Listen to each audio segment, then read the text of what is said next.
Well.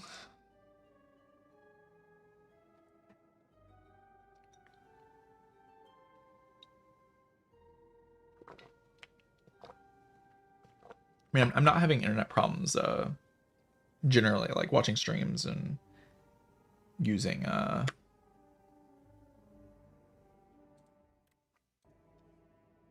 like using the internet in general is never a problem. It's only streaming that I have problems with. And streaming using satellite internet just doesn't work. You need direct connection or it's too unstable. I've already contacted the ISP and shared my trouble. We've tried quite a lot of things at this point.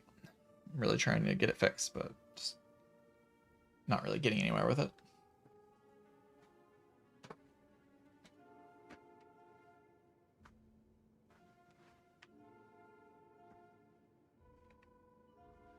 All right.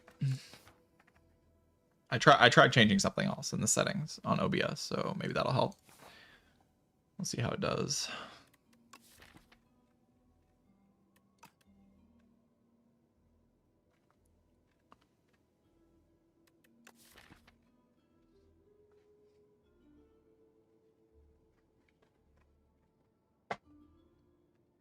I feel like this run's in a good spot to just win if I find if I just make it to the second or the third act. I think just getting the second ancient relic will probably just put this run over the edge.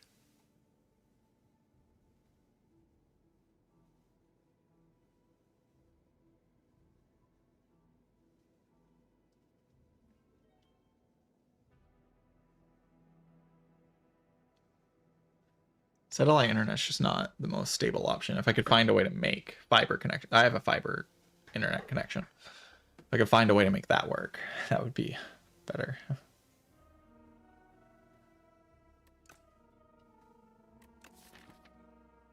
If it's not going to work, then maybe I'll try some kind of satellite internet. But I haven't had this many problems in like ever with this company, so it could be something on my end. I don't want to just think that it's the ISP. There's like a chance that it's not the ISP. Might be, but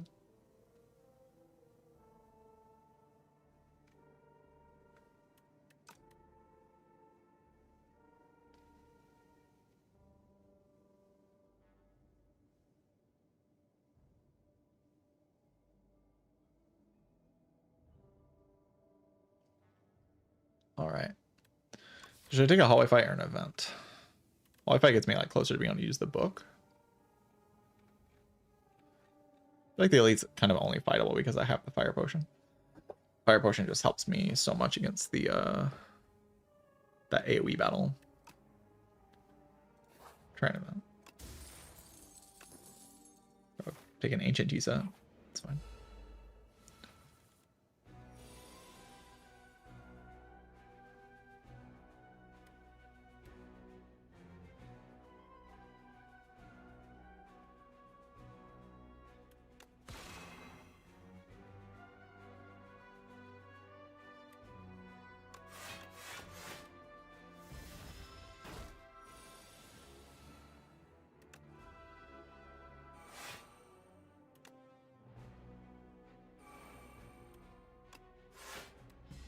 I could have played a strike there. It was free to play.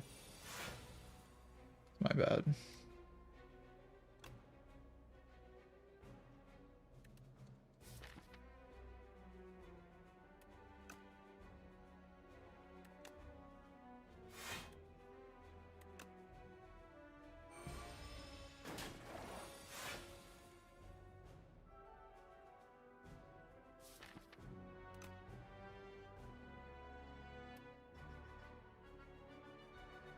This kind of owns me, doesn't it?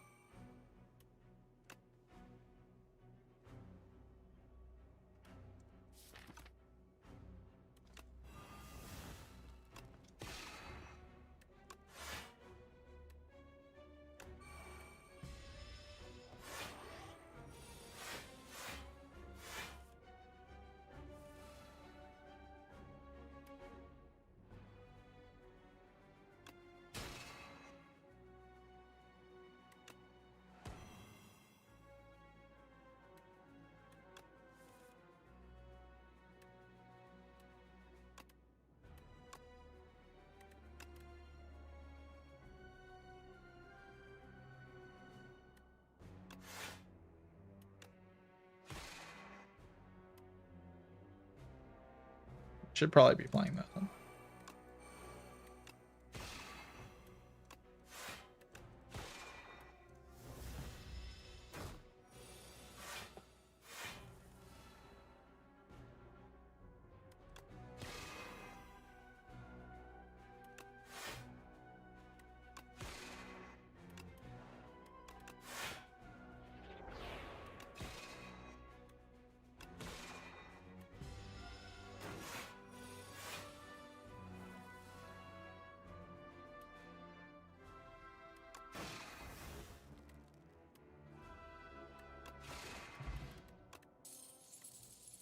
Another fire pot, a whetstone, another reflect.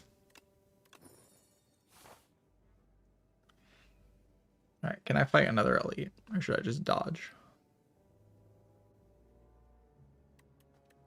I do have 2 fire potions. I just picked up another reflect, so kind of gaming out of my mind a little bit.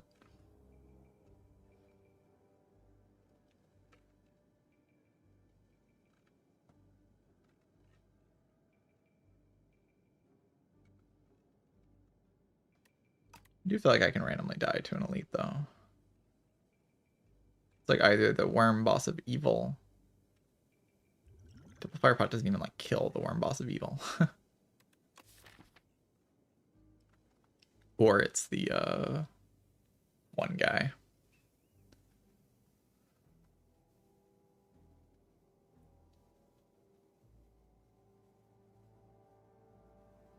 Again. Which guy is that again? There's another Act 2 elite. I've already fought it. I'm kind of forgetting what it is.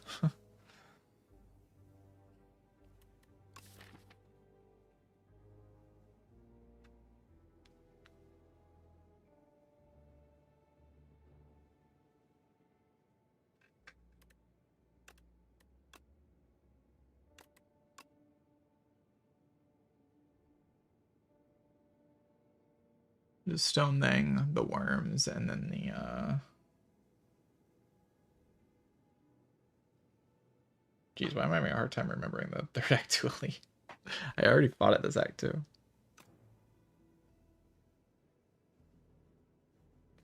The Act 2 elites just have way too much downtime compared to Spire 1. But like Slavers hit much harder than the Star and don't give you off turns. Yeah, you can just very easily block the Act 2 elites. It's kind of a problem with the game right now. It's not that hard to just block them.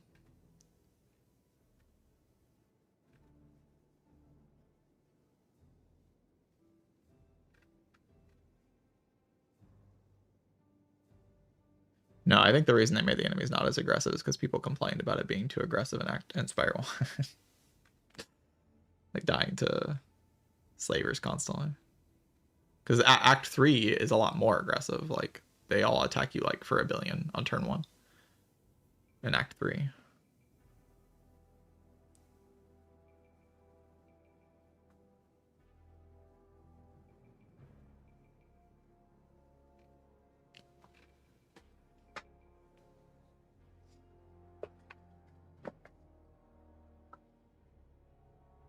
And energy really isn't more scarce in this game. Because you don't get it from boss relics, like, the game just gives you energy all over the place.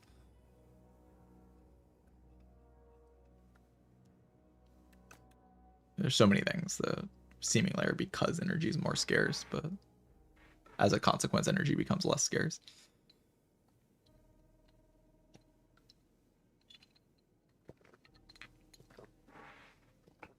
Because I think I can beat the boss if I just have HP, so I kind of don't want to, like, lose all my HP. I also think, like, Act 3 bosses are kind of looking fine. Like, I have Genesis, Void Form, Spectrum Shift. Like, once these cards are in play, I just kind of beat everything. The combo's pretty strong. I'm just going to rest.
Blocking the rest of this turn is kind of difficult.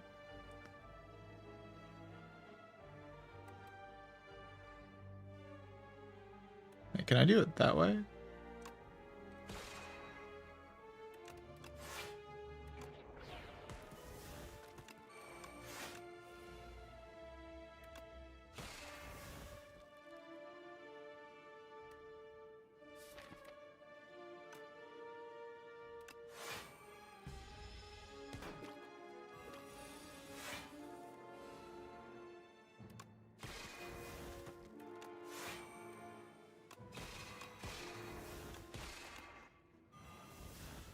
I keep forgetting about that.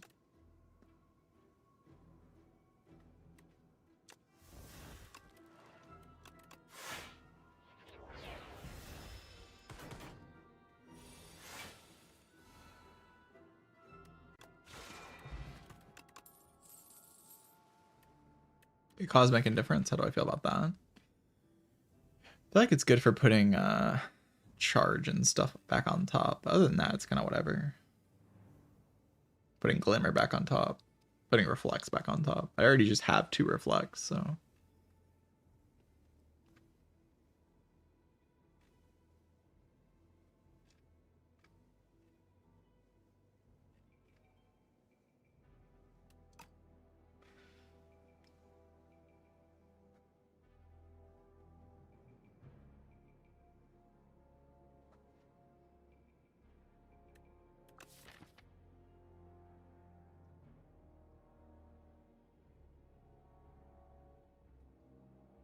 Jason. Hello, Jason. Thank you for the raid. We might have problems. Like my stream has been crashing constantly and like dropping frames all over the place. I've been having a lot of internet issues, but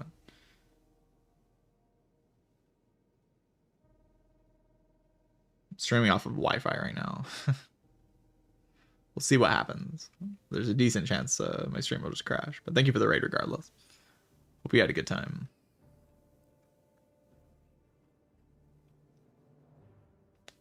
I'm currently trying to play the Regent. Trying to learn the Regent. It's going well. It's going well. I get every run I play this character, I kind of figure some more stuff out.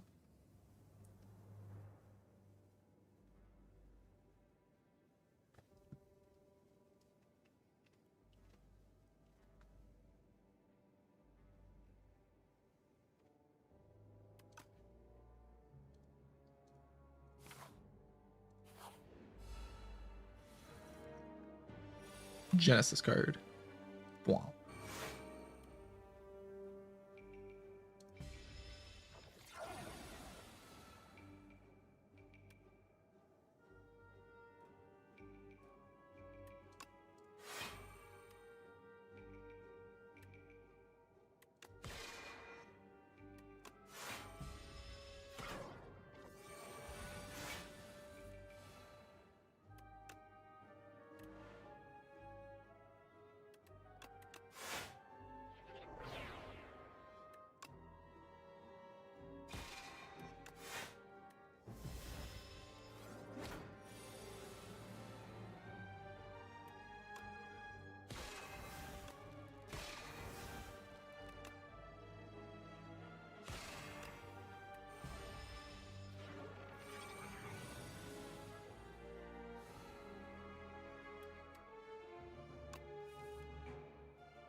Reflect is just a very, very, very powerful card, to be honest.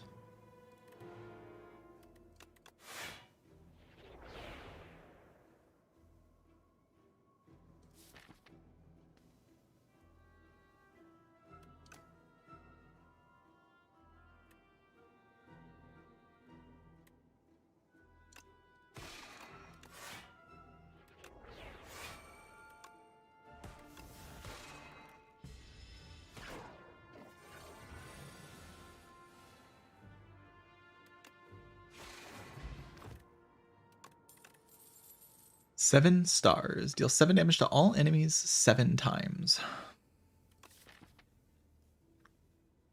That's a tremendous amount of damage.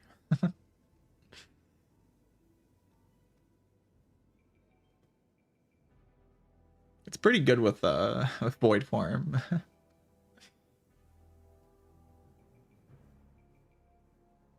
The damage per hit is lower. Yeah, it's easier to full block everything in this game and just like stay in fights forever.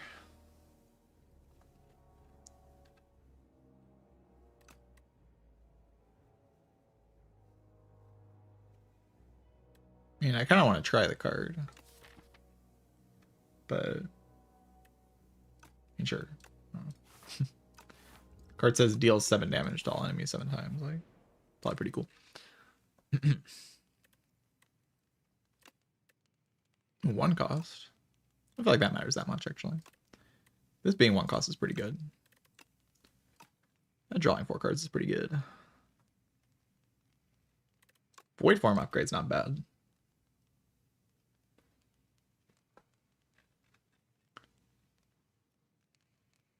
Let's go for spectrum shift.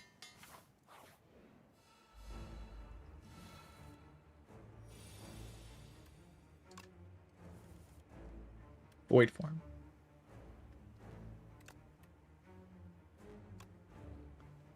I think I can charge here just fine and just play void form, even though I lose the energy. I don't think it matters that much. Like, compared to the value of getting a charge, like, that's huge.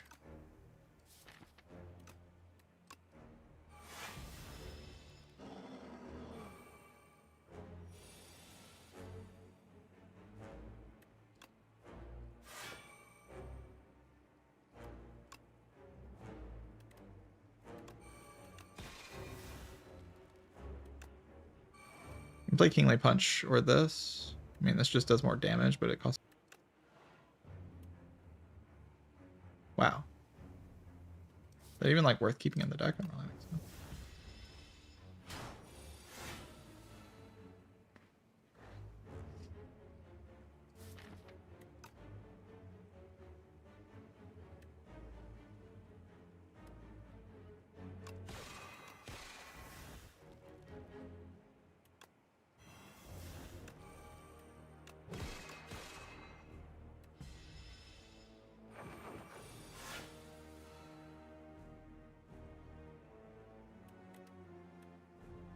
And these cards block. It's not my favorite thing. Ultimate Strike.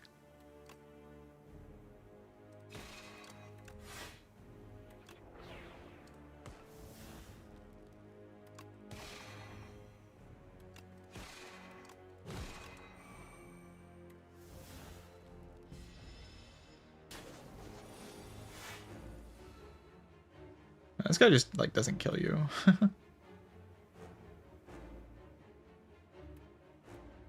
It's just, like, the actual fact of the matter.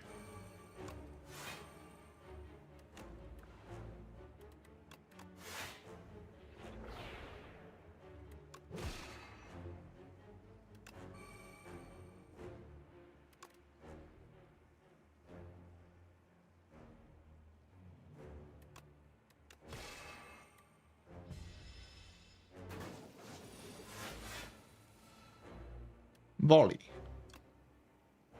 16 times 5, is that lethal? I mean, it doesn't really matter if it's lethal or not, to be honest. GG. Yeah, Osty. Oh, Osty. Alright. That was pretty easy. Kind of just cooked it, you know. Just void form, spectrum shift, GG.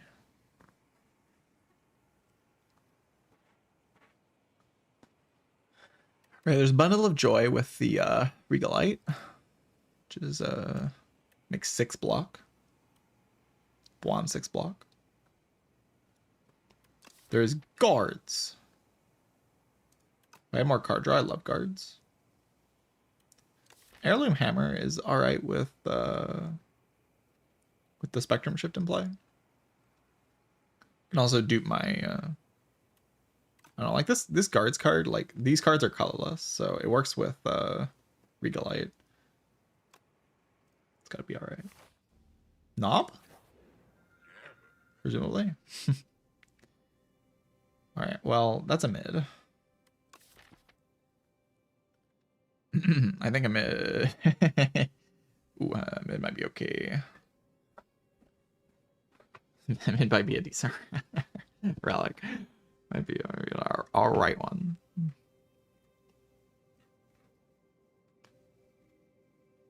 A mid void form's kind of crazy.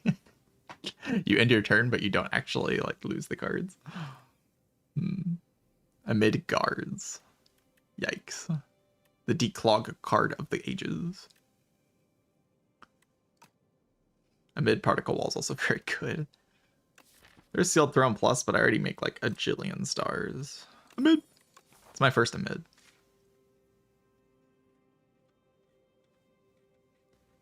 That is my first pyramid, chat. There we go.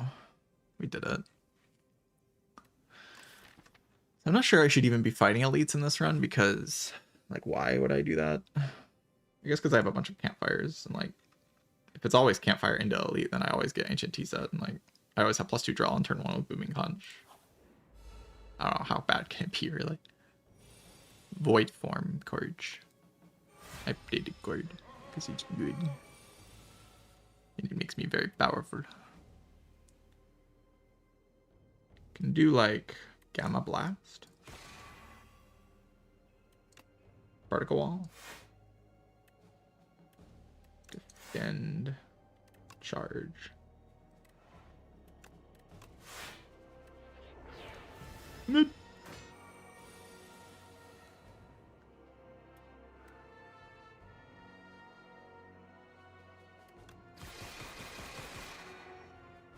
It's just free to play, by the way. Costs 0.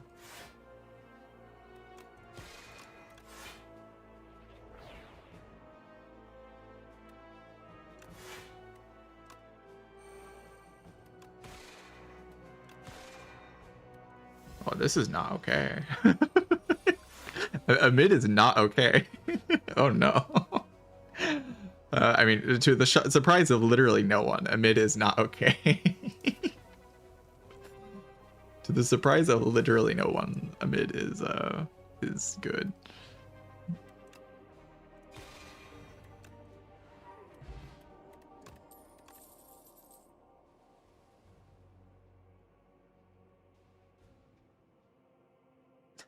Jeez. What a broken relic. what a disgustingly broken relic. Why is it even here? Like why? They could have just not put it in the game. They didn't have to put a mid in the game. There was nothing forcing them to put this garbage in the game again. Yeah, I think this potion might not be very good anymore. Orbit. Shock the wave. Chemical X doesn't currently work with anything. Shockwave does work with trying to win the run. It's pretty good. Remove solid here.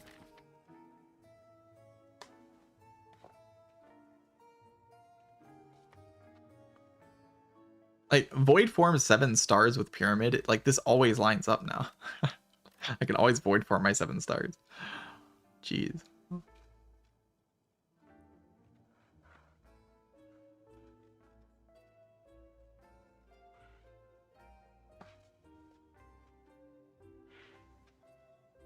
Orbit's okay. It's just like not void form, which is like kind of weird. Like, why do I want to draw a card that's not void form? Sounds like something I would rather not do.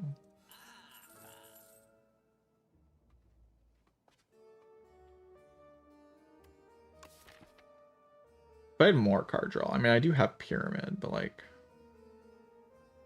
and Joss paper. Joss paper kind of draws an immense amount of cards. Yeah, Orbit feels like discount void form. Like it's what you take if you don't have void form, especially if you don't have void form pyramid. Like I don't just have void form, I have void form pyramid. Like I have void form, but it's like infinitely better. Like this card is broken and it's like pyramid makes it like 3 times better. It's kind of crazy, honestly.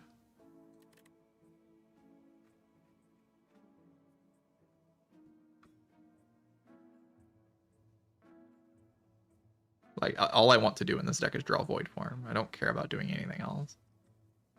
It's like, I kind of don't mind a Cinder's Bane because it just procs Joss Paper.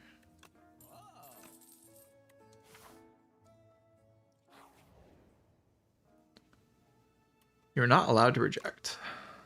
It's true. You are not allowed. Well, I can't even go to a shop, so I guess we're just leaving. Goodbye. Reflect, Spectrum Shift, and turn.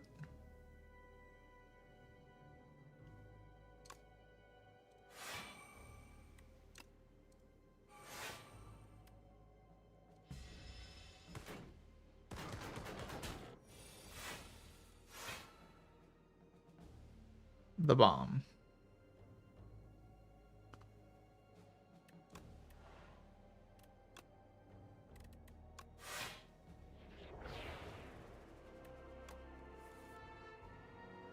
Void Form.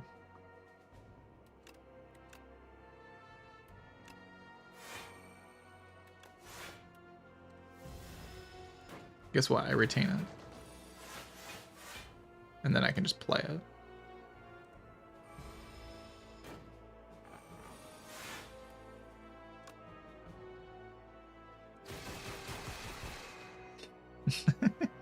I could have played Shockwave first, I guess. Don't think it matters that much.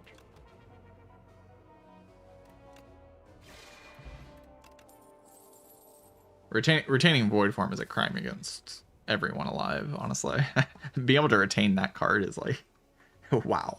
this card plus retain is just like, this card already is good, and like plus Pyramid, like I'm gonna keep saying it because it actually just is that good.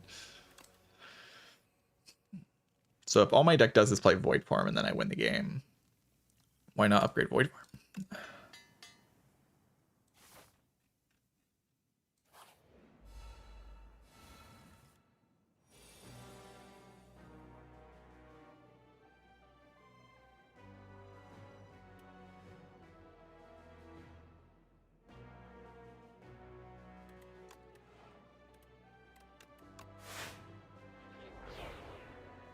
Card's good.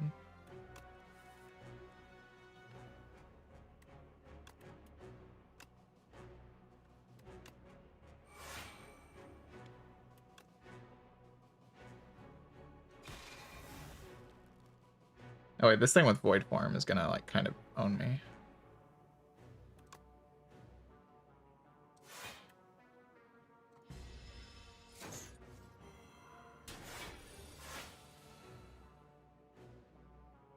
So I kind of need it to die.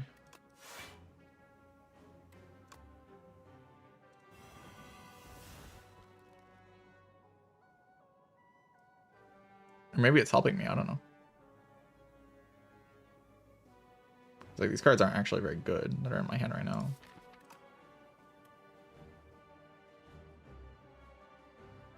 Thing is, I kind of want to play like the star generating cards because I want 7 stars to work. Feels like 7 stars working is like kind of a big deal. So I don't really want to play guards. I want to play like Gather Light, Venerate, you know? Because I need 7 stars for 7 stars to work. Crazy how that works. And Gather Light and Venerate make 7 stars together. So I really want to play these. Because now I have enough to play 7 stars without playing Void Form.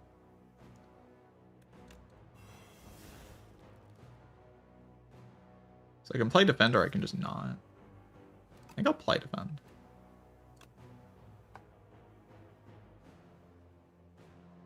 I also play Be Gone, but like, actually Be Gone's probably better.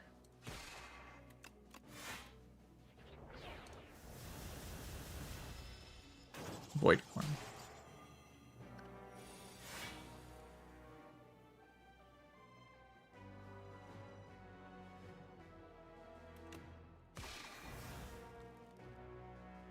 don't want to play Reflect because then I lose.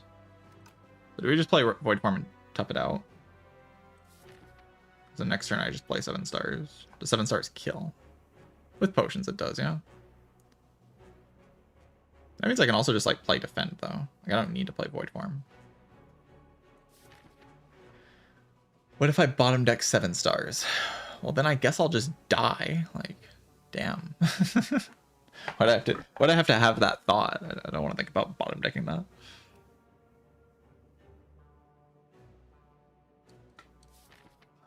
I mean, I have Glimmer as well. Like, I can Glimmer into the 7 stars.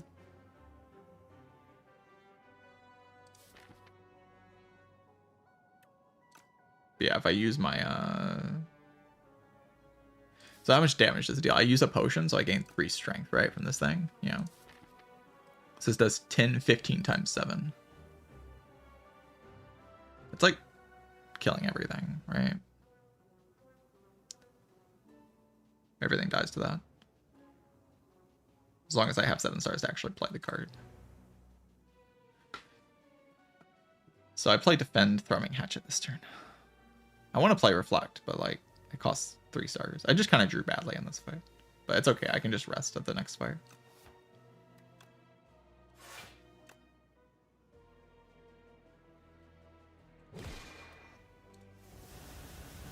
Well, I also draw. I'm basically guaranteed to hit. I like never miss here. 7 stars. So this thing does 12 times 7 right now. Which isn't quite enough to kill all of them. I just kind of want to kill all of them, you know what I'm saying?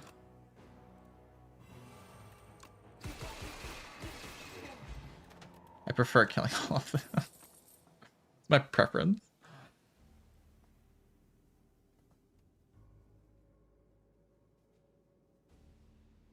Yes, two reflects, I think, does double the reflect effect.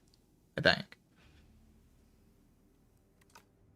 Alright, Pillars of Creation blocks like 100 trillion in this deck, so, I mean, it's probably okay.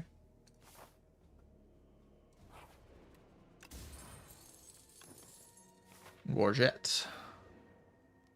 It's a good one. Block on early turns is kind of what I'm looking for.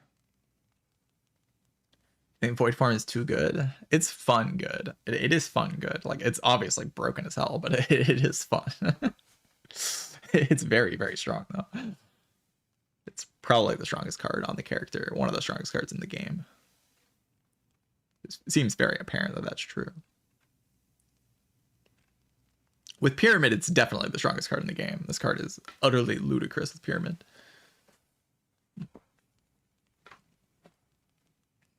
Yeah, I should win this run. That's good. I like winning on the Regent. The Regent's a cool character.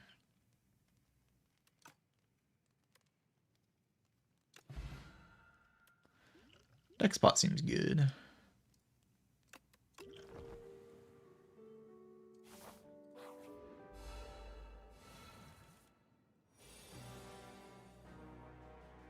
Genesis is wonderful.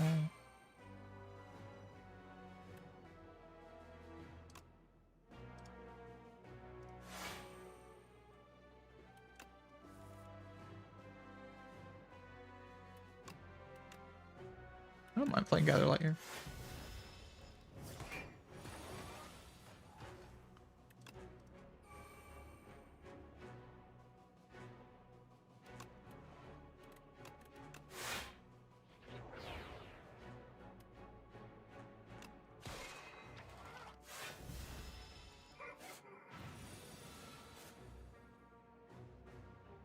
So you can technically guard these cards, but I don't really need to do that.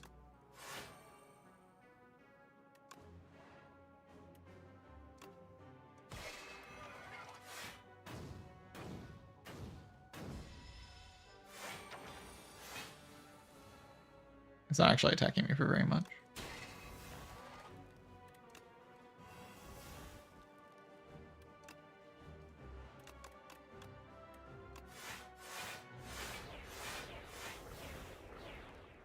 Funny.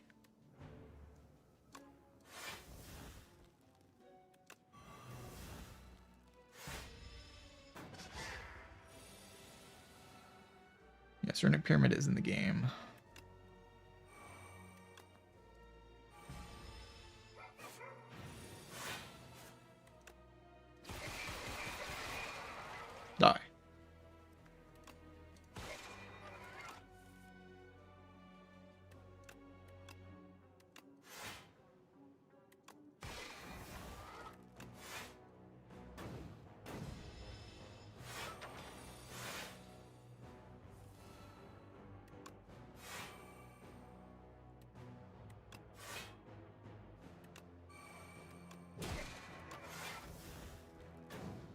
Strelak's been really good, the Joss paper.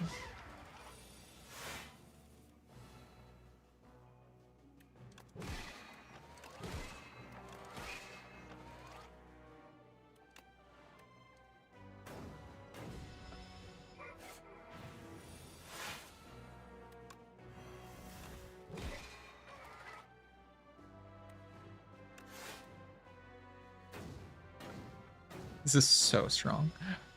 It's not even like the void form that's really that strong here. It's just the pyramid. The pyramid is just so good.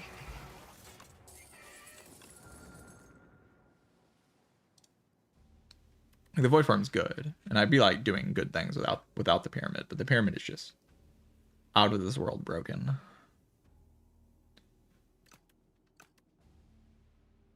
And the deck would like be kind of good without the void form as well.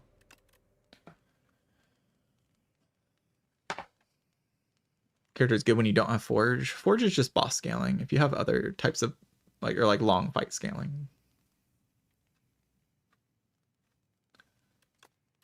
I don't hate upgrading Genesis.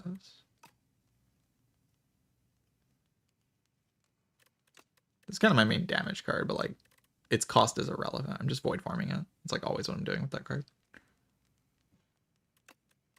It's a great Genesis.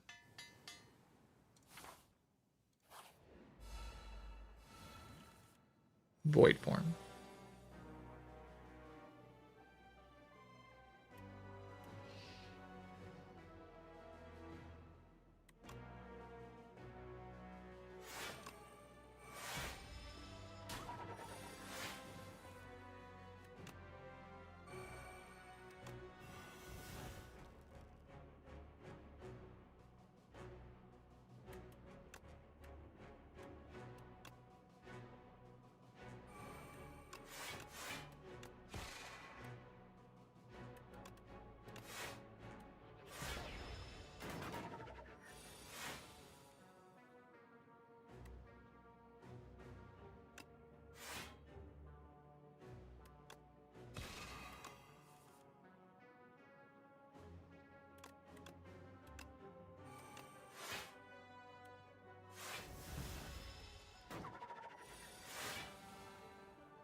Wall.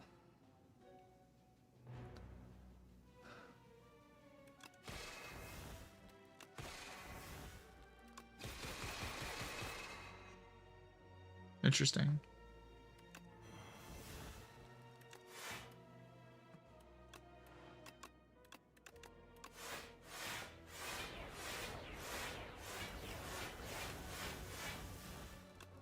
That was 5.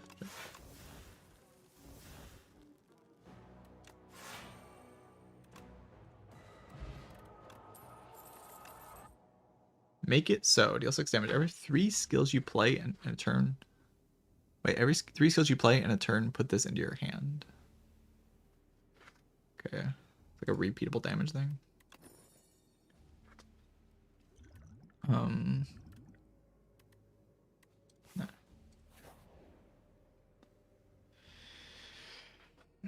Yeah, we're not gonna get a curse at this point. And I might just get a curse by doing this. Okay, we can get a rare card reward. I don't know what that is. I don't want to find out. 7 stars.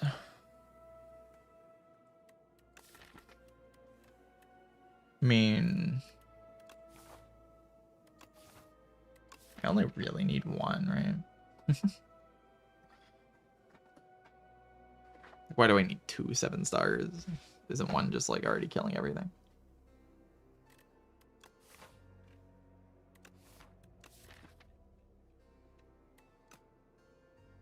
Let's get this. I'll just rest. Swift bot, that seems good.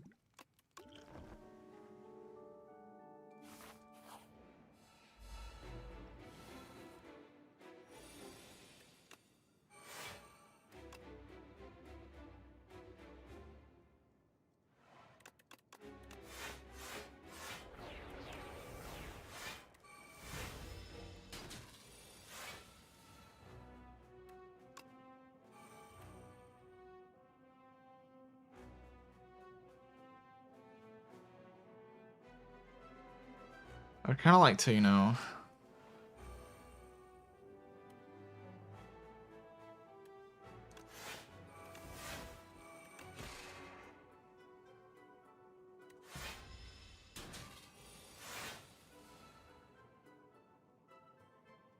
Does this deck suck?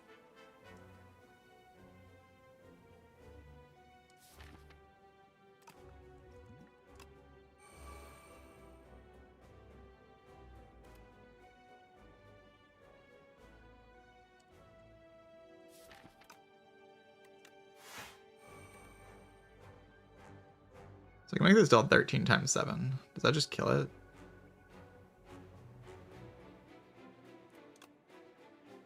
If I use the other potion. Right now it does 77. Can I just kill it normally? I'd like to just like blow it up this turn, you know? I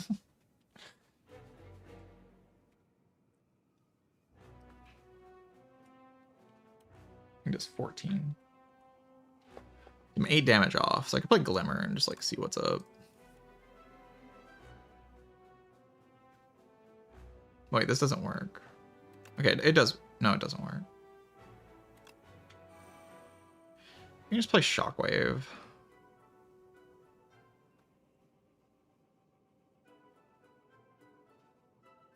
Shockwave, minion sacrifice. Unless I just potion. 13 times 7 is just... That's only 91. I can't kill it this turn. I could have killed it before the potion.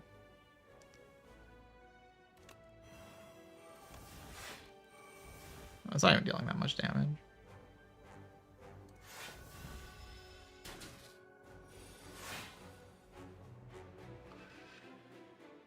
Void Form Quarge. I want to play that. If I just play it. I need my Void Form. I just go so low if I play it, and then like I actually have to play the next fight. I guess I can Void Form into some Particle Wall. Oh wait. I can Particle Wall into some Void Form. I can do it the other way around. I can't do it that way around. That's true, that's true.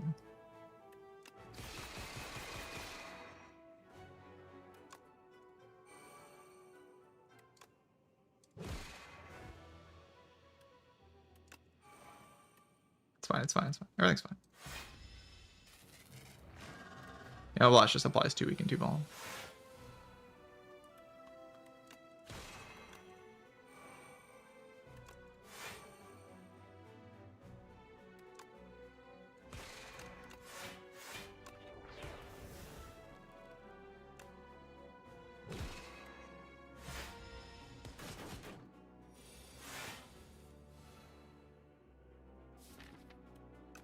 These guys are actually like pretty good.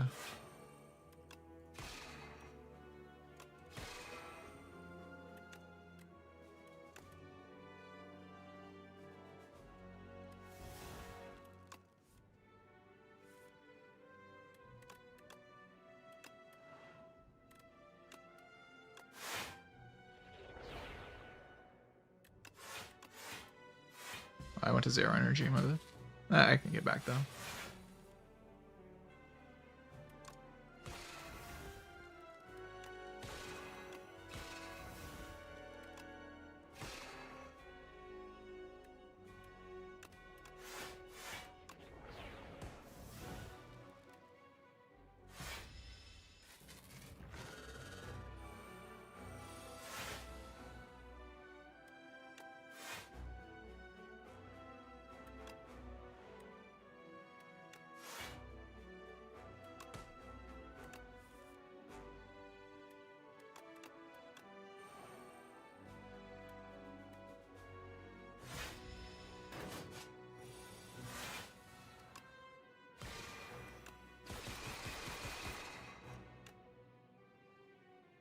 Nice.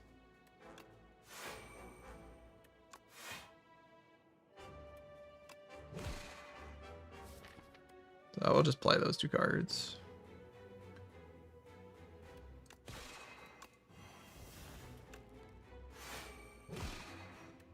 Good GG.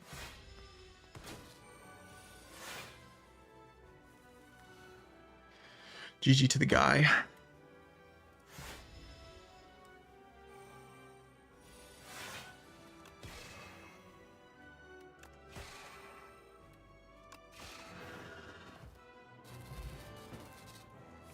Okay, so against this guy, I just have to play Void Form and I'll be fine. This guy's not that hard.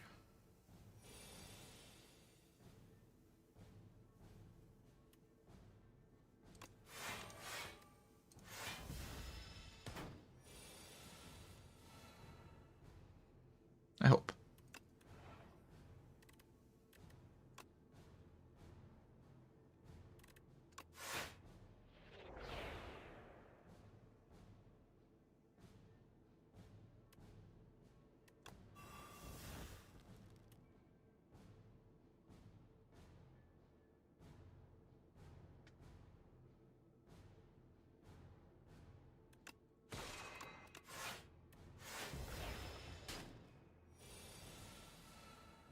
Void Form. GG.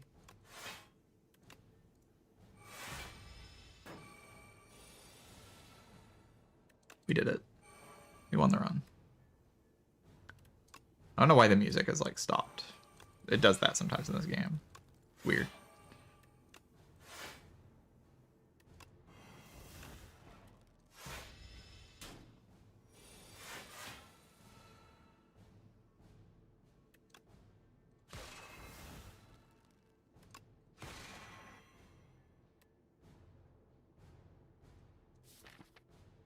You get Pillars of Creation in play. There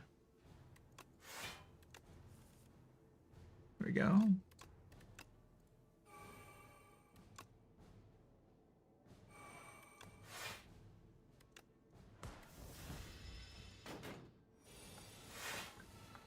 Now I should block a lot.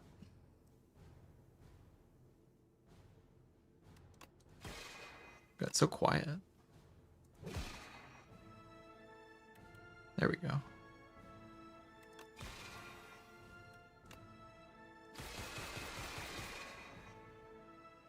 Damage.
Not a bad fight.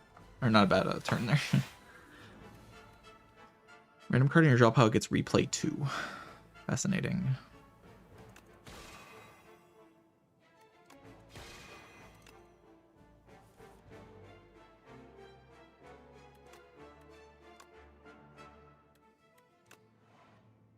Sure.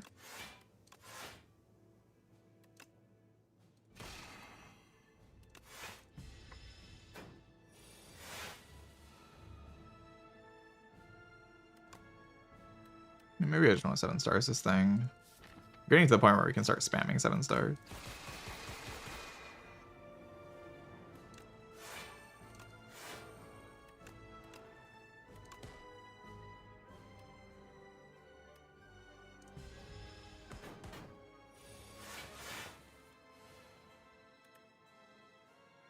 $56, huh?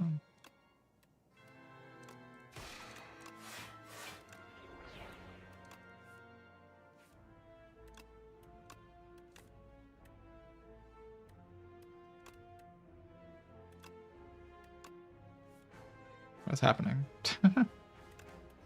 Ah. bad cards in here? Yeah, there are.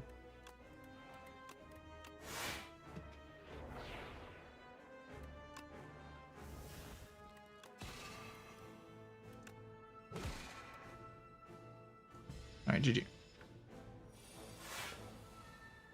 Yeah, card had replay, but I thought it was replay. Like, I only replayed once. I guess it replays twice.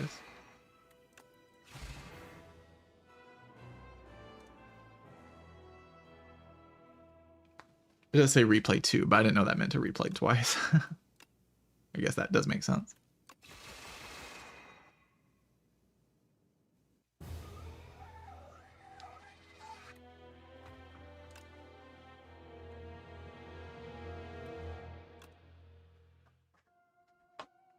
All right, GG. That was good. Was fun to try to farm all the elites in Act 1 using the booming conch. It was actually pretty useful to be able to farm more elites. And it got me the Regalite, which is very helpful. Blocked a lot.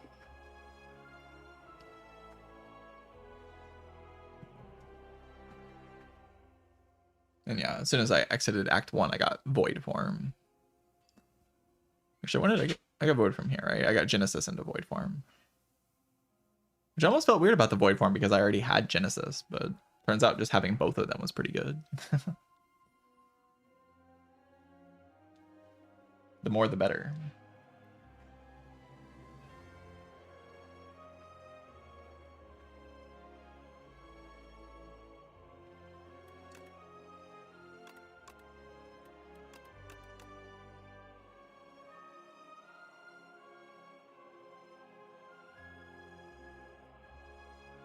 Pillar of Creation felt pretty short. Really, the card generation stuff felt more accessible than I thought it would be. But it mainly only felt accessible maybe because Void Form was in my deck. The power of this card is what kind of enabled it, and the power of like the Joss paper and stuff. This is like what I kind of am thinking about, like when people say, oh, the new relics are so bad. Let's look at the new relics in this run. This was great. This was wonderful. This was really good. This did quite a few things. This was good. This was great. Like, what's the problem exactly? This is very solid. This is decent. Like, I don't know. I'm just saying that. There was someone in my chat, and also Jason was saying that every relic is bad. But like, I think the relics in this game are just broken. Like, you just look at your relics and you're just like, oh, every relic is good. Every relic does something. Which is kind of one of my fears going into Spire 2, of like that they would just think that when people complain about relics like Darkstone Periopt and, you know, Blue Candle and stuff, that means that they should just take those relics out of the game.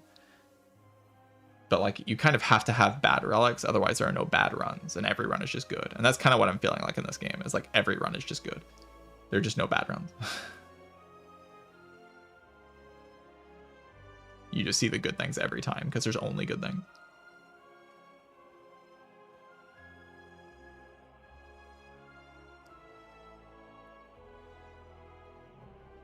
Jizu bracelets may be better in this game than it was in Spire 1 because events are like, the paths feel like more under your control a little bit in this game.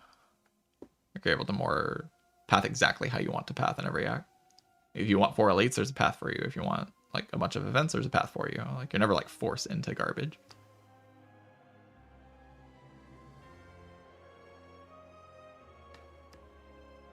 Yeah, it feels like boss rewards are also very consistently good. Like, they're never like bad. They're just like good. You just always get something positive instead of like it being dubious. Like, it will just straight up never be correct to skip in this game ever. There's just like never ever a situation where skipping is good. That was already almost true in Spire 1, but it wasn't quite true. The difference in this game is pretty noticeable though, with the boss relic quality. There's just a lot of very strong boss relics. I mean, they kept Pyramid in the game and then made the rest of the pool better.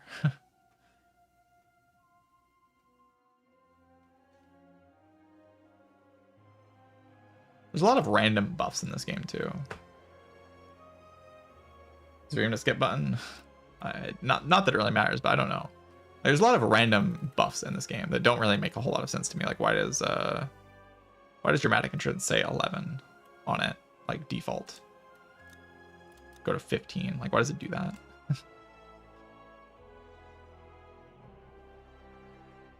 Like, this card was already good in Spire 1. And now it's just insane because AoE is more important in this game. And it deals 11 now. This card's just stupid.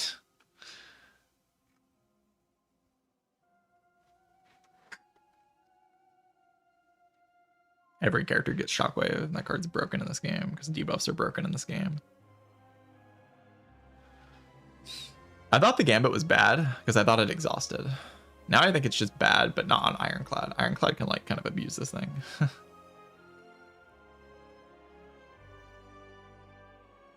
Like the thing is, it's also kind of solid on Regent because like you can generate this right from colorless generation and then just exhaust down quite easily with like minion sacrifice and stuff.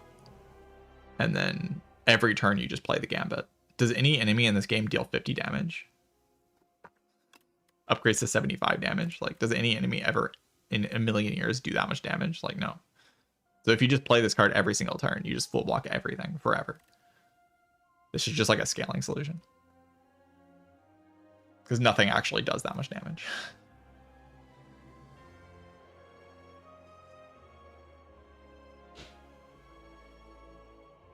Like, there's just no enemy in the entire game that does 75. Just doesn't exist.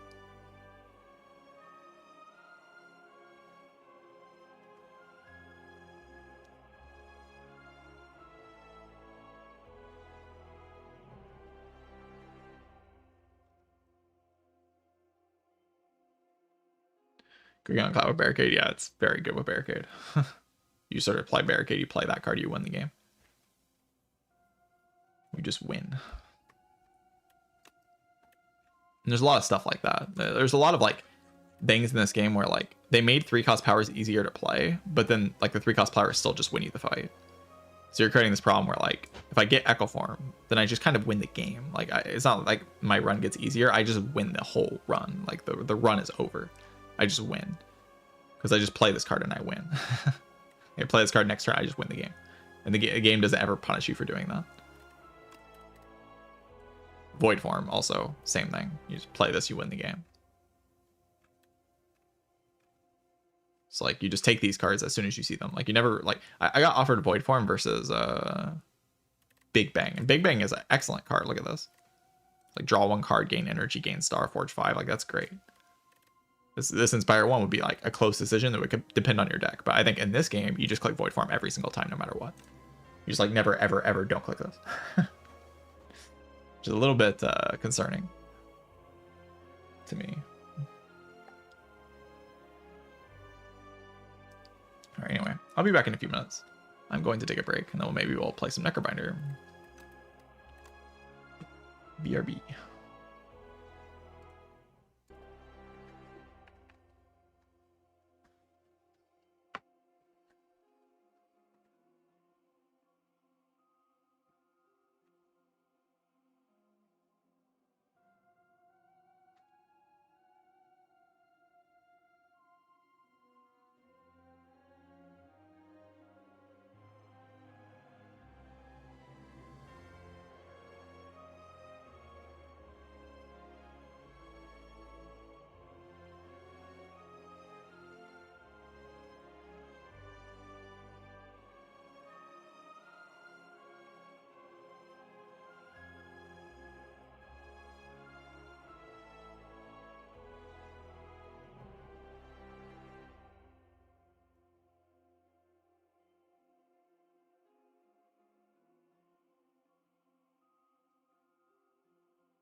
All right, I'm back. How you doing, chat?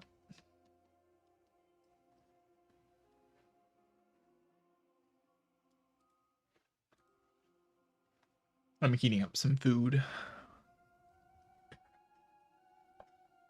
so I can have enough fuel to keep playing. Got Neckerbinder up next. If we didn't throw this Neckerbinder run, I would have a full rotation. That'd be kind of cool. But I mean, I didn't really throw this Neckerbinder run. I just didn't know how the game worked. So I lost to a game knowledge check, which is, I think, the main way I'm going to lose right now. Because it doesn't feel like the game's hard enough to kill me, but it does feel like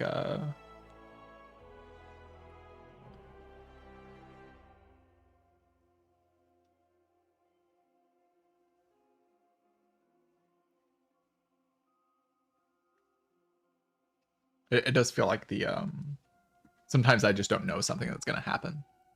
Like I don't know how some interaction works or how an enemy interacts with a certain style of, you know, playing cards and stuff.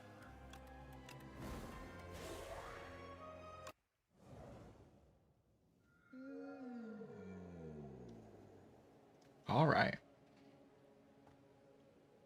I think Transform 1 is just kind of good in this game.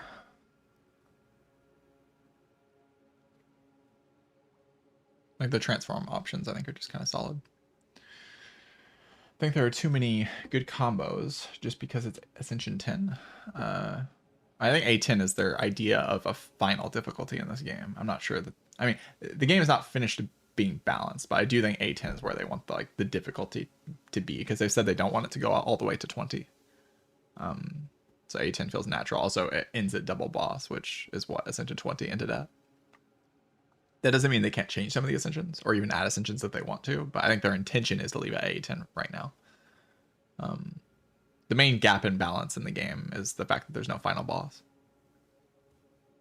Needs to be a final boss to patch that gap in balance.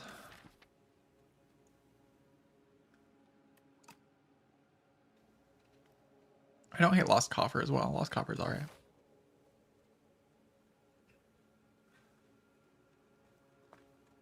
Early potions are pretty cool. And maybe the potion lets me like take on this elite more easily. Then I can actually like take on all the elites.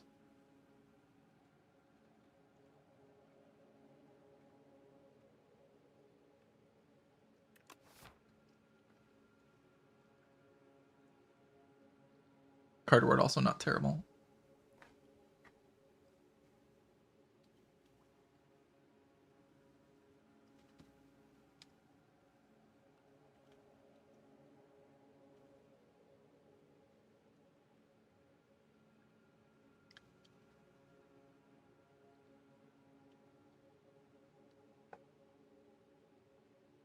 Infinite is not Infinite is not the problem in this game, I will tell you. I hear a lot of people talking about infinites. I think infinites are completely like they're not even a thing. Like you don't even care about them in this game. Because no enemy actually pressures you to go infinite. There's just like no enemy in the game that's like, if you don't go infinite, you die, or like where you need to scale really high. You just have to scale to like a okay amount. And you kind of just beat everything. And you don't even need to upgrade cards in this game because upgrades aren't like they're not that good. And there's lots of ways to get like free upgrades. So like you can just kind of rest at every fire and then just build a deck that beats everything.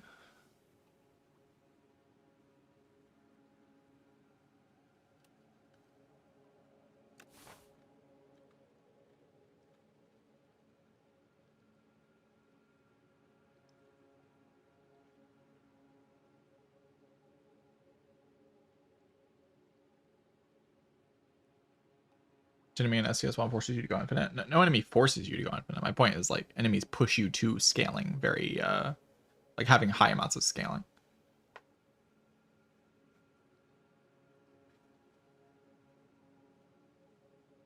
Or to like be able to do more in the game faster. Like this game lets you just do the same thing kind of in every fight and it's just good enough. You don't have to have like a flexible deck.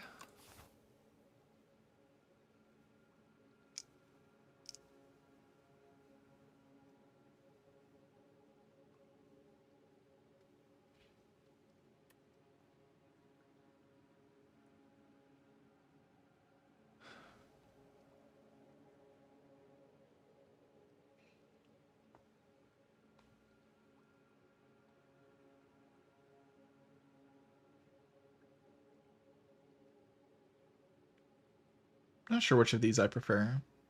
I definitely don't like the... I mean, you could do remove too and like go this way.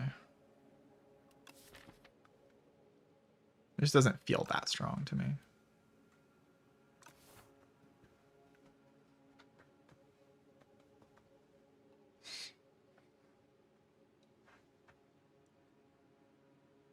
I feel like most of the cards are just good, so I'm just gonna do this. Ooh, that is a fun one. Okay. Floor 1 Scythe.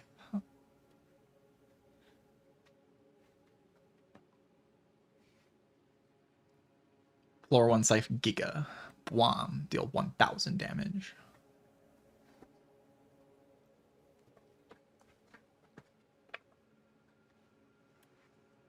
It doesn't really deal enough damage in Act 1, but it scales.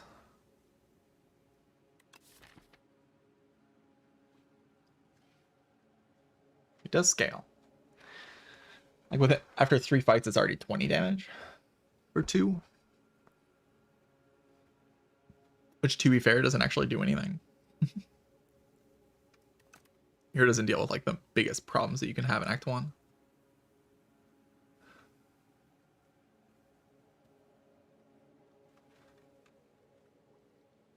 You see just taking 2 late elites because I just get a lot of time to scale my scythe.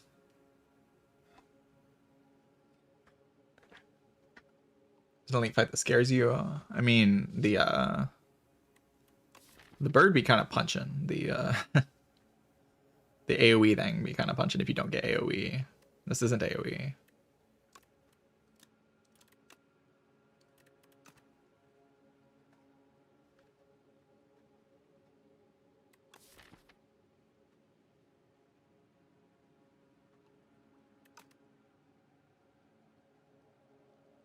I'll be right back. I'm thinking maybe I'll start here. I'm not sure. We'll see. I'm gonna go get my food.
All right, I'm back. Yeah, it does feel like Act 1 is the scariest moment in the game, for sure.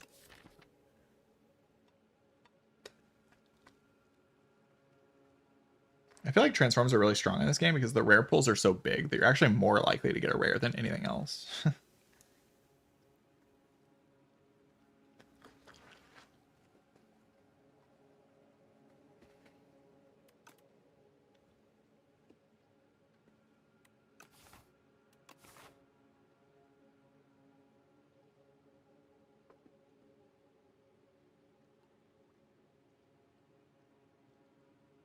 just feel like the bird, I mean, I can rest before the bird, and then I have like a 22 damage card.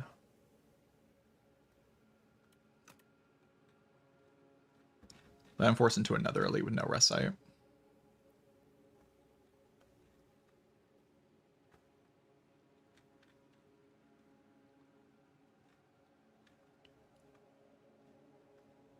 We're kind of cozy with starting here, honestly.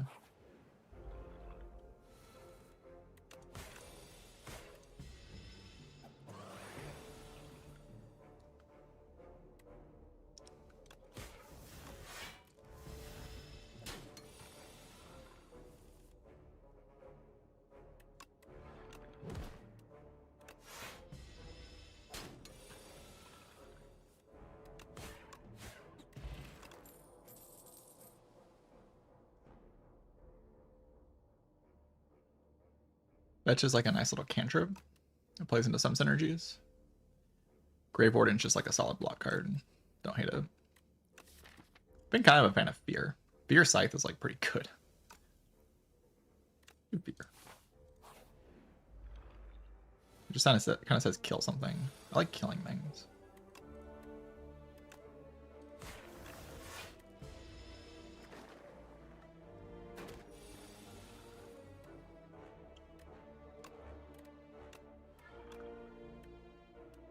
Does this kill him? No.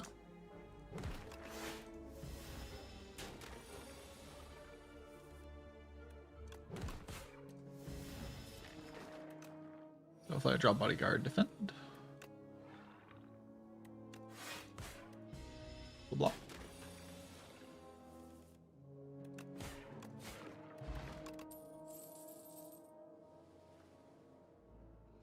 Alright, Snap being able to retain Scythe is pretty cool. So you can play it with your Fear every time.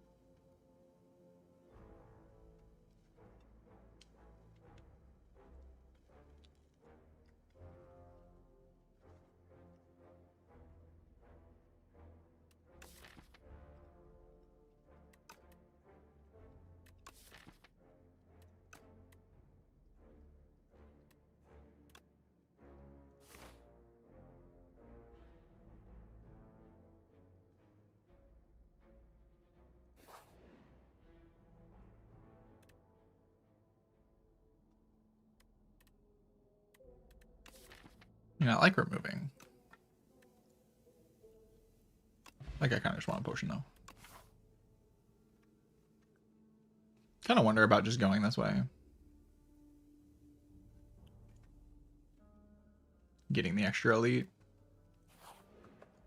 Just not going to, but kind of do wonder about it.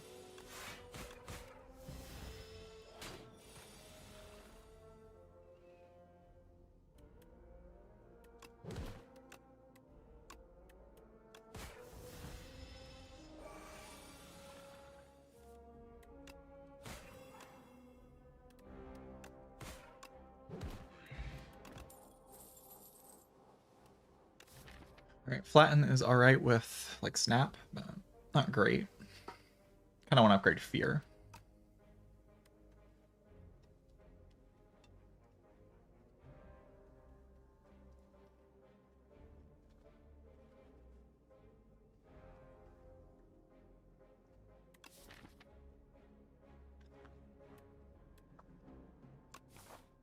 Wisp is like alright. It's just alright.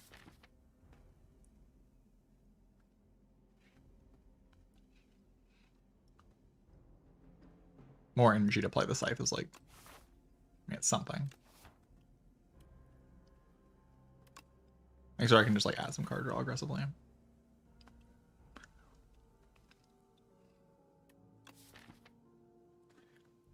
The chosen cheese of the garbage. I can rest twice.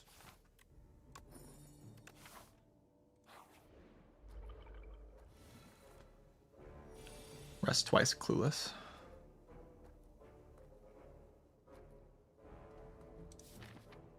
Say that like I'm not just gonna die in this fight. Shackling potion here. Do it. Eh.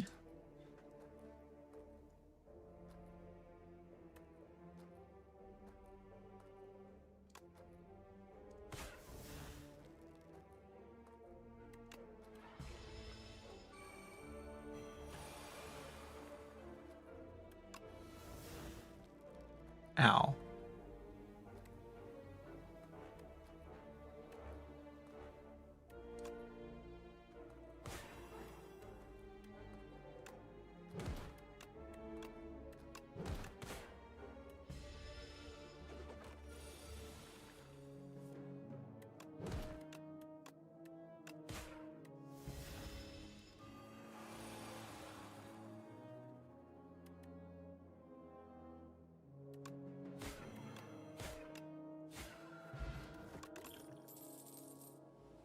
Right, Fire Potion pretty cool.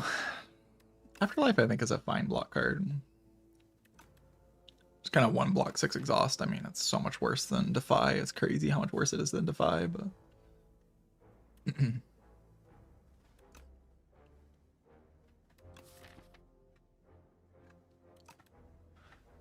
also don't hate Capture Spirit. Just adding 3 draw cards to your deck is like, it's like pretty good.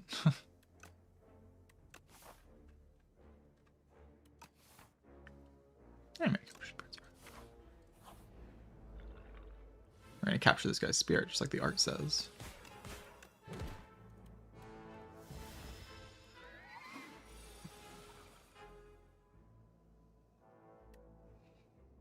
$25 plus 7 plus 6, 13 plus 25.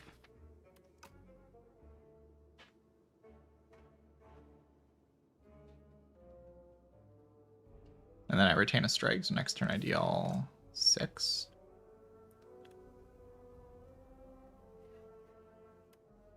That is 13, 38. 44. Yeah, it's not very good, actually.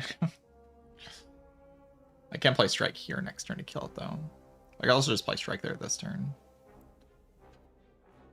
But it revives next turn, right? But then I retain a strike anyway, and I can play strike there next turn again.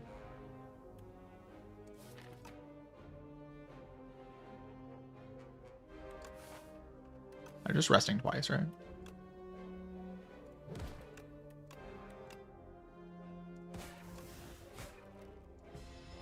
Wait, I played the retained strike.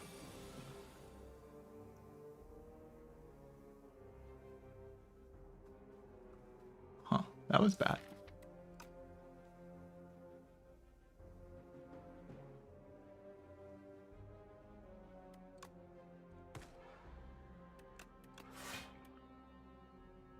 Is this killing me? Blocking 11, I take 6. I don't think I fire pot yet.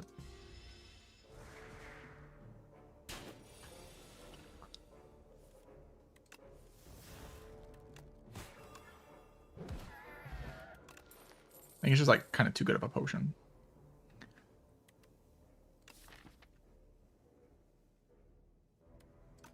And yeah, we kind of got punched, but we scaled our thing, and now we can just rest twice, and then I don't know, maybe we're fine. We have 2 potions into the elites. I was kind of hoping to upgrade Fear, though. Like, not upgrading Fear kind of sucks.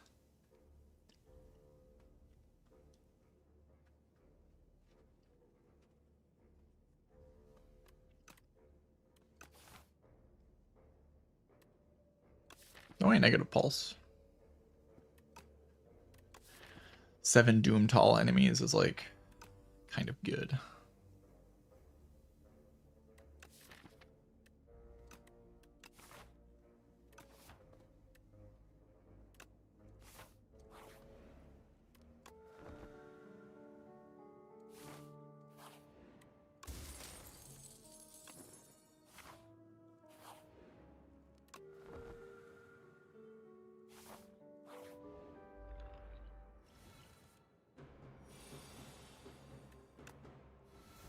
The dead? Hope so. I mean, it will die.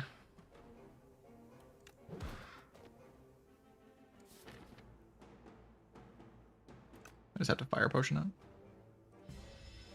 Ow.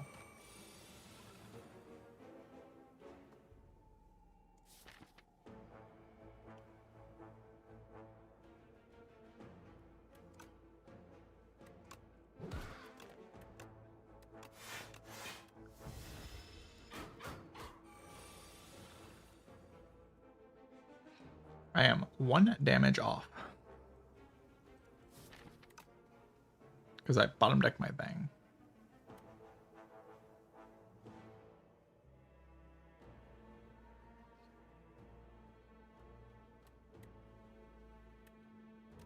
Compelling negative, pulse, strike, defend. And then fire potion.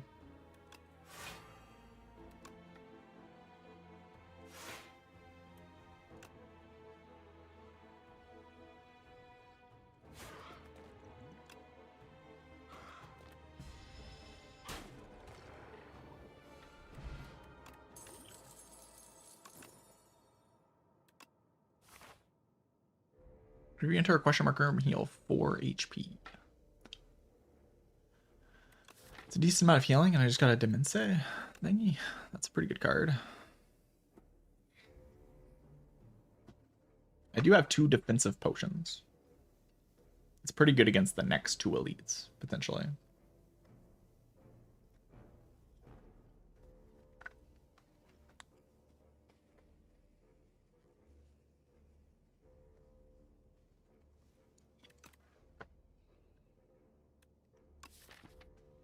I feel like the deer boss, I just want to like play this power,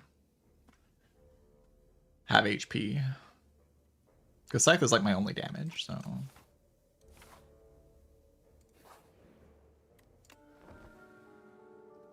I want potions against it.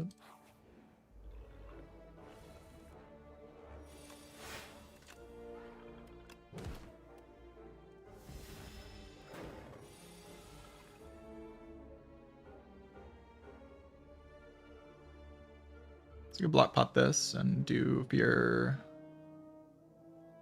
I can just do like fear snap, retain scythe.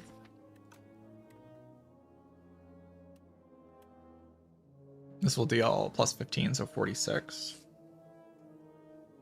with the fear.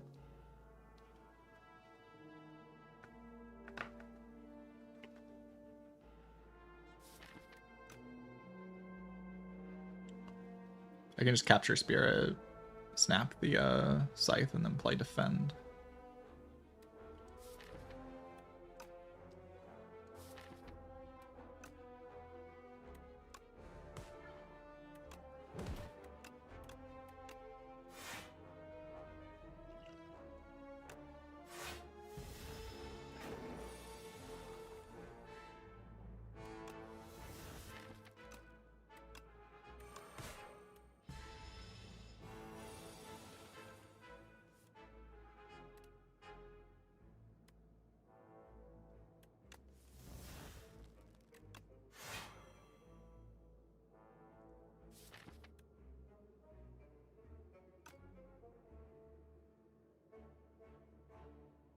Does it attack me again next turn?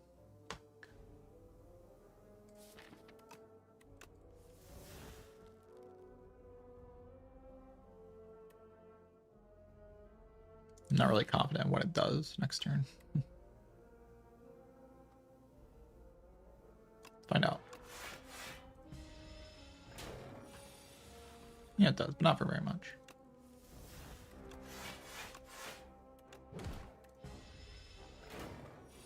Oh wait, it attacks me again this turn. I see.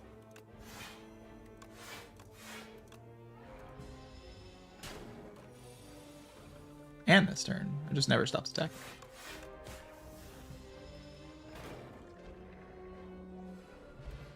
When you evolve and then not attack? Well, I don't know. Like, I have to learn. I've never played that fight for that long.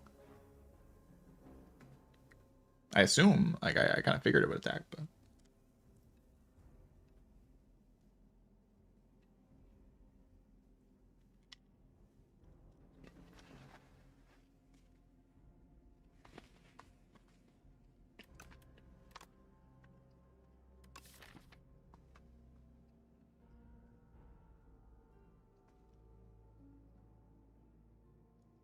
Lethality Scythe seems pretty good.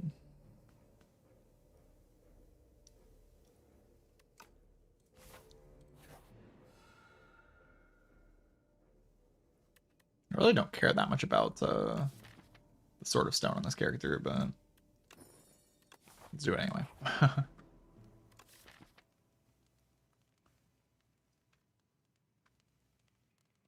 really want to upgrade Fear.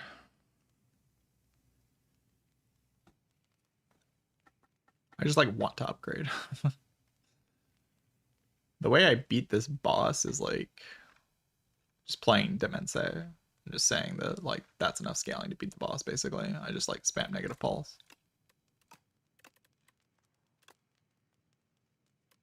And 1 block upgrade.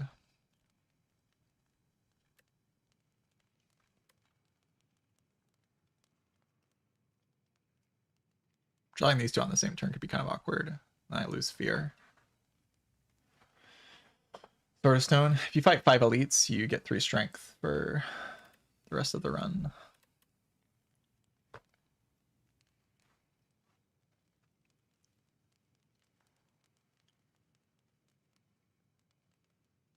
Like the main way I lose is not drawing Demense fast enough.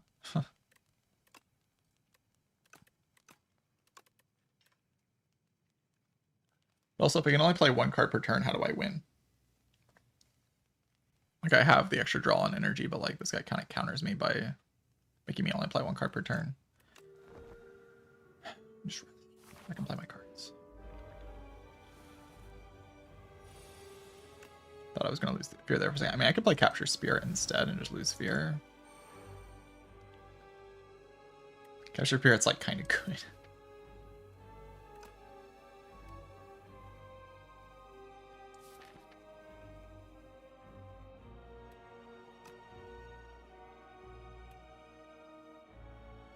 How do I kill it without Fear?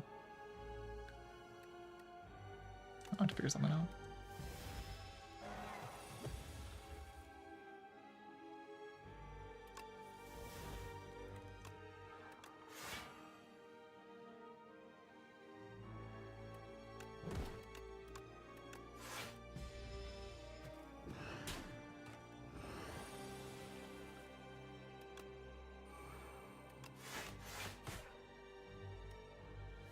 I just kind of wish I could block more.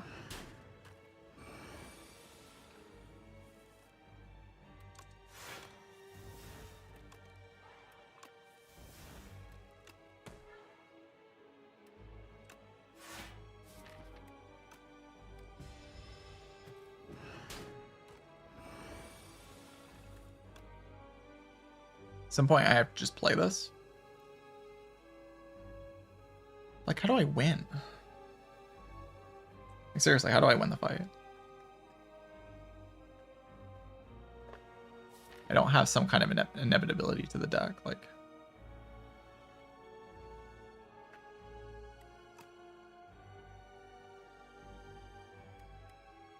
This thing does like 10 damage.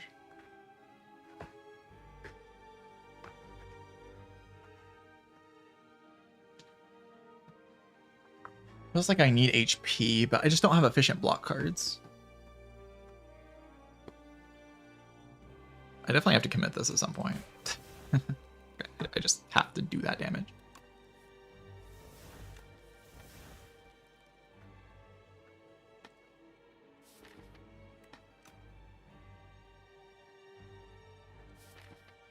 Strike a negative pulse.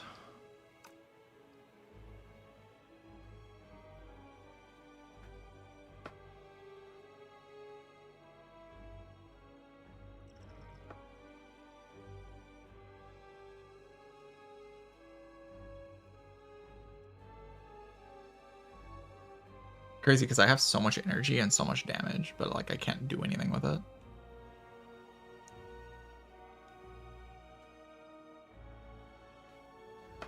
I need to like apply enough doom that it dies with the negative pulse. Like that is actually my win condition here.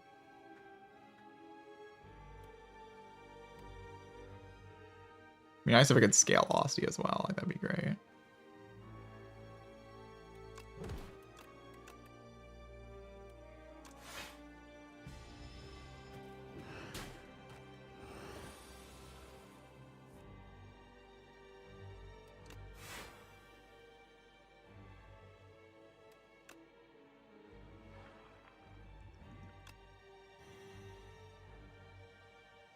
Splits at 160. I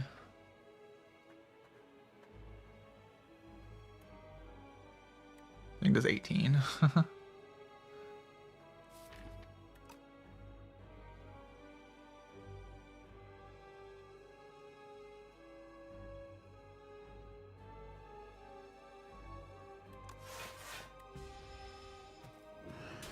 Yeah, I have to split it this turn.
I'm so far away from killing it, my god. Man,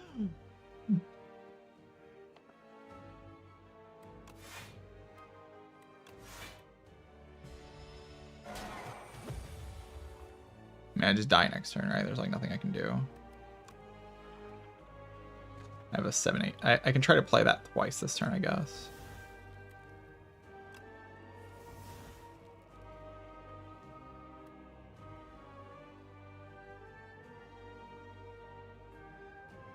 If I can play the one thing twice, then maybe I can block.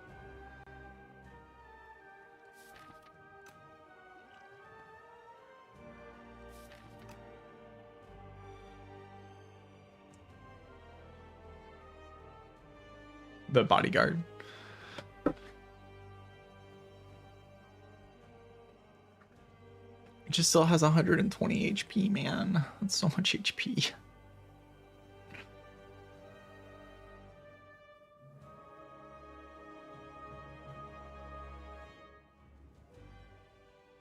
That is so much health.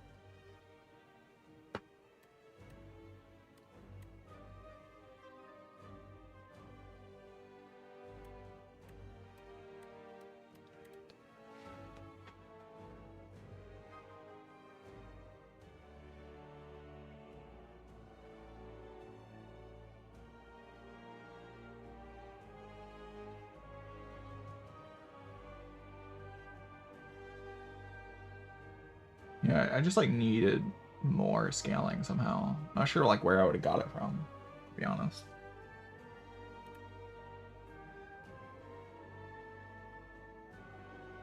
Yeah, I did dodge elites, I guess.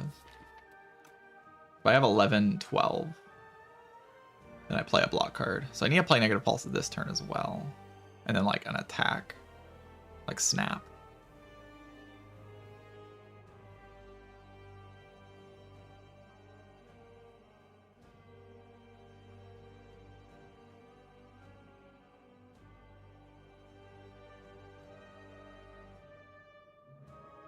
Because I would like to play Unleash because this thing will deal a lot of damage if I play another. It'll deal like 28 or something, and then it still has 70,000 HP left.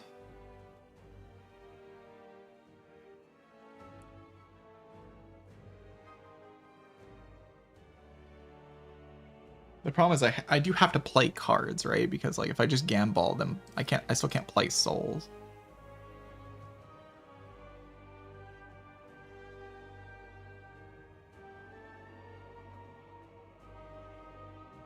If I can survive that turn, and maybe on this debuff turn I can kill it. This feels doable, somehow. Like, assuming I can survive next turn. I don't know actually how much it attacks me for next turn, so I might not be able to survive. But assuming I can survive its attack next turn. If I play the HP thing again. Then maybe I can block it again on the turn after that, and then it does this debuff turn again, I hit it, and then I do one final punch on the final turn, and that final punch does enough to bring it down to below. Actually, no, that won't even work. It has to be doomed, because it will still take its turn on the scream attack. So it has to die on the debuff turn. It has to be doomed on that turn.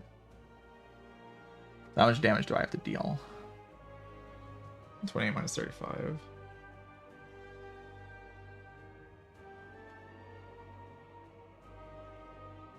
I have to deal 90. That's impossible. I have to deal 93 and I get one card play next turn. And I have to just play block cards. No, it's impossible. It's impossible. I cannot win this fight. Like, no way I can deal 93. I mean, definitely not if I don't play Unleash for a giga amount this turn. So I have to Gambler's Brew into play like 2 attacks. Like Snap.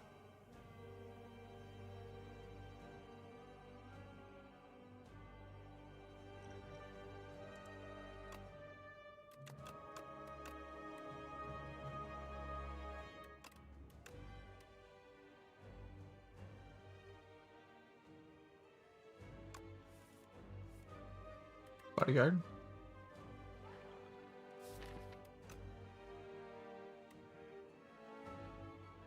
I have to deal this 25, right? Or else it never dies in time. So I can Bodyguard Snap. Retain negative pulse. Or Unleash. Snap, that does... This is all assuming I can survive with 17 HP next turn. It's making that assumption. Might not be true. But this must be played. And even then it's like, how exactly do I survive this? Like next turn I play negative pulse. So I snap negative pulse in my hand this turn. My one card is negative pulse. I assume I live. I might not live, but like we're just gonna make the assumption that I live. And then I have 2 souls in my draw pile. Maybe I can block the turn after.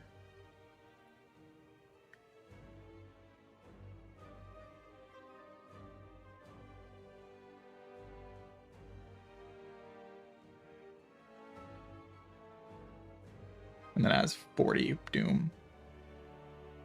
The problem is I can't retain my Doom if I do that.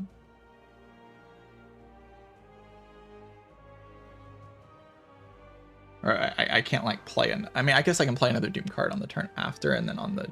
Yeah, on the debuff turn. It dies because it's like 45. If I can get it to 45 Doom, 103. It's 45. I still have to deal 58? How do I ever deal 58? I just like have one attack in this deck. I have the Scythe and then like the deck stops working.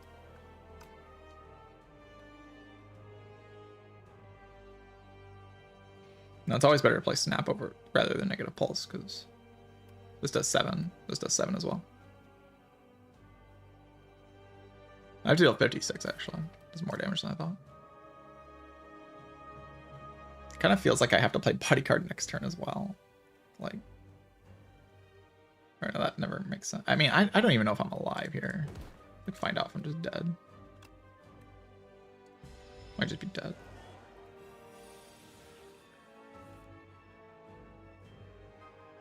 Not just dead.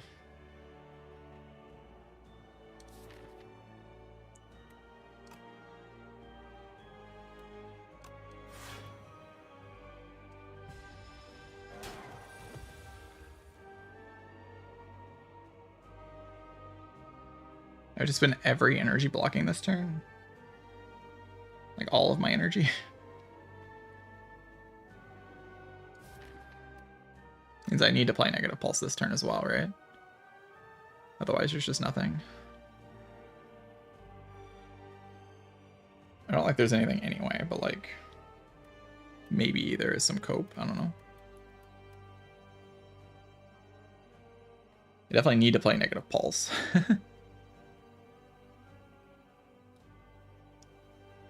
I can play no, there's no cope. There's nothing. There's nothing I can do, right? I'd have to play negative pulse twice this turn, which is impossible. Because I can't play Unleash this turn. Like I get it to 49 Doom. 96 minus 49.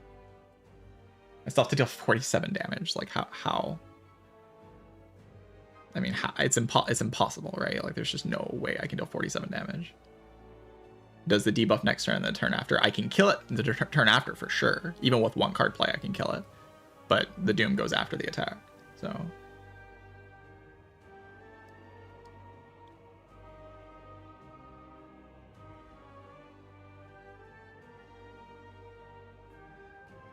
the problem is no Defy. I didn't just get offered the broken ass Defy card.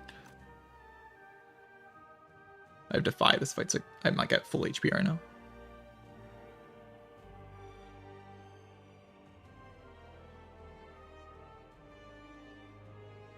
I didn't get offered any weakness.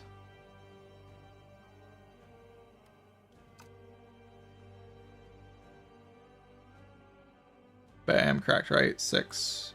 I can't. Yeah, I'm always dead here. There's nothing I can do.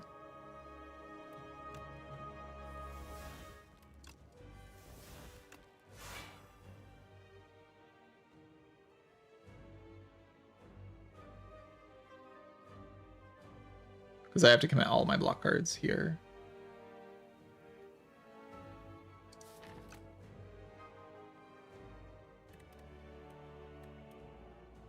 Like, if I could just play one attack this turn, I'd have enough damage. But like, I can't play an attack. I have to play all blocks.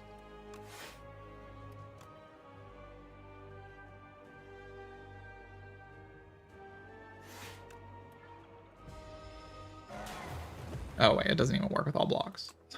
I'm 1 HP off. I mean, it didn't matter. Like, it's irrelevant there.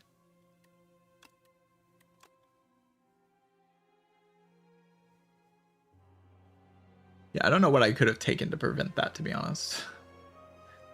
Maybe like some attack or something. Yeah, I could have taken that one attack. Where's that attack I could have taken? The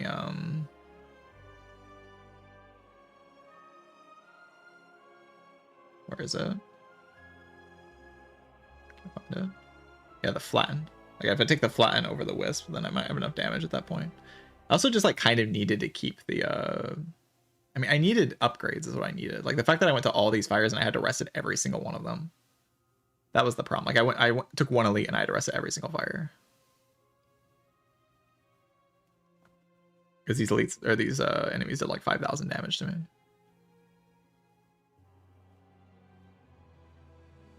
I also didn't get any relics. That didn't help. Like I got 3 relics in the act and none of them do anything. The 2 event relics are worthless. This thing healed me for 4. This thing did nothing. This thing was going to do something though. Like if I survive this fight, I'm not in a bad spot to win the run. I just wonder what path I could have taken to like prevent this. Because this was like the most tame path I could have taken. It felt like. Maybe just take the Grave Warden over the Fear. And like I lose less HP in the hallways because I have Grave Warden instead of Fear, and then like I just kind of win the run. I just like felt like Fear was had potential if I can upgrade the Fear, but like because I bleed out so much, I can never upgrade the Fear is the problem. Like I bleed so I'm just not like attuned to how much I'm expecting to bleed on these floors is the problem. Like I look at these floors and I don't really I don't know how much I expect to lose because I haven't played enough runs.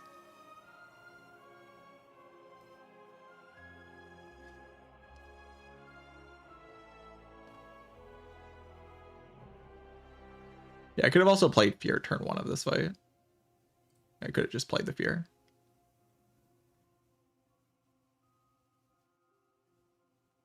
It feels like there are some card picks that I could do differently that would fix the problem, though. I'm just not attuned enough to like how to solve problems in this deck. Like I didn't know how this fight was even gonna go. I was like, okay, I have the this card, so like I have scaling, maybe it's good, but this card actually doesn't do anything in this fight really. Because like what this fight does is like it does the shout thing at you. And then that turn's like impossible to deal with. I can like kind of scale enough for the other turns with this. Like, I mean, this is very useful still, but like, especially since I drew it on turn 1. But the shout turn, this does nothing. It draws you a card, engages your energy, and you can't do anything with either of those things on the turn that it attacks you. The Demesne.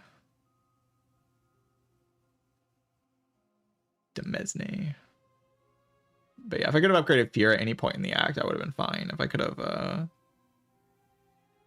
added a good block card as well.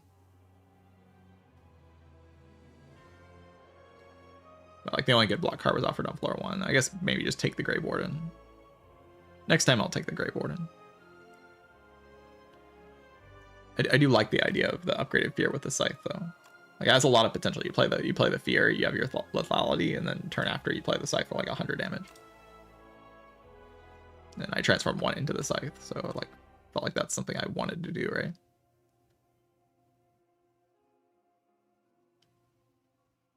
Capture Spirit drew a lot of cards, but like I can't actually do anything with card draws, so.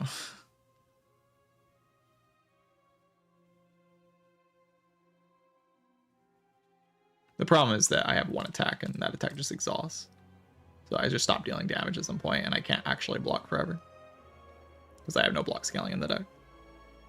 Like this fight is kind of hard to just block forever because like it does the scream into attack thing at some point.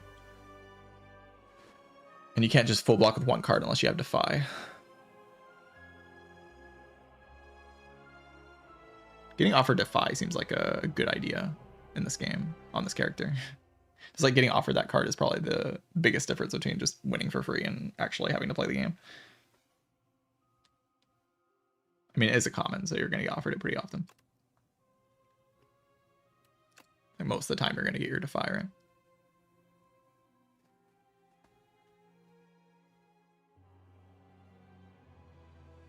That card should only block for 4. The fact that it blocks for 6 is ludicrous. It's like actually such a stupid card.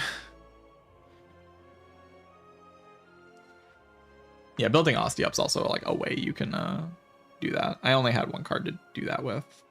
Maybe if Bodyguard's upgraded, I can like get there. Could have taken like a cleanse. I was offered this cleanse, but like I think lethality was like the only. I mean, maybe at this point I should just be committed to like. Maybe I should take cleanse over lethality actually, and just say we're not dealing damage in this fight. We're just like building Ostia somehow. You just exhaust everything but your Bodyguard, and you just play Bodyguard, Bodyguard, Bodyguard every turn. Maybe that was the line, actually. You just sit there and you play Bodyguard a bunch of times, and then you, like, negative pulse to block. And that's how you deal with, like, the screaming turns.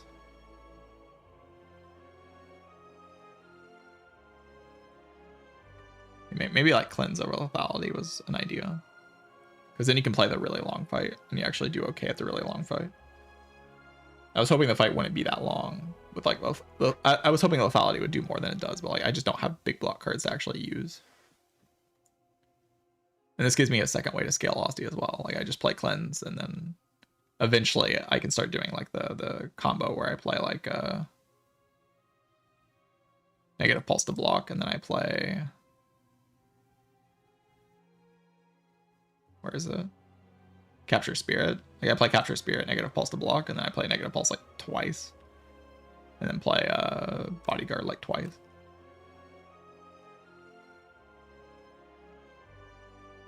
That doesn't actually full block though. That's the thing, like, how do I ever get to the initial split? Don't I just die to just like attacking me? The first phase of the fight just kills me at that point, right? Because I never get to the initial split without lethality. Like once I can split it, yeah, that combo does make sense. But like, how do I ever split it?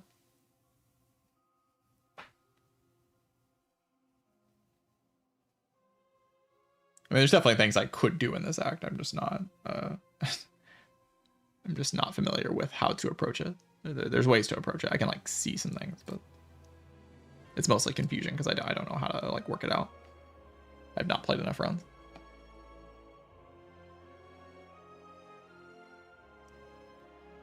I just gotta play more games of this game. That's the main thing I have to do, is just play more runs, because then I'll just like see the situation more often and then actually be able to deal with it. Another, well, the next character is the defect, so I just like win by default. Invincible, garbage, stupid character.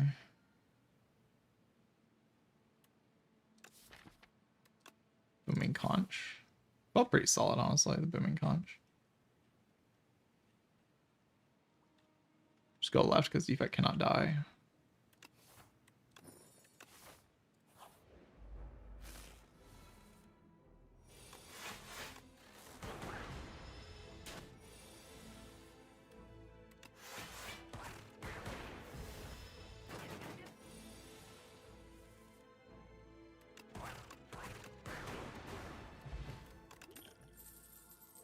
Ball. Do kind of like boot sequence, especially with the Booming Conch.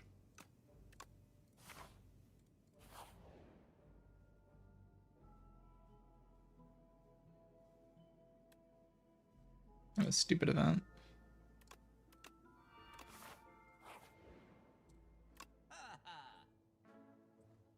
Ball.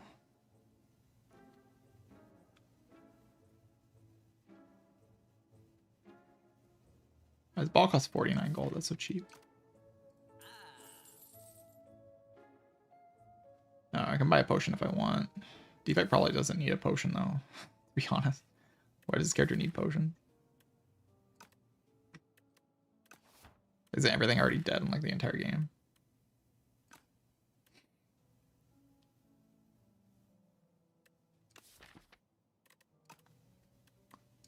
Maybe weak pot's like pretty chill.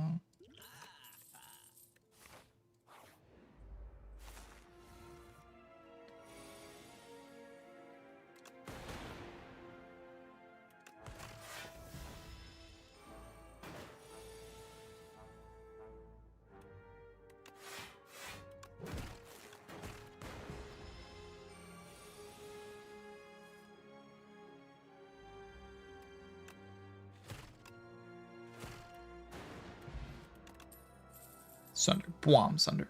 Bwom, Sunder. Refract's pretty good, actually. The glass orbs. I like Sunder, though.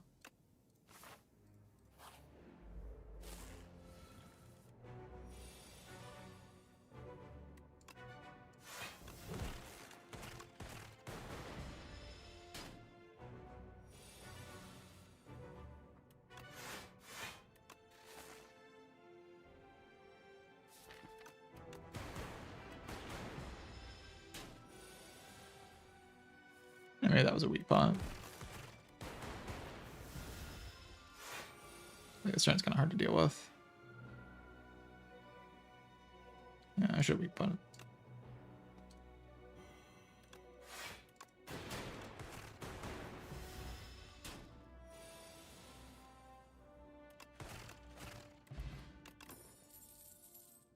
Broken card. Kind of go with Ornamental Fan, though.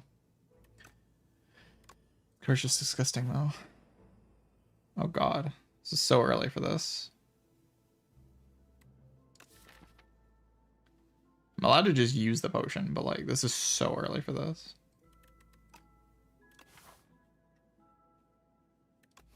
Because you get 2 potions in this fight. Man, let's try it. See if defect can do it.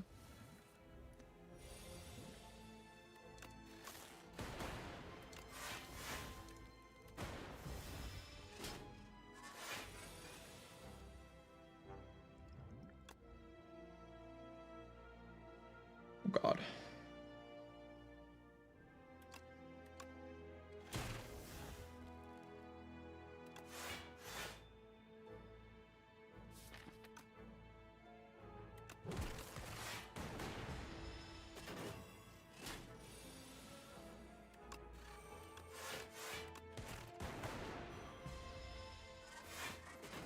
This dies too. Oh wait, I'm still weakened. It doesn't die to Sunder.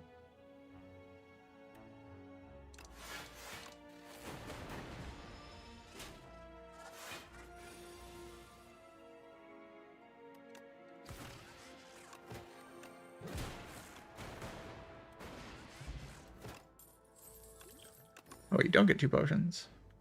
Huh. I got 2 potions last time. Maybe it gives you a potion guaranteed, but there's like a potion chance on the second potion. I did get a data disc though, that's pretty good. Touch of Insanity is also a fine potion with Sunder.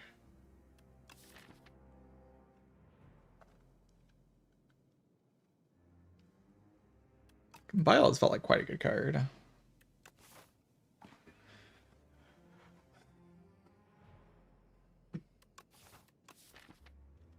Beam Cell's alright too though. Do Beam Cell.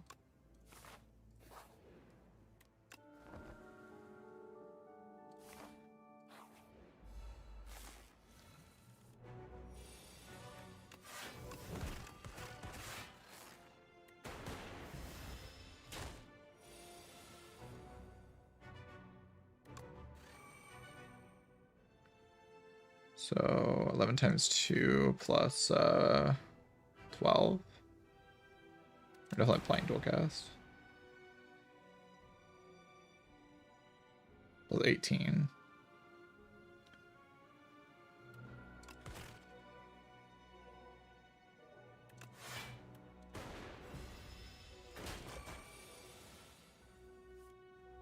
Oh god. Like I don't want to play ball.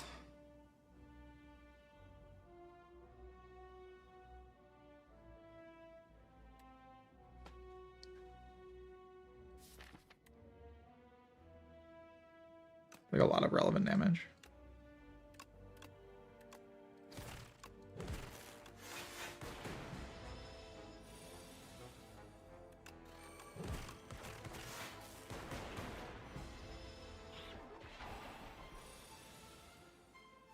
I didn't even need it, did I?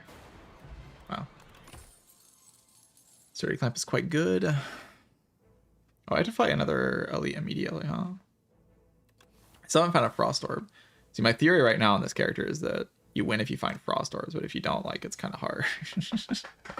that's my current theory. But it's, like, kind of easy to find Frost Orbs, and as soon as you find a Frost Orb, you just kind of win instantly. Frost just beats the entire game.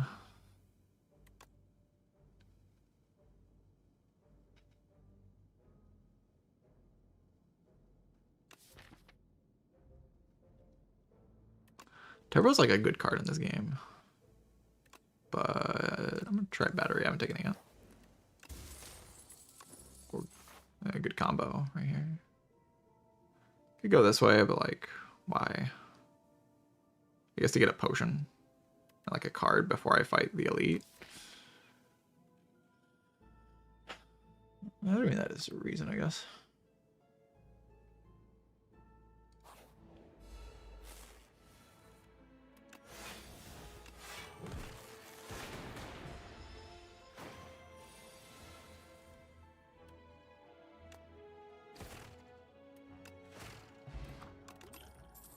Cold Snap, GG. I win. GG.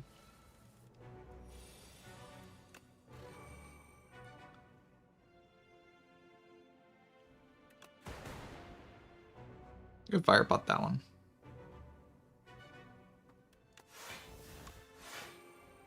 Like kind of Omega chill with that.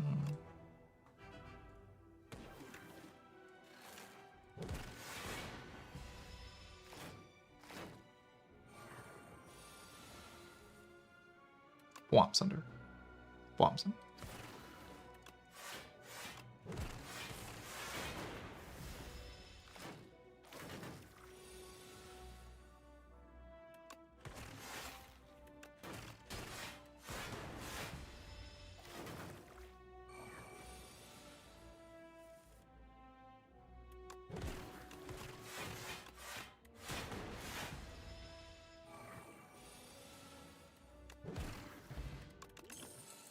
Good.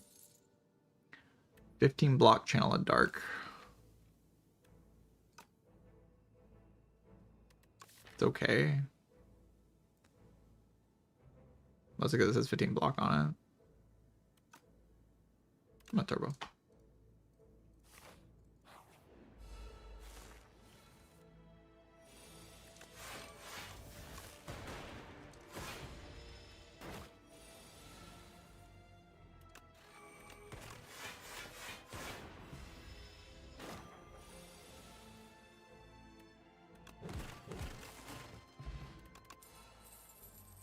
GG.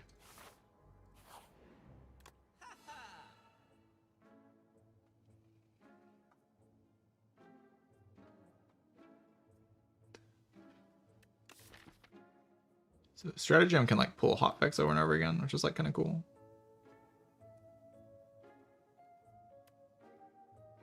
I can just do iteration fight through. It's not a terrible idea.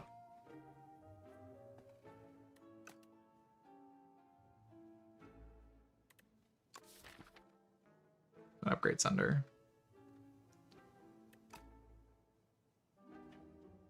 I mean, this combo just kind of like, just kind of does the job, you know?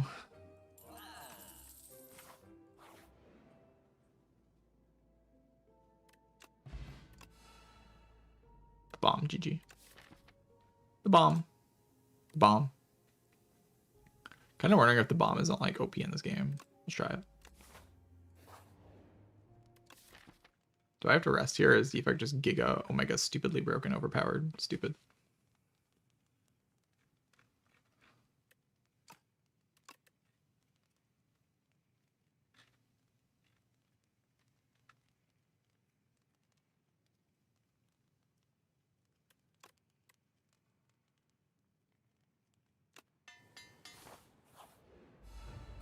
I don't really see like why I would have to rest.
That's a draw pile. Looks good to me.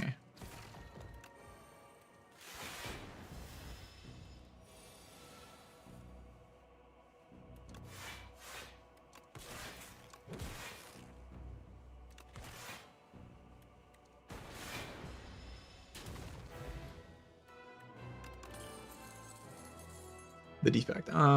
Okay, buffer. And it's like, okay. Super critical. Gain 6 energy. Gain 6 energy.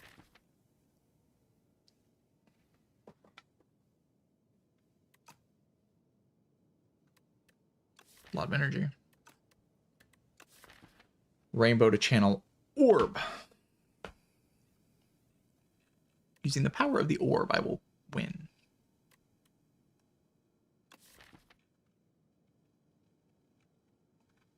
I guess I kind of already just full block everything forever. I mean, super critical, worth a try. Maybe it's worth a try. I haven't like clicked it yet.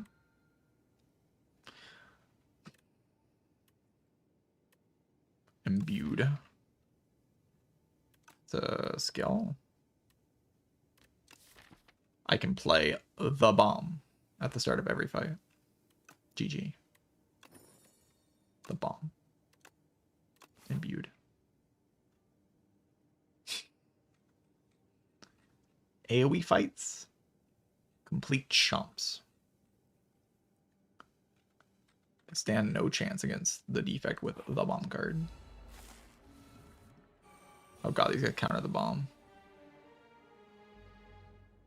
So good.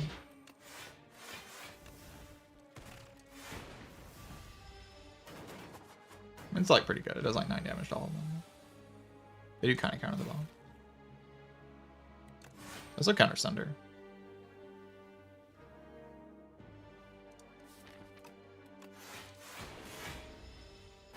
Character is so freaking overpowered, Jesus Christ.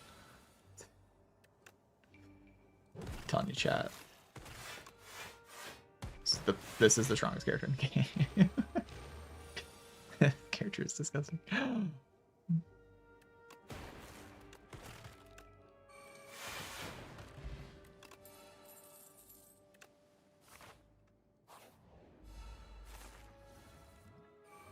The bomb.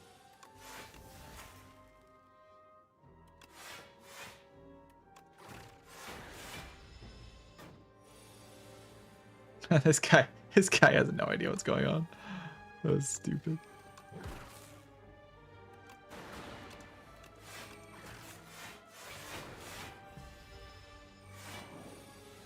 Nice 40 block, bro.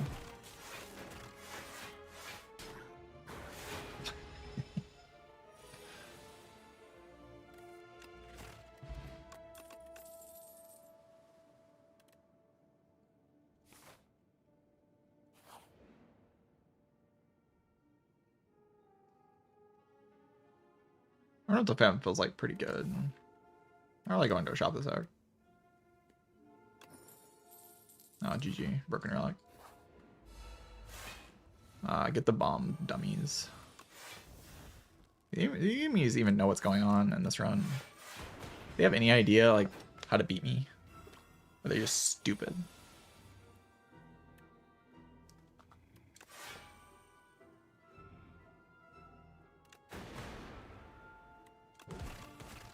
It doesn't matter who I attack.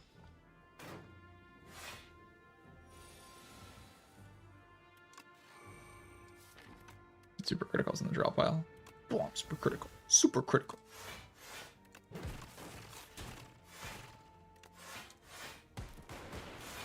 The bomb. Okay, my theory of like the bomb is the best card of all time in this game is like, I don't know, it's feeling kind of got onto something maybe. You know, I might be onto something with this the bomb is broken theory.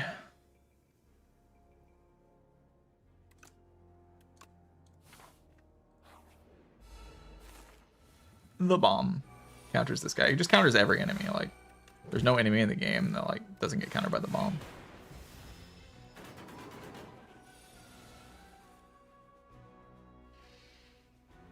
What is this guy doing? Getting owned. That's what this guy's doing.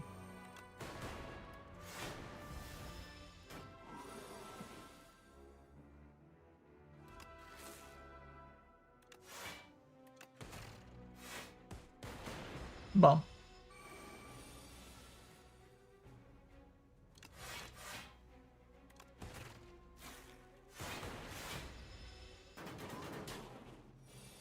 I missed my weakness. That's been kind of a problem in this way.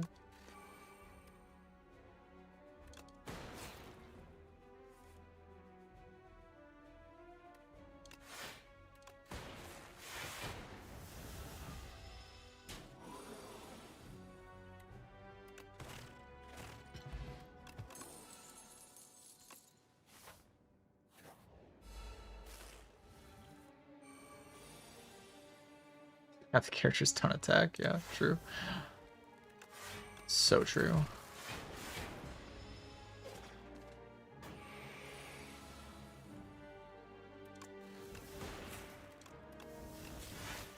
I'm super critical.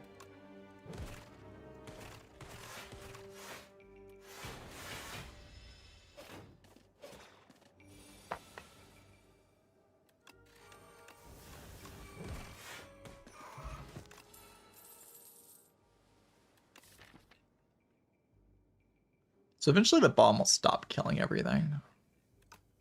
Problem for my future Toxic Egg deck. Can I die to the elites? I mean, the one thing just gets absolutely freaking obliterated by the bomb. Like the triple guy. I can't remember. The other elite's like the attack one. Like you punch it and then it gives you energy back. That one's kind of hard actually for this deck. I can kind of just block it though. I have like a buffer potion if I need it.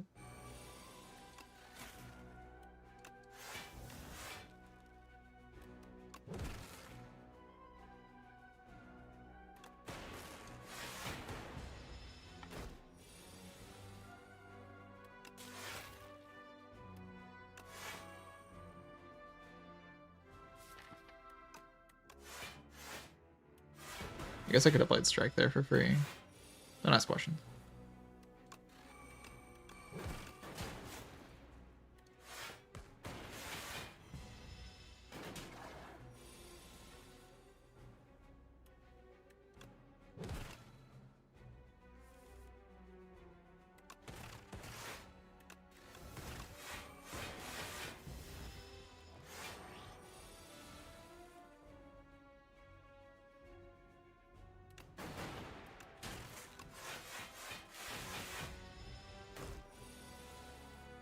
Bro, where's the bomb?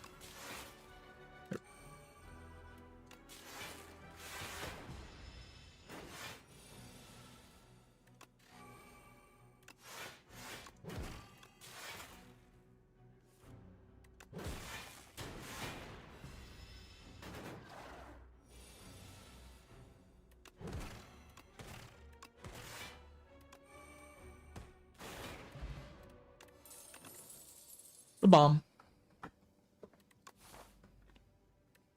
I am the bomb. Wait, that's a focus strike. Why am I not taking that? Is it bad? I mean, it must be broken, right? Just focus on it. Ah, strike dummy right after the focus strike. It's beautiful. The bomb. Wait, what the hell? They're still punching me? That's not allowed. You're not allowed to punch me after the bomb. What? Just get lucky.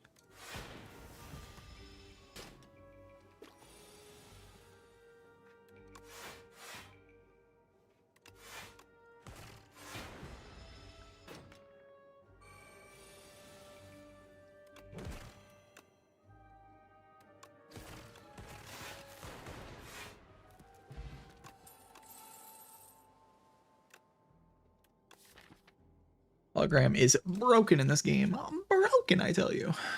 It's broken.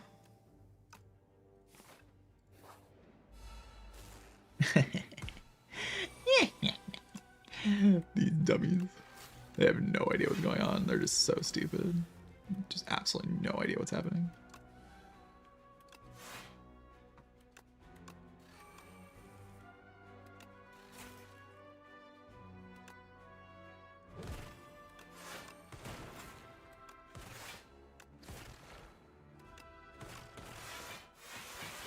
The defect.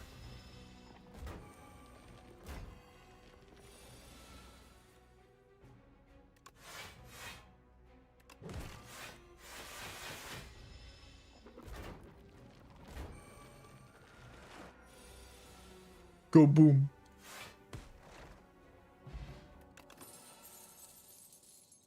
Ooh, hologram's broken, but Cool Head is also broken. Too many broken cards.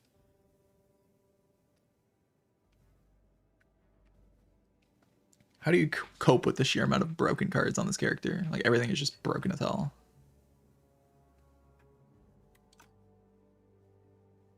Broken card, broken card. All is broken cards. Everything's just broken. All broken cards. Can I upgrade my focus strike?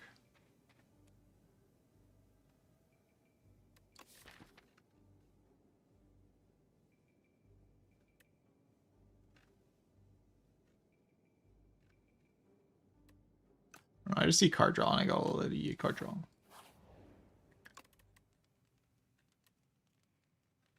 Focus. Oh God, this guy.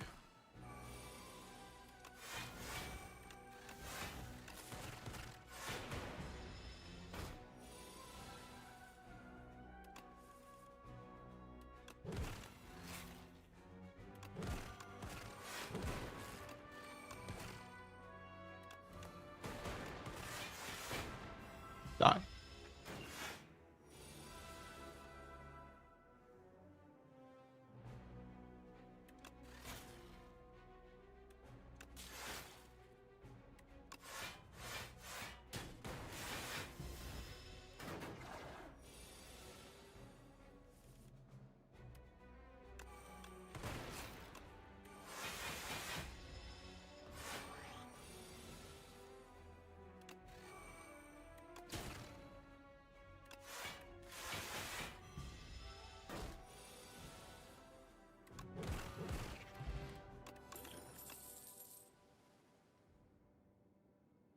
Apply 3 weakness.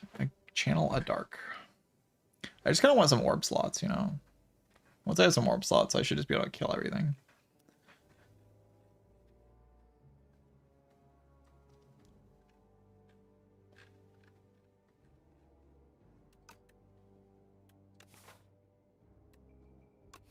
I guess I'll go to a fight then. The boss is the crab. Crab of evil. I don't really deal good damage against the crab. I don't actually scale that well. So I could take a dark orb just to like shuffle around some orbs and then eventually dual cast a dark orb and say, gotcha, you know. It's an option. I don't really care.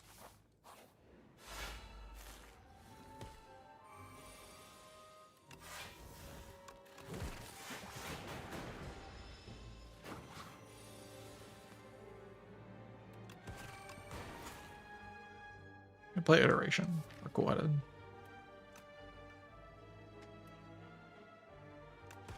Play straight. You go for neither, you know. Neither seems good.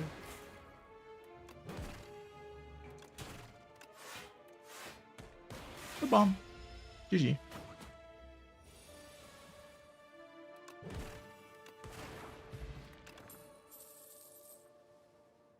Cold Snapper. I don't really need that. What's Rocket Punch do?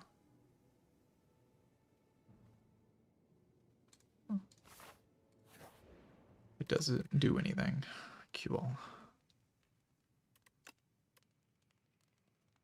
Card draw. I'm gonna power pot this fight. Because I want to. Echo Form. GG. I'd like to get a real Echo Form. That'd be sick.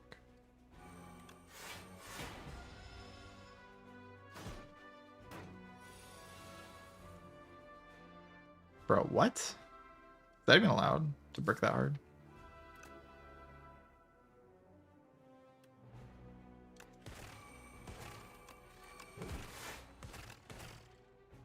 Yeah.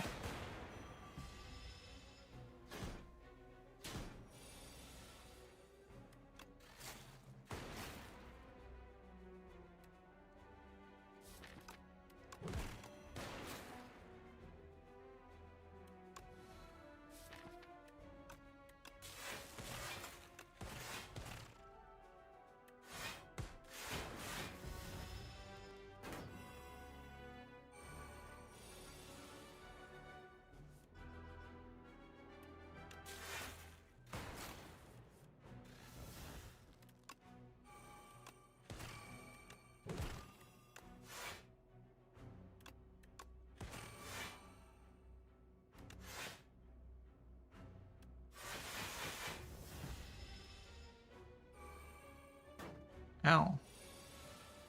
A devastating attack.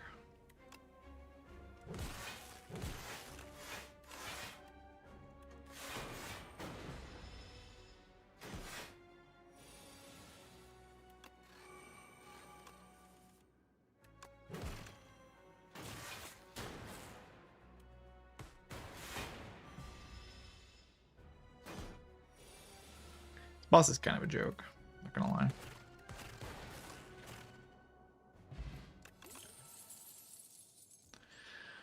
Creative Albert. Potion. Or thing every turn. That's not bad.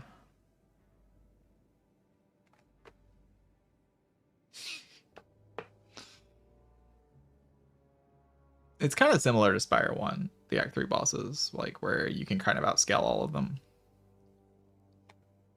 But they don't deal the front-loaded damage the Spire 1 bosses did. Like Queen takes like 50,000 turns to deal more than 22. Kind of stupid.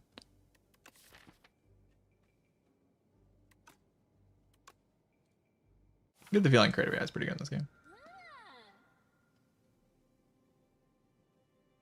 Glam. So beautiful bracelet. Beautiful bracelet's pretty good.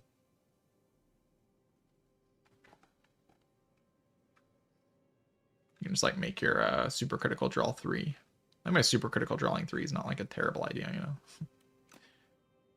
Glam is like kind of stupid though, you know what I'm saying? It's just really dumb. Would you like to echo form every card that you add from here on out? Oh, maybe. Might be alright.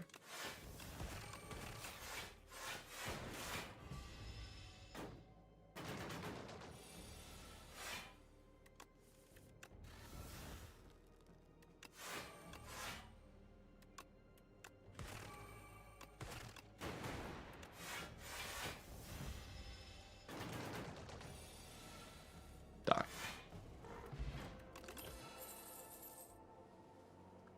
Replay 1. Orb swat.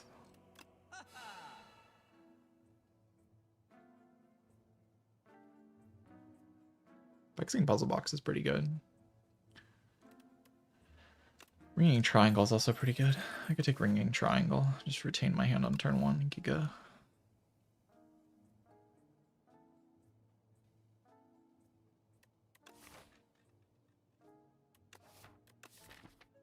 Also just take thorns, because thorns are broken in this game.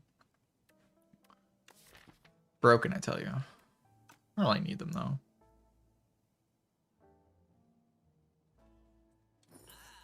Just get a mid. Mid's probably alright. Foul.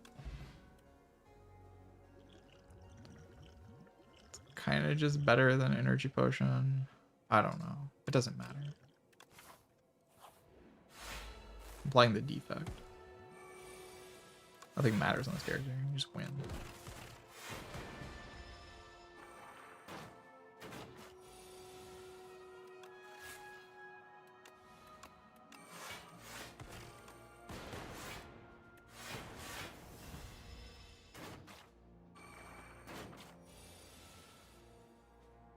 Good boy.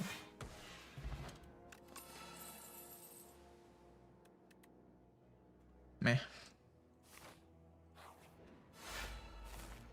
Oh no, this guy does so much damage. Energy bot to play creative AI.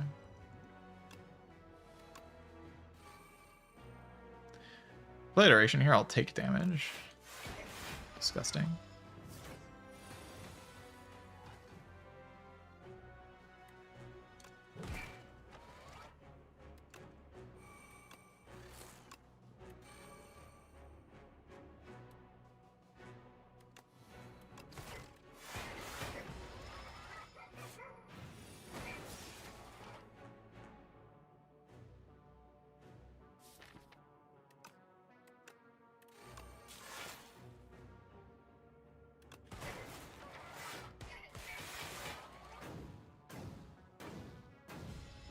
Oh god, he's gonna attack me. Oh no. 45. Oh god. Chat, somebody help me. I can't win. Just 45 damage. No. I kinda wanted to play capacitor, but like I don't need to play capacitor.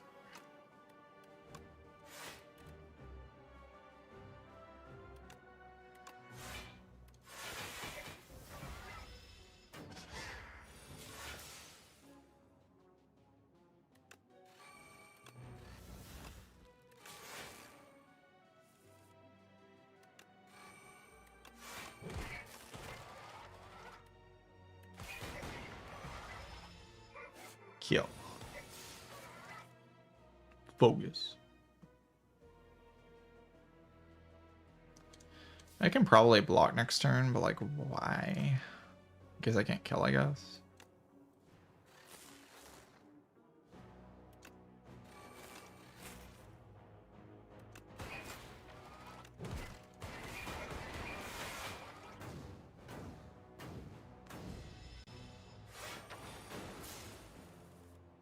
Not like I lose all that much.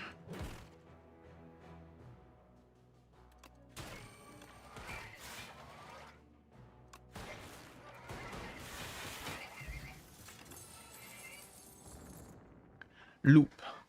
But it's duped. Doesn't even like block that much to dupe the loop. It's still okay though.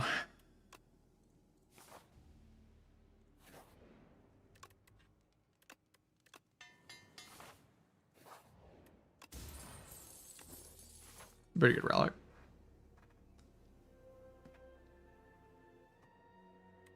What?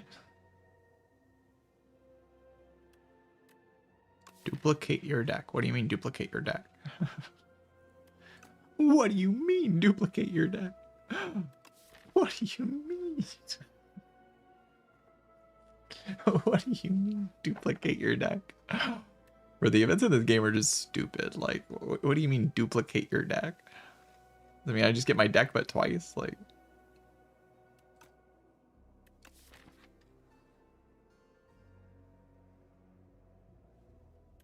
seems terrible. Wow, that was terrible. Bomb solves this fight.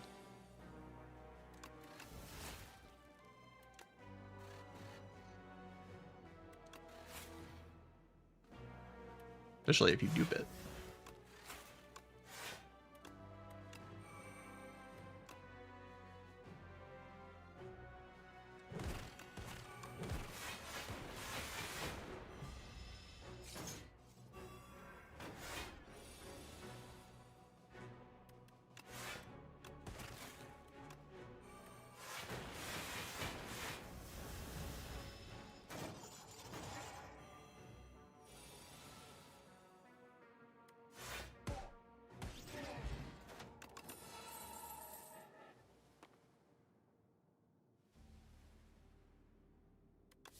Synthesis is not terrible. I want to say it's good, though.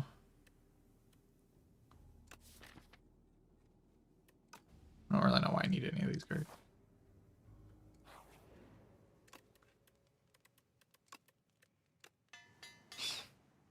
Re-upgrading my hotfix. Insane.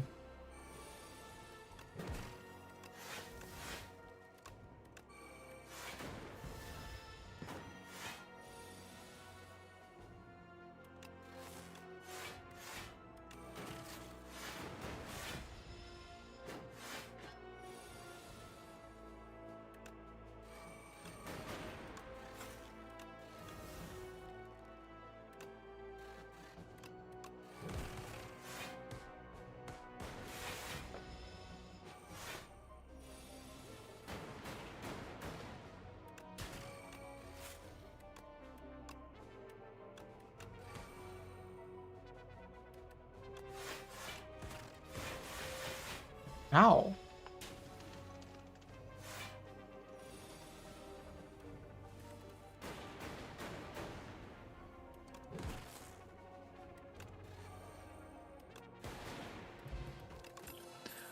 Bogus potion. Glam has been kind of disappointing, honestly. I mean, like, I guess it's duping these. That's like not bad, right? Okay, maybe it hasn't been that disappointing. That's pretty good.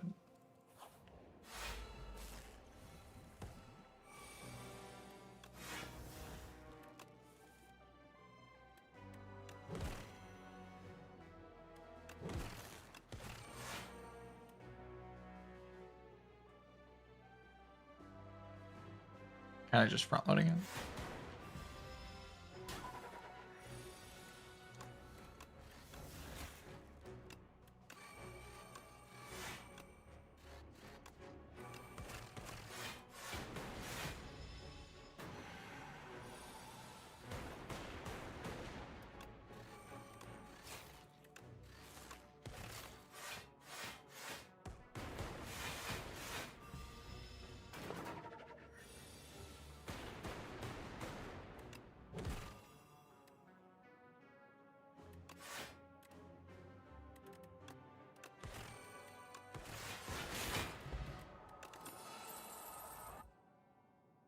Gain 2 block for each unique orb you have. It's probably pretty good. Kind of just says gain 1000 block on it. So the second boss is like a complete joke, so I'll just use all my potions in the first boss. How does that sound?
But you know, I think this character might be able to go on like a 100 streak in this game, chat. Kind of wonder. What if? What if defect is just like actually crazy?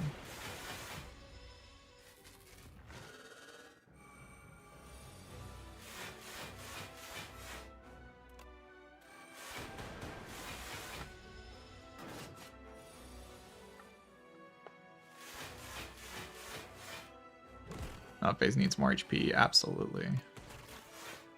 Extremely true and real.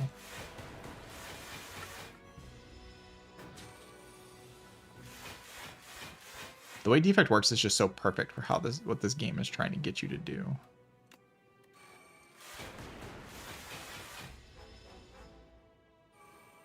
Yeah, it's a boss relic.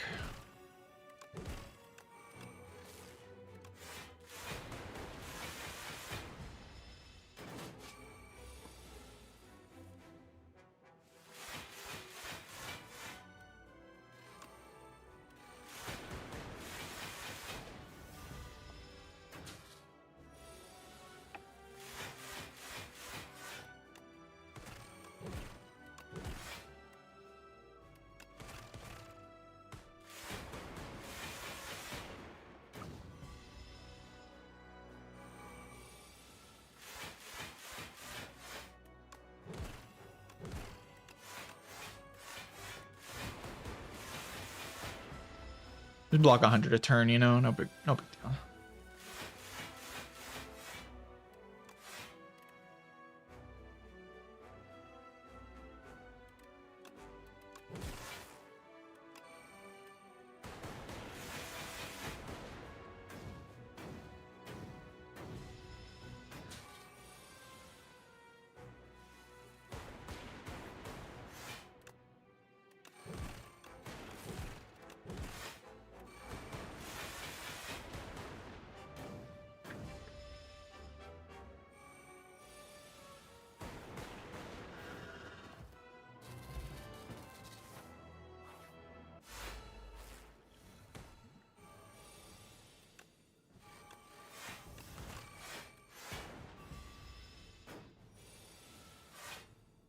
I kind of feel bad for this boss. He just kind of gets destroyed by everything.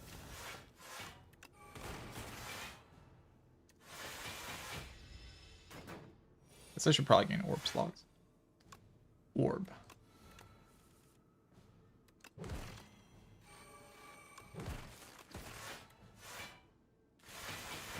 The bomb.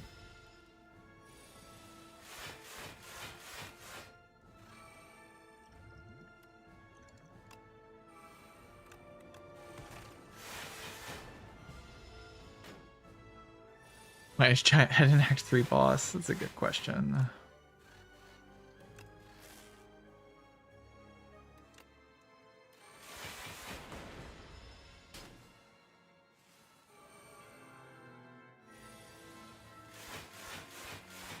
Subroutine card. You can generate a mummified hand with creative AI now. Very balanced.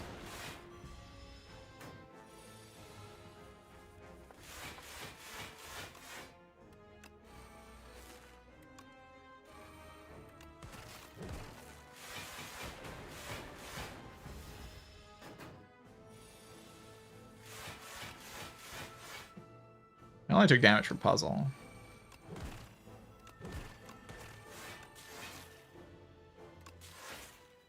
The bomb. No! No! My best card.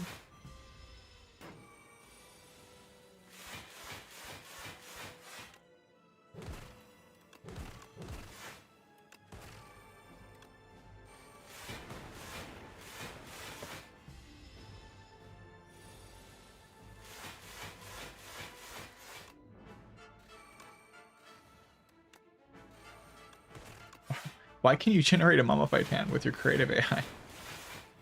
Why? Why can you do that? Like, why do I... Why?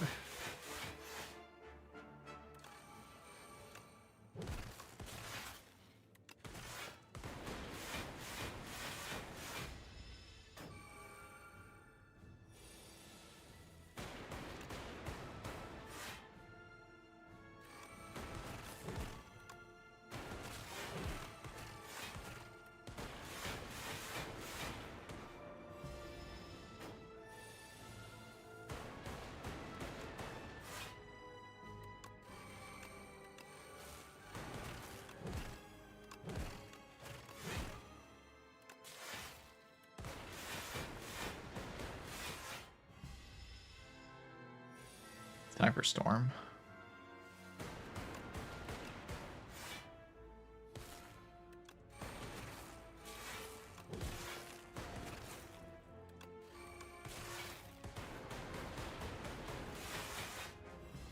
Die.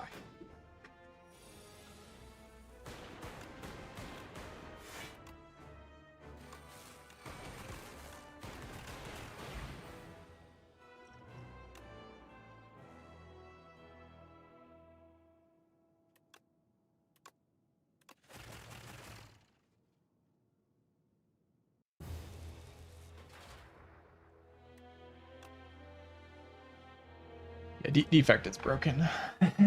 Defect is broken, chat. This character is like giga omega overpowered. Like, jeez. The other characters are strong too, but they can actually die. Is the thing. Like, they can sometimes die. The enemies can actually deal enough damage to kill them.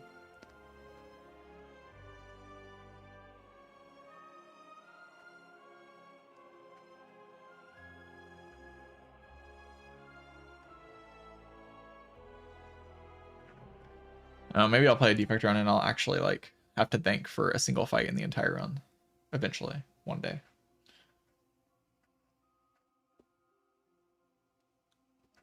Regent's pretty strong, I think. You just have to like play the card pool correctly.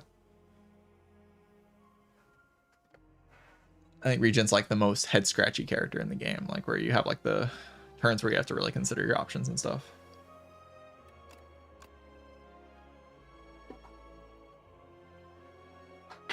Defect just like actually destroys everything. Like as soon as you see a Frost Orb, that's like the question is like, is Defect the best because Defect might have problems if you don't get a Frost Orb.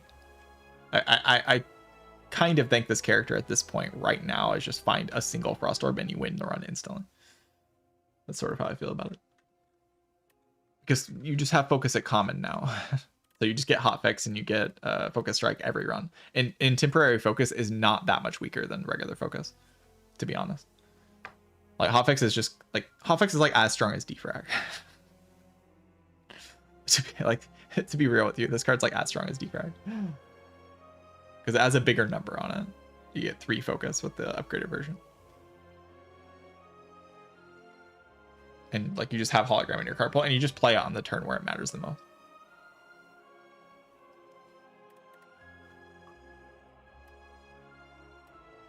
And it's just a common card, you know. Focus Strike is also really good and upgraded. It's just amazing. Defrag's still good. I mean, Focus is better in this game than it was in Spire 1 because you can solve basically any fight by just having Frost Focus. Like there is no fight in this game that beats you if you have Frost Focus. Not a single one. No fight in the game like can actually challenge Frost Focus. There's no Reptomancer to stop you. There's no Giant Head to stop you. There's no Slavers to stop you. There's no Grim Leaders to stop you. All of the problems from Spire 1 that stop Defect from doing Defect things don't exist in this game and are replaced with enemies that do not stop Defect from doing Defect things. Every enemy just falls over and dies to Frost Focus. Like all of them. But the question is like, do you actually get Focus or Frost every run? Like, can you actually find it every run? There are a decent amount of Frost cards, but there's not infinite Frost cards. I mean, in that run, I never found Chill or Glacier. Like, just Cool-Headed and Cold Snapper are enough in this game. Even like the new rare Frost card, the Ice Lance, is kind of good enough.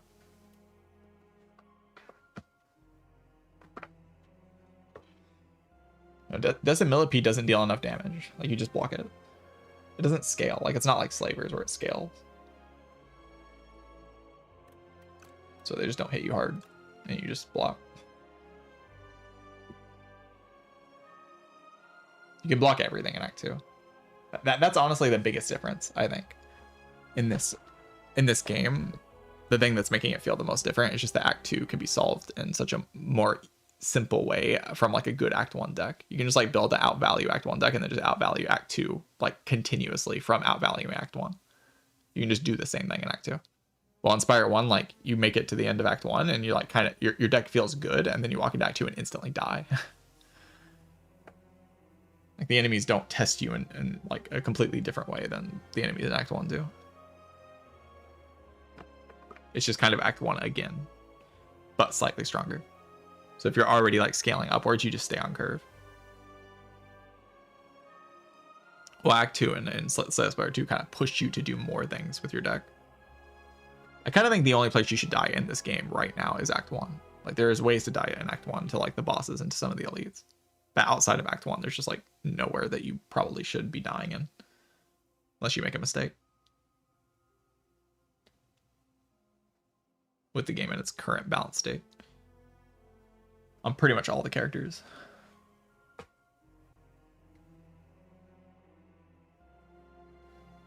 And because of that, because of like the way this game tests you, I think the bomb is actually quite good in this game.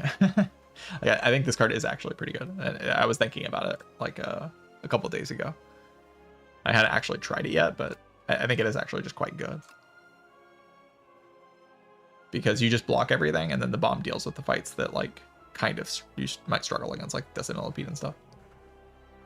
You just blow this thing up. Like Mecha Knights, you just blow up. Or no, it's not Mecha Knight, it's Night Gang. Yeah, Night Gang. Just gonna blow them up. No, we don't have any concrete idea of how often this game's gonna get balance patches. I do think this is a pretty good whale bonus though, the Booming Conch. This feels very solid to me. Feels very, very solid. It feels like elites are like, you want to fight elites pretty badly in this game because relics are broken in this game. But the elites can be kind of challenging. So getting a boost in elites is like pretty cool.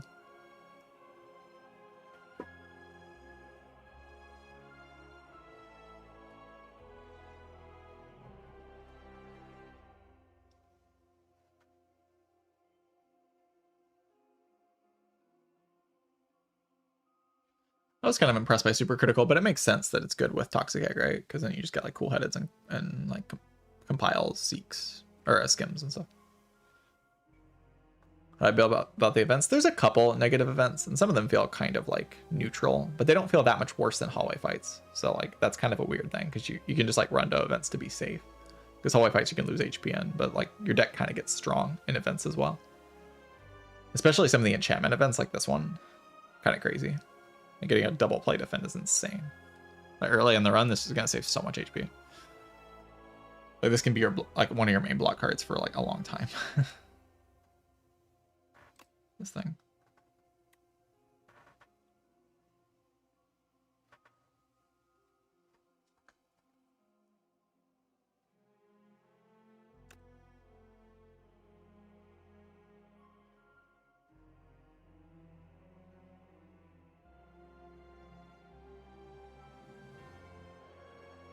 This event, I think you should just like yeah,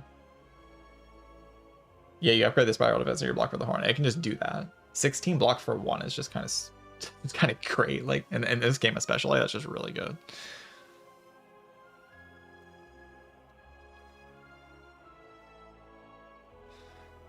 Newer to Spire and only play Monster Train. I mean, I've never played Monster Train.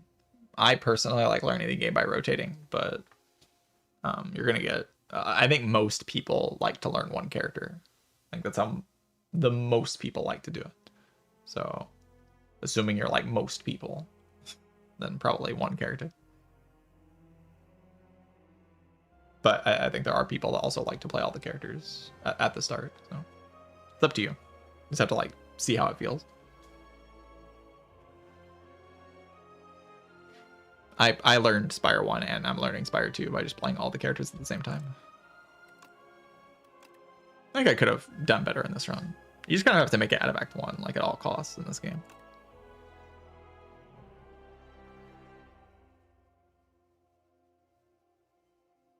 I'll rotate. I mean, maybe I'm wrong, you know? Like, I could be wrong. It feels like when I was playing Spire 1, when I was playing, you know, even seeing people in Spire 2, it feels like a lot of people like to just learn a specific character, but I could be wrong. I know that it is different for everybody, though. It's not something that's like catch all. This is the answer for everybody.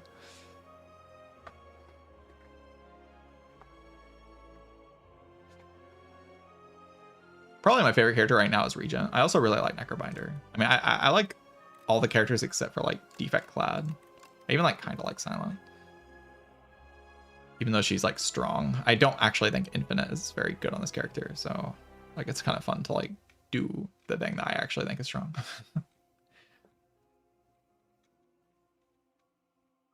I just do not understand. Like looking at this card pool, it just does not make sense to go infinite. I just do not get it. I don't understand why it's good. Makes no sense to me.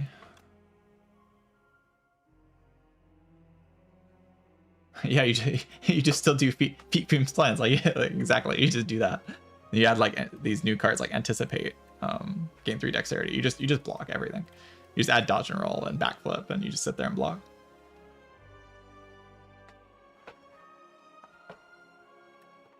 Yeah, but Slam, Acro, and Go has weaknesses though.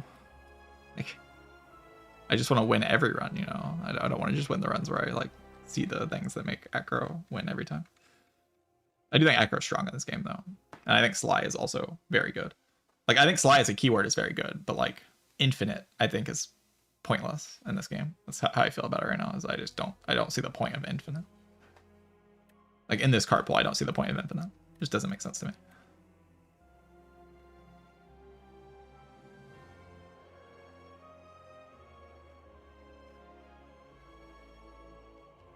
Like I think After Image is just absolutely bonkers in this game. Like just stupid. Like weakness cards, like you just want to add cards. Like I want to add every leg sweep. I just want to add blurs. I want to add like escape plan. I want to add. There's nothing that punishes escape plan in this game. Cards just stupid in this game. There's nothing that punishes it. I want to add my like deflect plus, like upgrade them, and then just block everything and sit there and go Fuma. I think Malaise is kind of bad, but it says weakness on it, so I don't think it's that bad.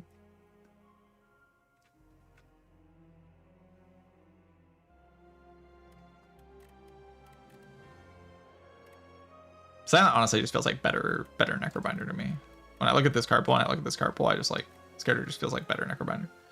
Because you actually just have dexterity in your card pool, so you're just kind of stronger. And then Poison is just kind of better than Doom.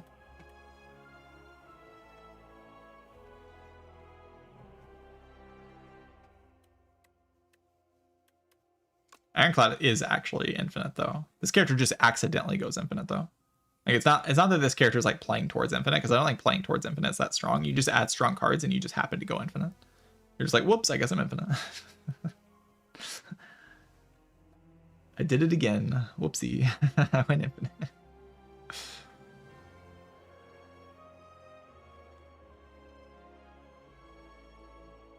I genuinely cannot process why they put this card in the game.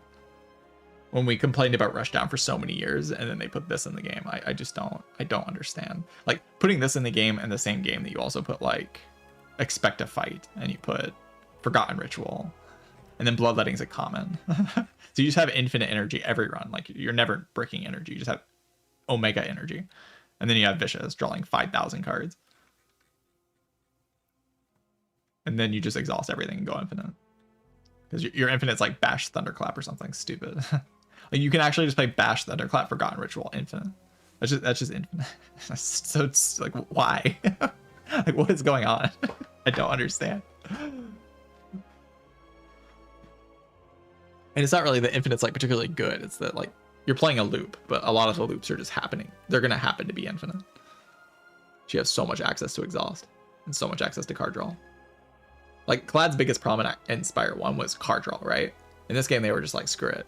Clad, you just get to draw 5,000 cards every single run. Card draw was your problem? Yeah, no more. Here's all the card draw. Every card draw. And that's not okay on this character. Like you can draw that many cards. Like it's not okay.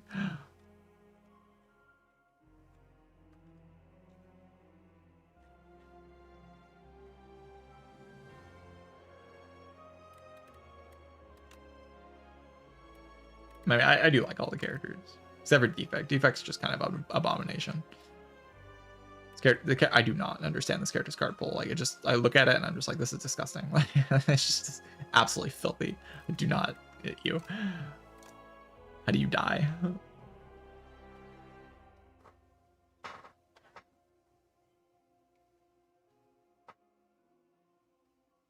Yeah, I probably like Regent the most right now. It feels like the easiest to mess up and die on this character. But it also feels like you get rewarded for making correct plays.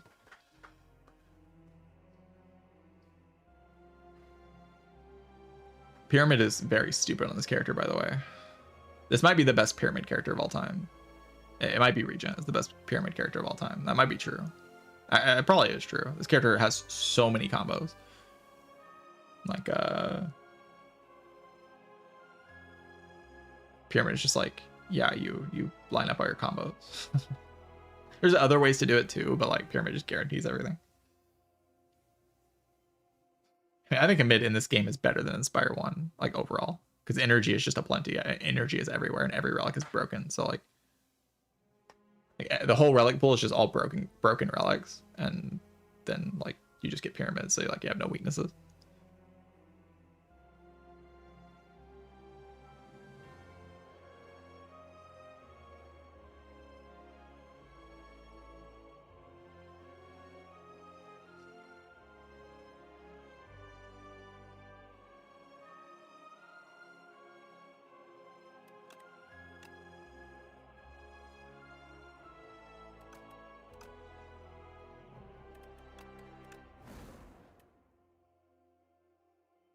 Yeah, the only enemies that hit kind of hard on turn 1 are in Act 3.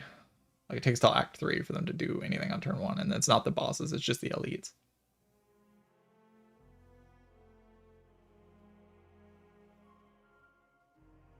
Yeah, I think Act 2 needs some work. I think Act 2 needs some serious work. That's how I feel about it right now. I just think Transform 1's kind of broken in this game. Just keep doing it. Every card is overpowered.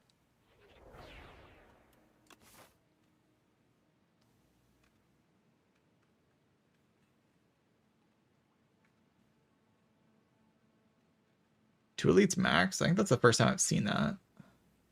Huh. Devastating.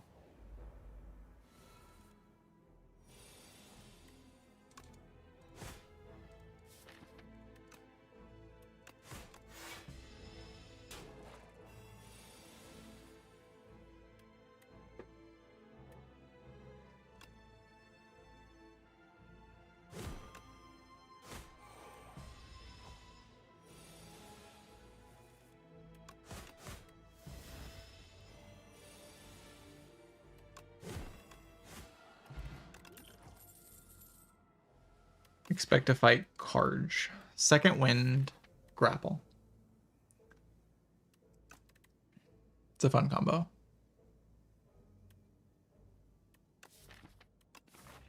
My boss.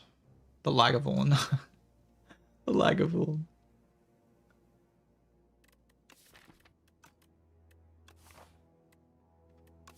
The stupid villain.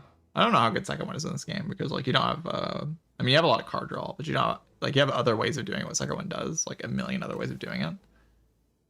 And on top of that, you don't have like power through. It might be good. I don't know, I need to play more run.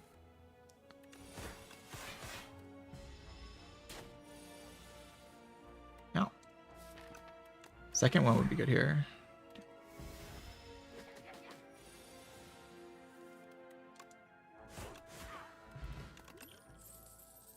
It's back.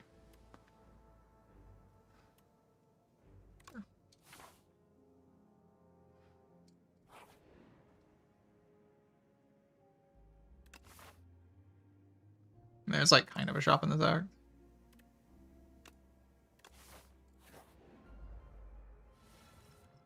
Like the effect that I'm getting there is not that strong.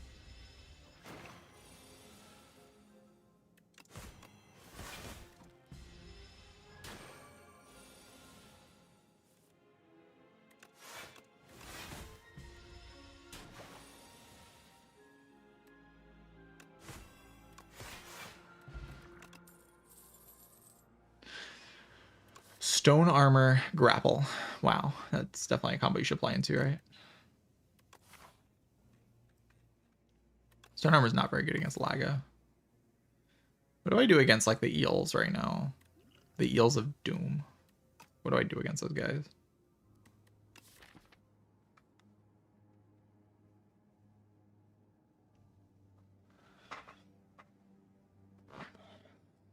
What's the big idea against the eels of evil and doom and evil? I can like go through their shield with the grapple, I guess. Grapple stone armor. Go through their shield. Boom. What about this guy, though?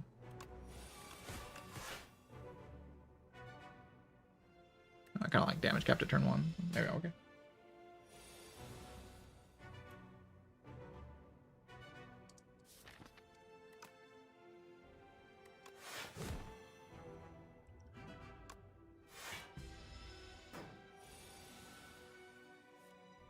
Oh god.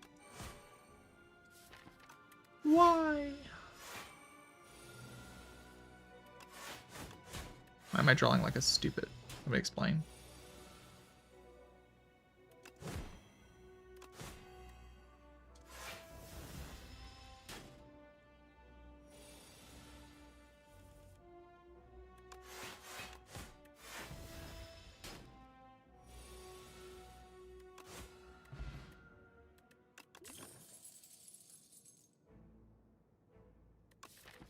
Block, deck, body slam. I block, I play body slam. I play grapple, I play block card, I play body slam. Womp womp. Lethal. Kill. It doesn't like feel like a very good way of playing the character. Maybe it's fine. Feels kind of mid. Cinder might be good. I have no clue.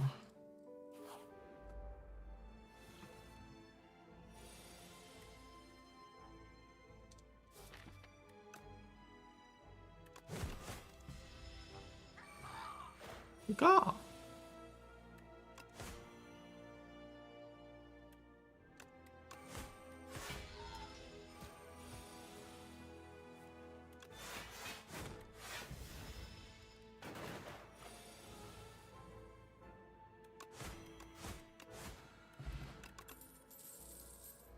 Grappled deck.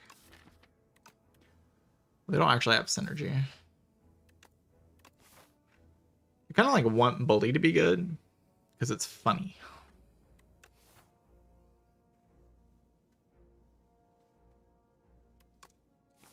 Let's click it because I want it to be good because it's funny. Festive Popper, more like festive I win the run. Prowess, more like broken. Gain dexterity on the Ironclad character. They can't possibly be balanced. No way that's balanced, right?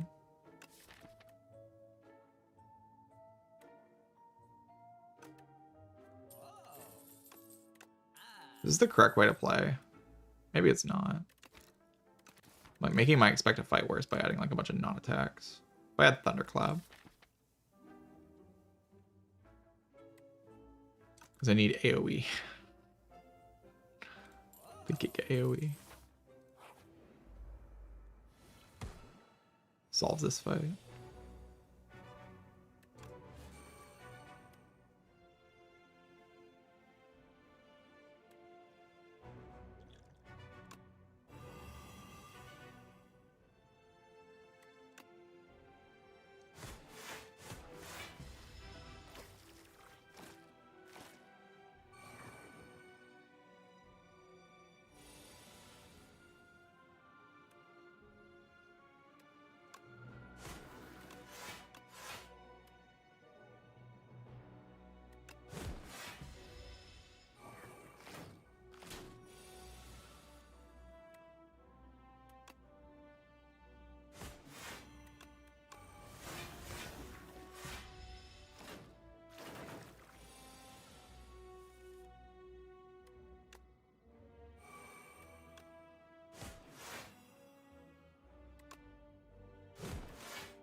I didn't realize I was still taking 1. I thought I was taking 0. Would have been a decent play if I wasn't taking 1 though. Molten Fist card.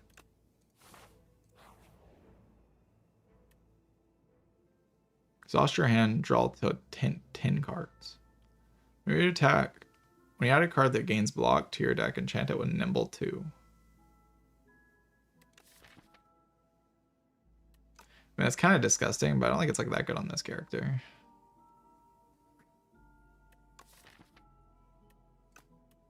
I mean, maybe it's good. I don't know. I'm just gonna get a glow water potion. It's like kind of insane. Draw 10. Why does draw 10?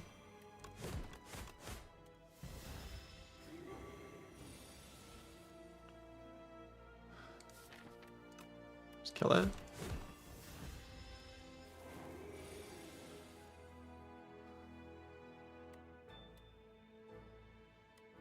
Can't kill it. Damn. Wait. What does that? I forgot. I could have killed it if I drew the grapple, though. It would have worked. I just didn't draw the grapple. Do I need something to, like, kill the boss? Not really, right? Flagavulum, like, stupid enemy. It doesn't do anything.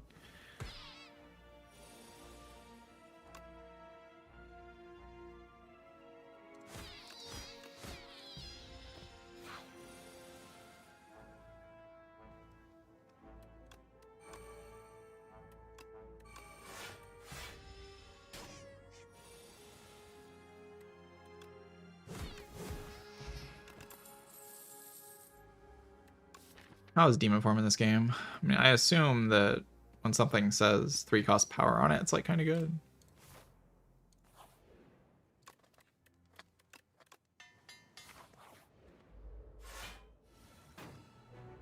Don't wake it up, no.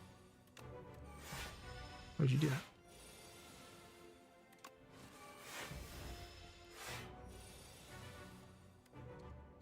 What if I want to play prowess instead? Okay, probably just play the demon, you know.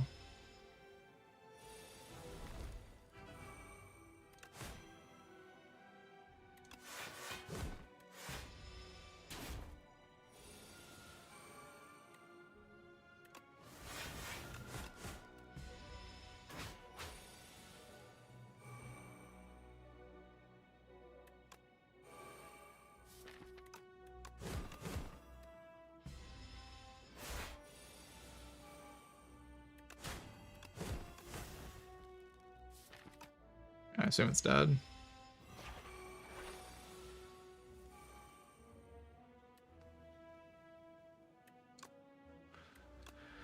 $27 plus 31 plus 7. That's not enough damage, bro.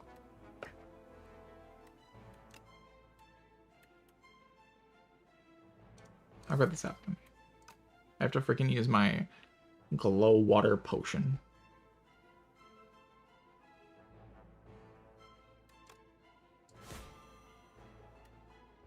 I do, yeah. Whee! It's kind of a good potion.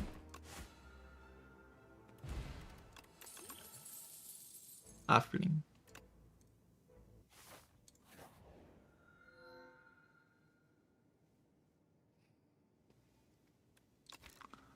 The golden compass of the garbage option. I wonder if I have too many powers in this deck. It could be true. Too many powers. I'm just like taking cards because I've never played with them before and I want to like play with them.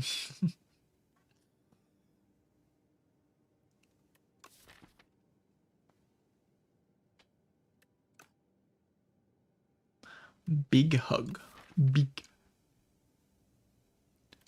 Give it a big hug. Like very hot cocoa is pretty good. You just like find some turn 1 synergy stuff and then you just kind of like go crazy, you know. You just do the thing.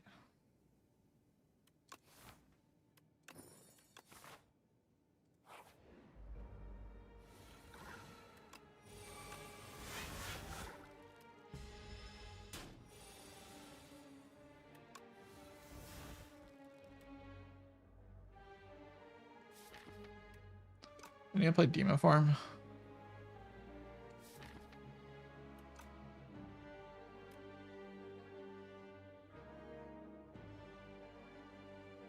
It's kind of tough to deal with, actually.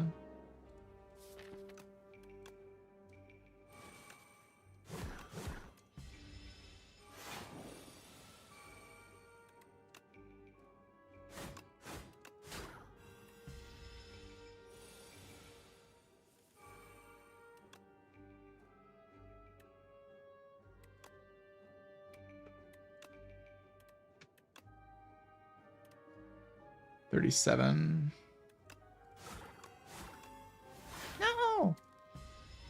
Effects suck. Guess I could have used upgrade pot there.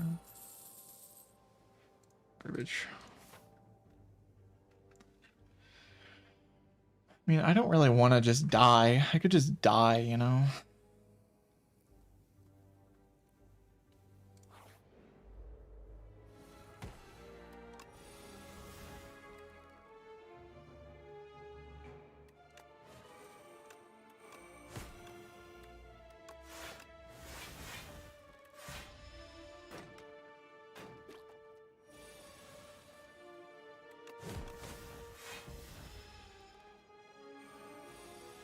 There's no attacks for more on this turn.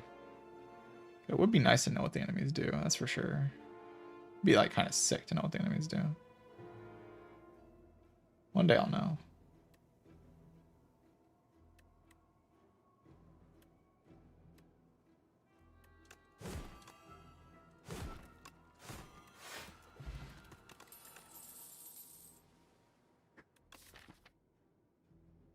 Pommel strike. Shrug it off. I get shrugged. I mean, the key's like pretty good in X3, but like, no, it's like attack 3. Also like about to go to a thing, and I have the bowler hat. I'm dead.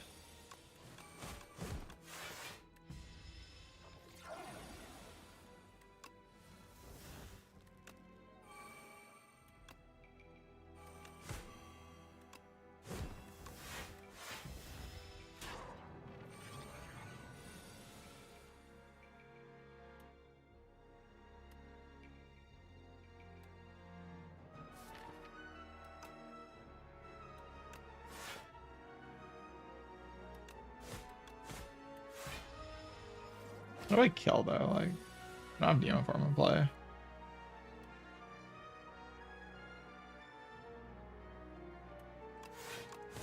Oh wait, that doesn't kill. Shit.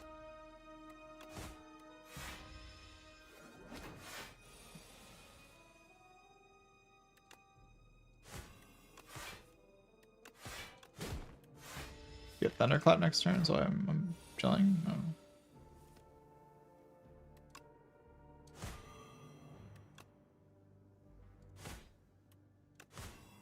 Need to deal damage. This fight is like kind of brutal. Oh my god, that doesn't kill. If I just use the upgrade pot earlier on turn 1. Yeah, I mean, okay.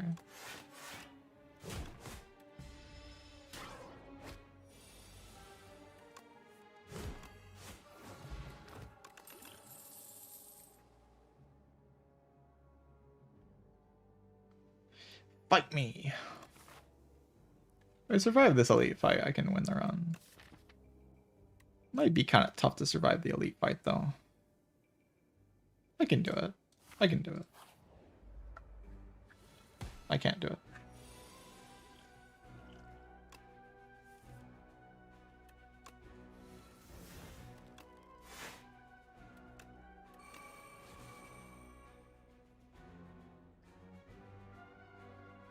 This is like kind of good. I mean, let's think for a second.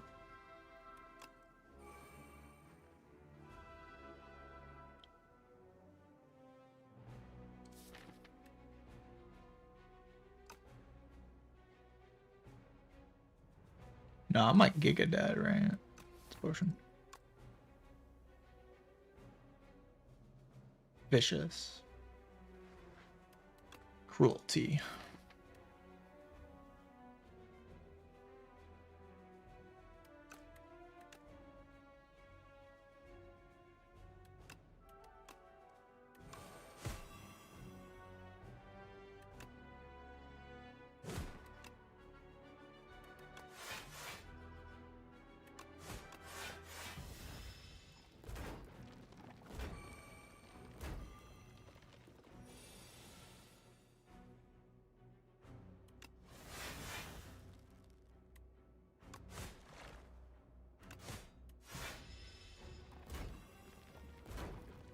I took 8. That's insane.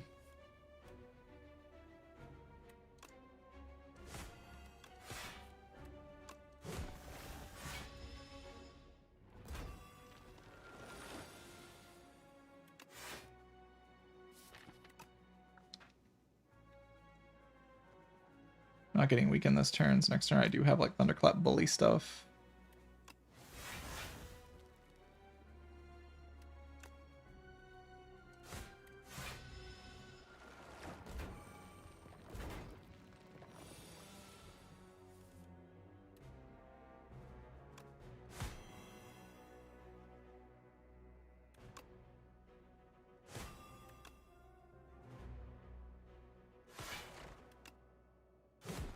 Wait, it is 17. Oh god.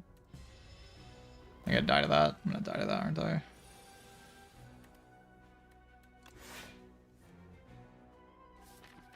That was so bad.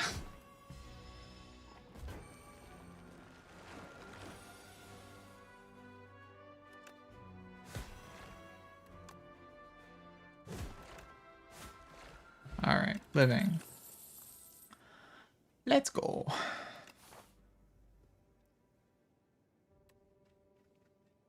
Ancient T set's very funny. All right,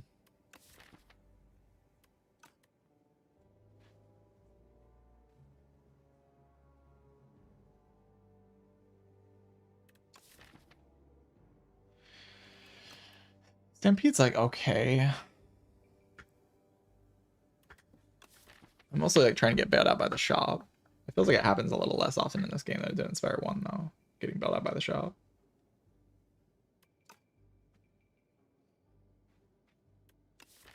I kind of like Molten Fist overall. I just think it's a pretty good card.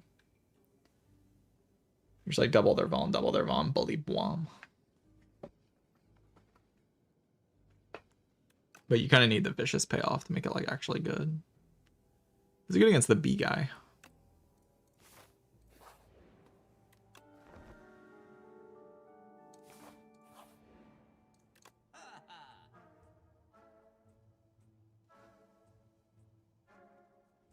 Five times you draw, exhaust a card. It's damage by 3. That's pretty valuable in the current moment where I'm, you know, dying.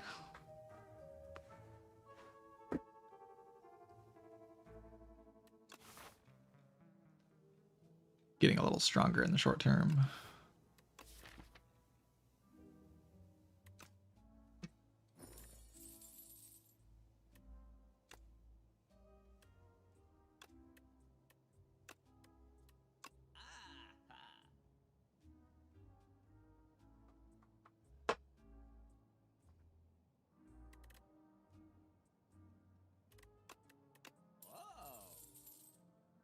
We're going somewhere.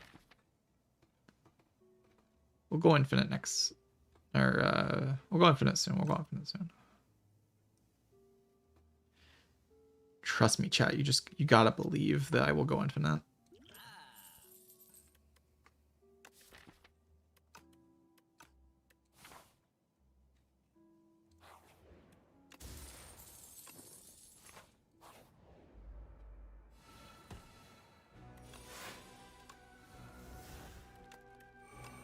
Oh my god, that is so bad.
It doesn't even matter. You can play Shark defend. Doesn't full block though. I have to block pot on top of that. Or I guess maybe I can just dex pot. 15 plus 12 plus 12. That does not live. Can I do Thunderclap, Strike, Strike? Does that kill? Probably. Meat on the bone. Meat on the bone. That's the first time I've seen meat on the bone. Look at it. It's beautiful.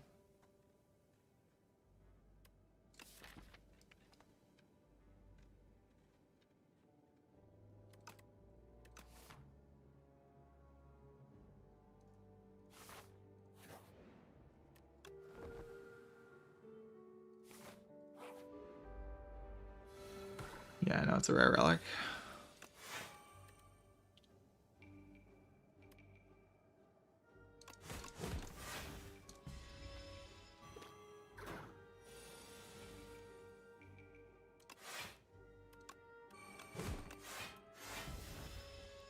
Not gonna lie, I don't know what's going on in this fight.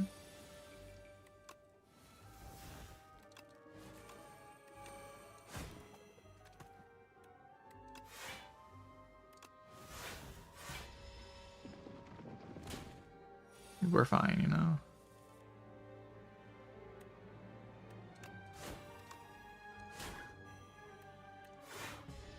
Oh, I could have played defend for 7 damage.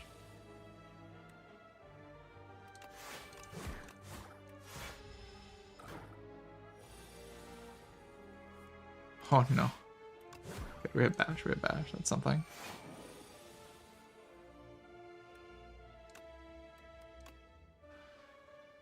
$16 plus 15. I need to hit bully there. Wait, I didn't play Thunderclap though. Uh-oh.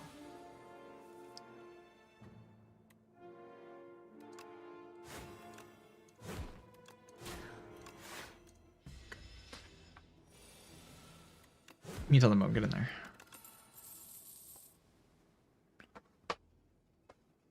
All right, Inferno. At the start of your turn, lose 1 HP. Whenever you lose HP during your turn, deal 9 damage to all enemies.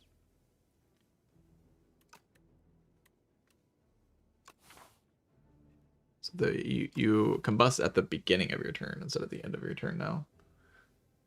Kind of weird.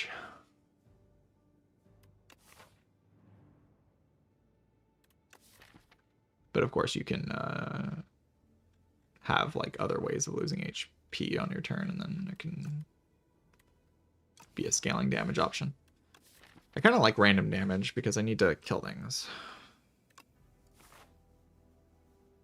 Impeccable logic.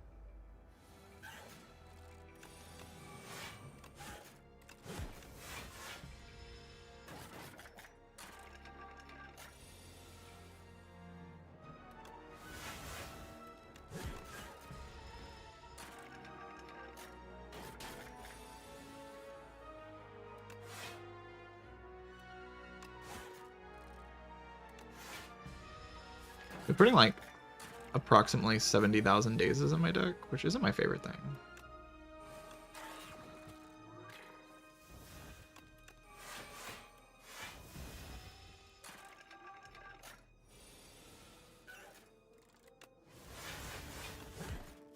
Maybe second wind is still broken.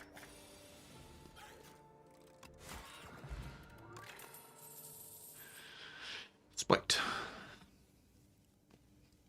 So Spite with the thing I just picked up, the Inferno, does make Spite just like a cantrip thing. Just 6 draw a card. Which is pretty good. I can kill an elite, clueless. Oh god, I can't kill an elite.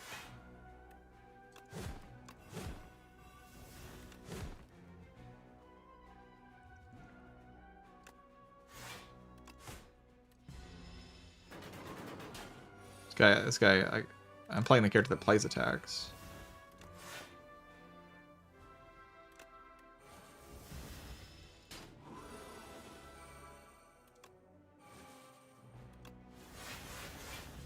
I was really hoping to draw that at better timing, you know.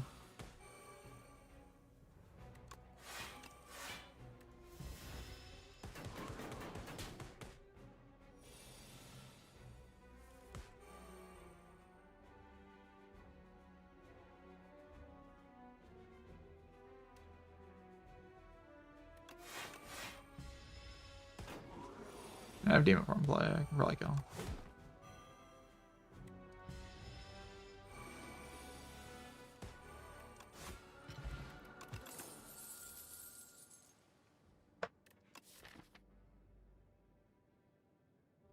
So what, I rest into the boss and then we just like play demon farm and hope. We just cope. Take a tremble, I guess. You could kind of use some more vuln. Yeah, bash is good enough. Bash. Surely I won't die to this boss. Like, there's just no way. We top deck demon form every time. Yeah, see, it's easy.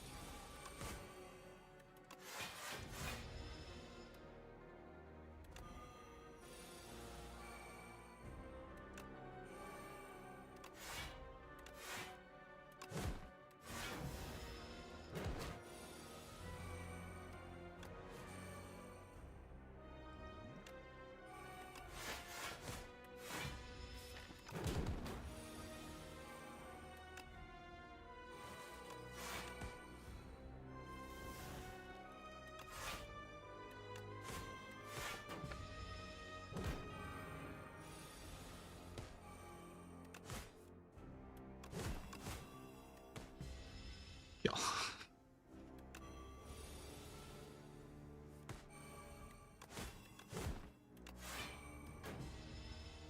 What if I'm dead?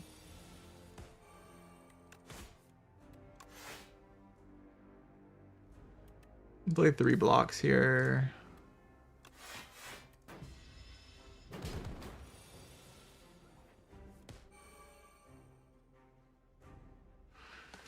Can I survive this turn, or can I kill? Like, what can I kill it? 45 plus 39. It's just not enough damage. I can probably kill it next turn, but can I survive this turn with my current hand? I guess we play... No, we don't. We want to play Shrug first, because we want to play Grapple. Take 13 at the end. I should have taken the thing that lets me play... Makes me play 3 cards a turn. 16 plus 13 is just like kind of too much damage when I also take 1 at the start of the next turn. So I have to grapple, Shrug, draw into Spite,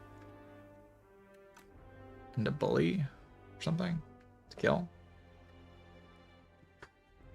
Or maybe Shrug can draw into Defend Plus.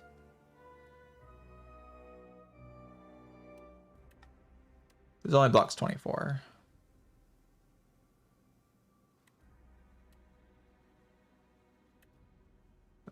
24. The 16. So like block cards can't survive.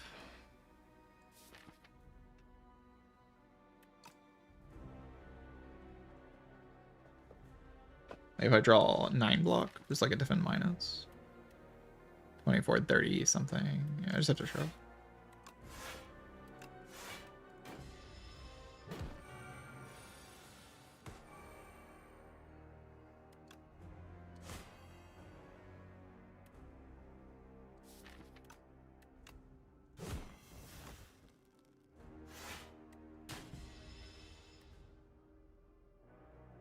Okay.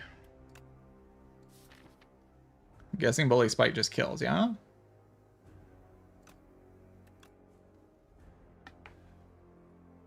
There's like no way it doesn't.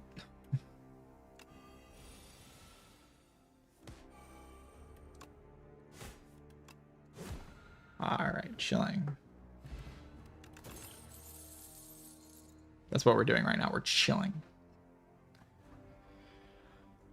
Crimson Mantle's kind of fun. It's like another activator for my Spite, and it also activates Inferno.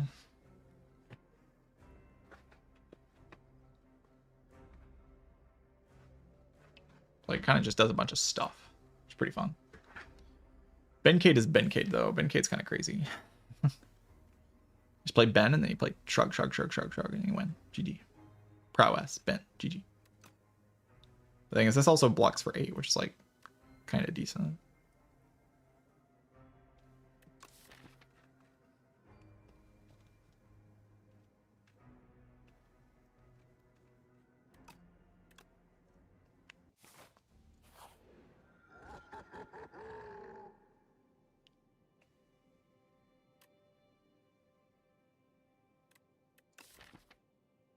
5 cards, huh? Let's go with my strength, but I feel like these other options are a bit too strong, you know? Psi 7 block at the start of every single turn.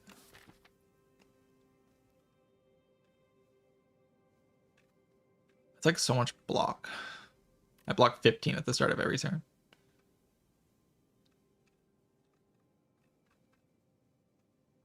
And I just like play prowess and play shrugs.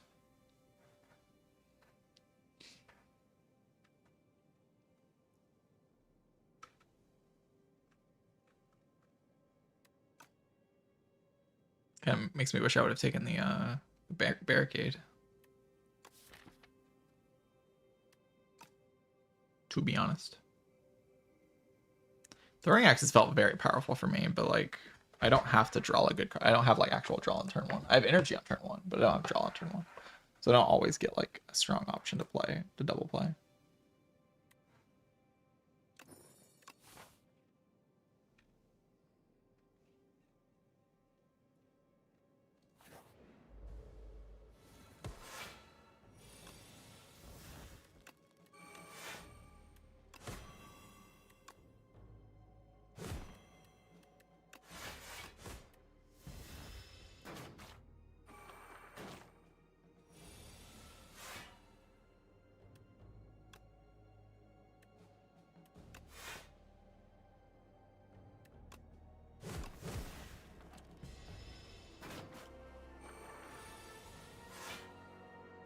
Maul is just a card.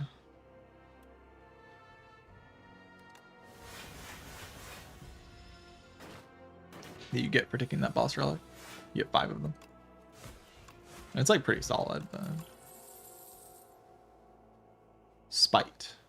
Cantrip. I just put Crimson Mantle or the one they can play and Spite. GG. Also infinite. Yes. We're gonna go infinite. For sure. I'm blocking less than I thought I was. I'm not taking that much.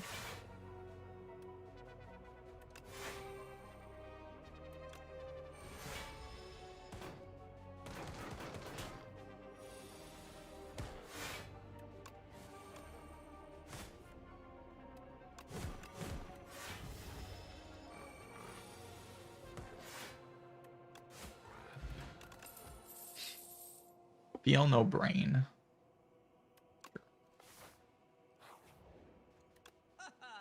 Boad.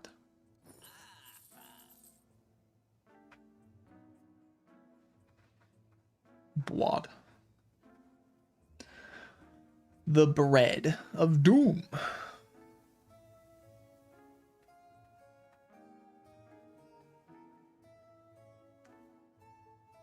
It's pretty powerful. The bread.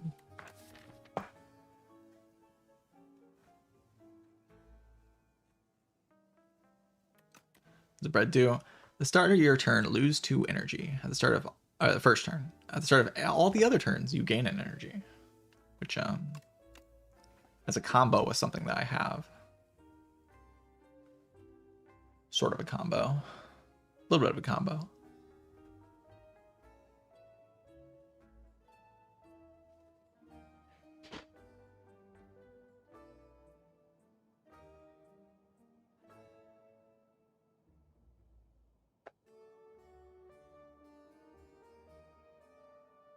Taking the bread without the cocoa? Not yet, but I do think it's solid. But I just haven't seen it, but 3 times or something.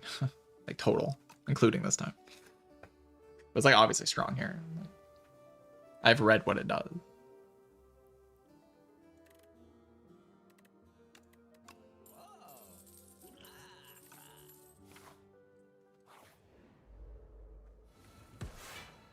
Not the scrolls. Oh God.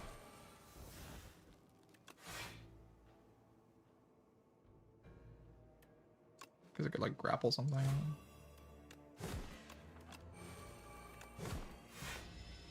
Watch this. Bump, bump, bump, bump, bump, bump.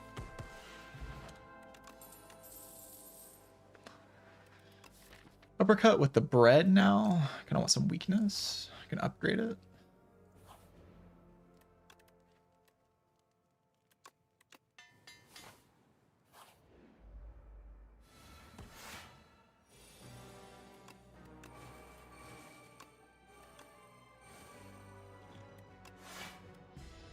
Yeah.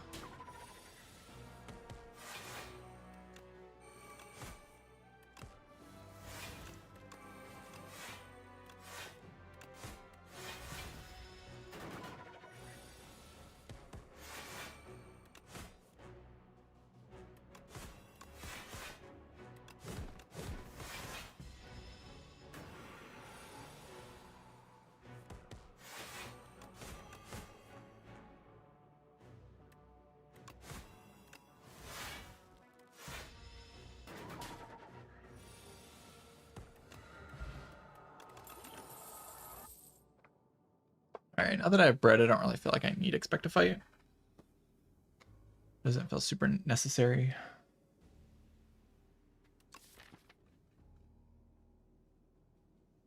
I just want to upgrade demon form. Or maybe this. I don't know. What demon form? I don't want the fights to just end faster. What I'm doing here.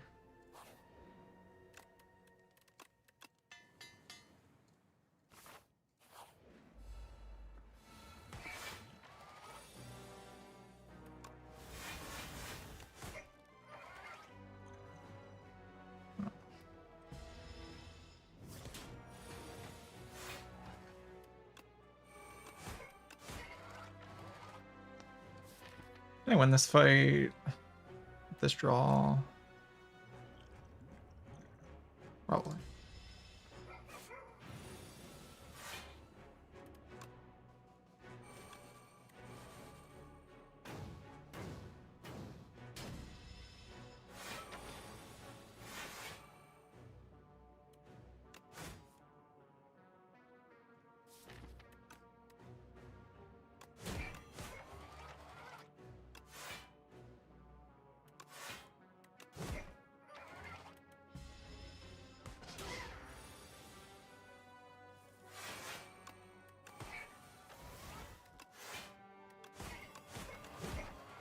Die.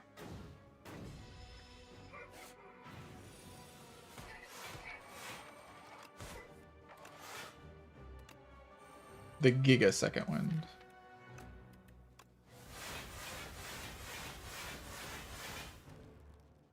We're taking that barricade. The other thing's also been quite good, to be honest.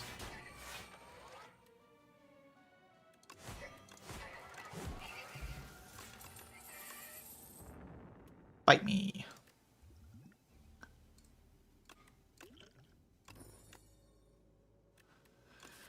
What's Headbutt do?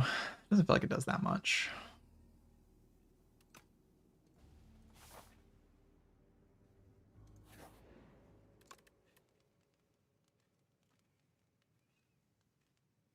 No, like, how's this upgrade? Like 2 block per turn. So I have like 17 block per turn. It's like kind of hard to hit me when I have 17 block per turn. Sharkma.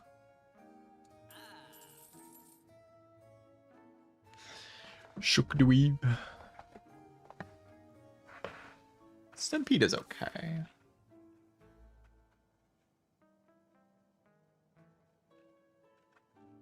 Probably not that good though. The bread. The holy fruit juice. Maybe weak pot can go for block pot or something.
Touch of Insanity's decent.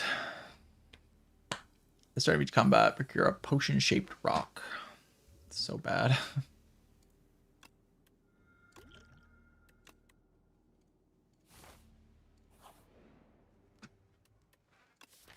Dumbest relic, yeah, it's really weird.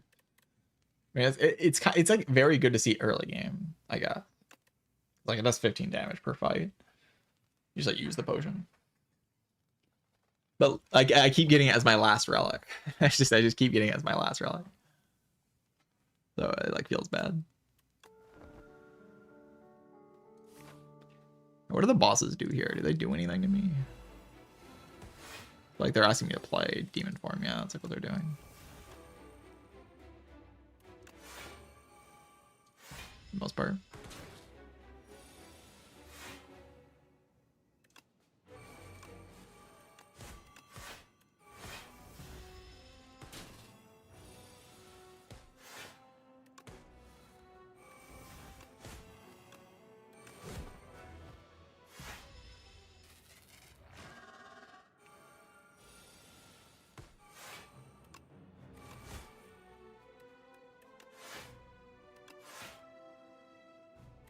It's so weird how mid I feel Final Pain is in this game.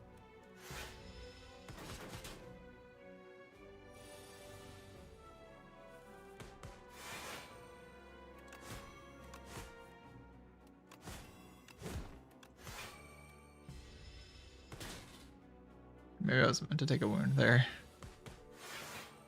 I think I do like killing it though.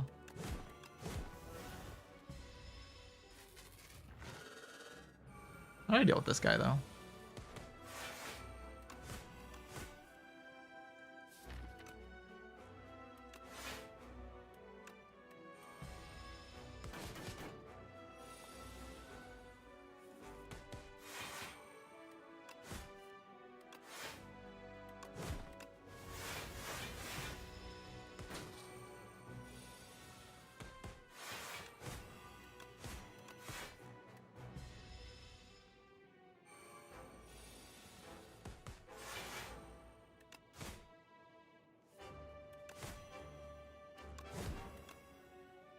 One. I mean, Ironclad's just so similar to Spire 1 Ironclad. You just bomb everything. Like you just go like demon form, bomb. I kind of like this like Crimson Mantle Inferno synergy thing though. It's pretty cool actually. That package feels pretty fun. With like the spikes, you know, pretty cool. Imagine the spike could be used for more nefarious activities, but this way of using spike's kind of fun. It's kind of like your new dropkick, I guess. Like spike is just your dropkick.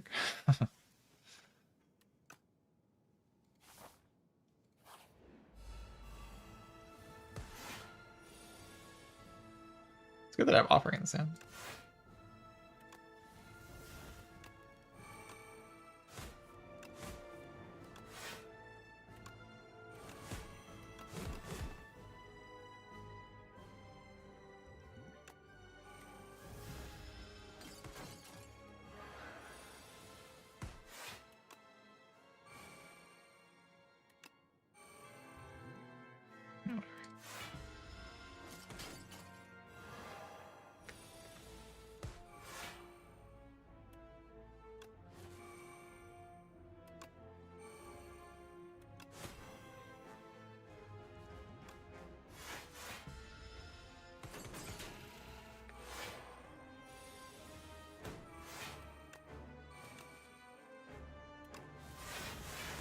Maybe I should have played that first. I don't know.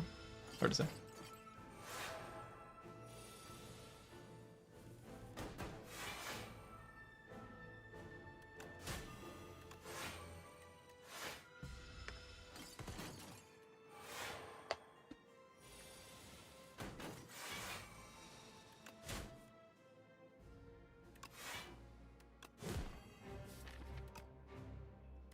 I have six. This she just folds to a demon form, right? Like.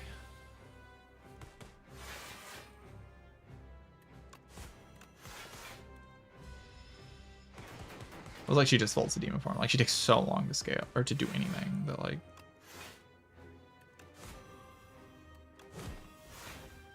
Demon Form just kind of beats her. But by the time she starts attacking you, you just have like 100,000 strength.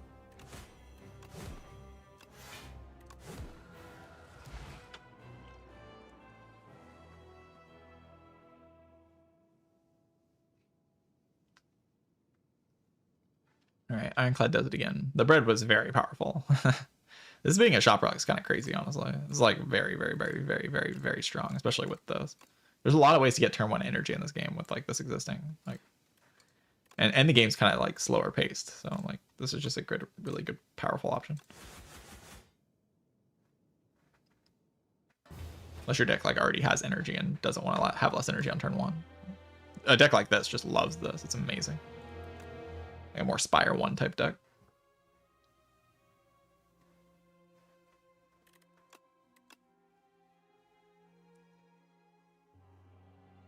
Sai was also very solid. I mean, I think this relic's just amazing, to be honest. Like, it just brings you very close to being able to outscale everything in the game as soon as you get this. Like, you have Sai meat on the bone, like, how do you die? But honestly, I felt like Bread was my boss relic more so than I felt like Sai was my boss relic.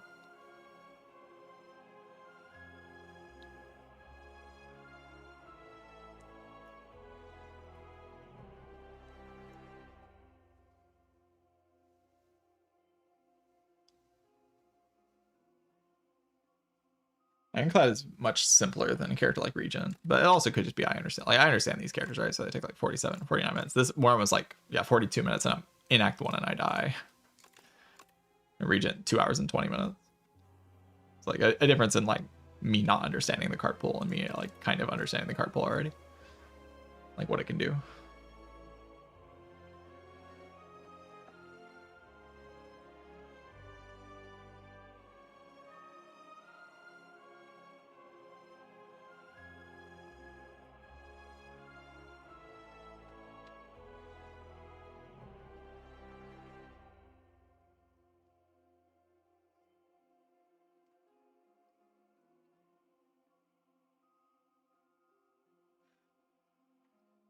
Interesting. I'm kind of already reaching the point where I'm just very excited for the future of the game. Like I just want to see how this game develops. Like I'm gonna keep playing runs, of course, but I'm just kind of here for the long haul. Like you're here for the journey of seeing everything change and see like all the stuff get added to the game. Like presumably there's gonna be there's gonna be like alternate acts for Act 2 and Act 3. That's like insane to think about. There's probably gonna be alternate acts for all 3 acts and Act 4. I don't know if there'd be an alternate Act 4, probably not, but like there'll also be an Act 4. It could be that there's only one alternate act in Act 1, but it doesn't feel like that's the case. It feels like it's probably going to be actually it's probably guaranteed, right? Because you can see it in the timeline, like the stuff that isn't unlocked yet.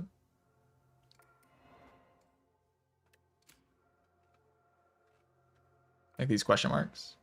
This is a placeholder.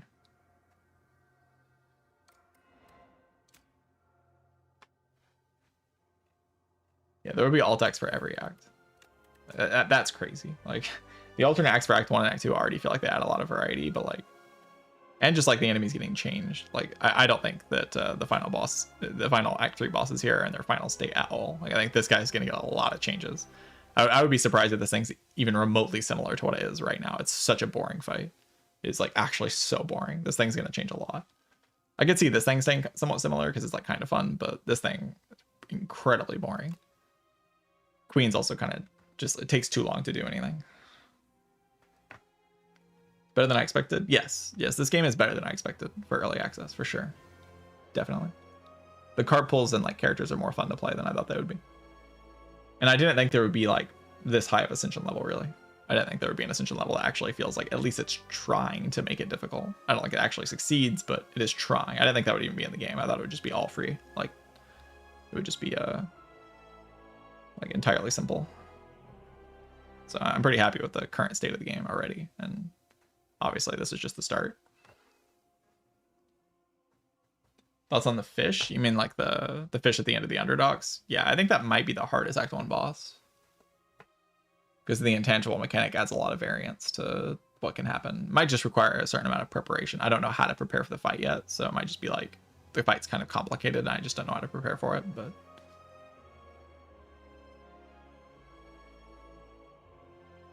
yeah, like the game already feels so full of content, like so full of variety and stuff, and it's just gonna get way more. Like this is not even the like this is the bare bones version of the game. Insane to think about. It already has more stuff in it than Spire 1. It's gonna be such a hard game to play like optimally.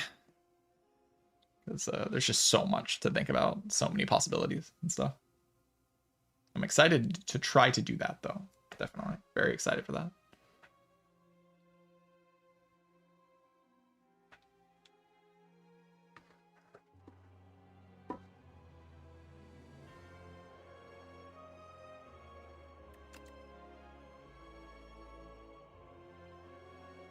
It's already like a fun strategy space to think about, and this is like the beginning of it. Like it's fun to kind of think about why the bomb might be stronger in this game. Like if the game was bad, that would not be a fun idea to think about. The game isn't bad, it's just not finished. And there's a lot of room for growth here. A ton of room.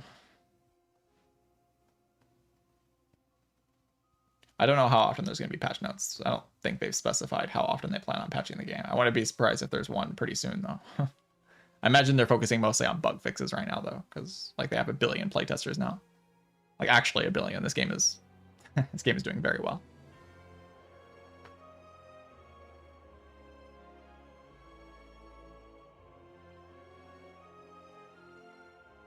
And like, is this maybe the highest selling like early access game ever or something? Might be. Like for an early access title, like a game that's not even really close to being finished, to sell this well and get this many concurrent players, like people coming back day after day to play the game when it's just not even finished. There's a lot of potential here for sure. I'm pretty optimistic overall, even if I kind of feel like the runs are a little too easy, for sure. It's still like what occupies my mind is like learning how to play Necrobinder and Regent. Like to me, it's like just incredibly obvious how to play the other characters because it's pretty similar to Spire 1 in a lot of ways.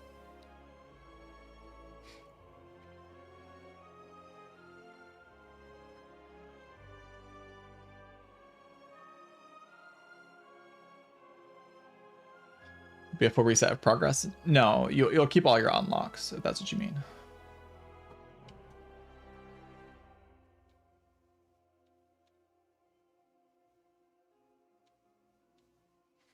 How the hell do you beat the crab with Necro? You just gotta block the guy. Crab's not that hard to block.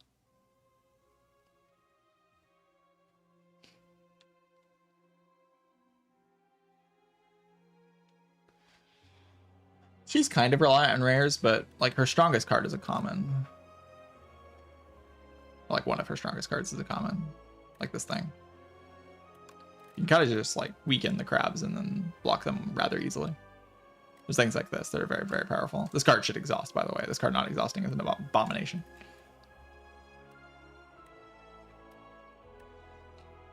But yeah, a lot of her scaling package comes from rares, but you see rares like often enough. Yeah, Defy is very good. Especially with all the ways to gain dexterity in this game. There's a lot of relics that they've added to the game that give you dex. Like Smoothstone is a common, and the common pool is very small in this game, so you see Smoothstone pretty often. Yeah,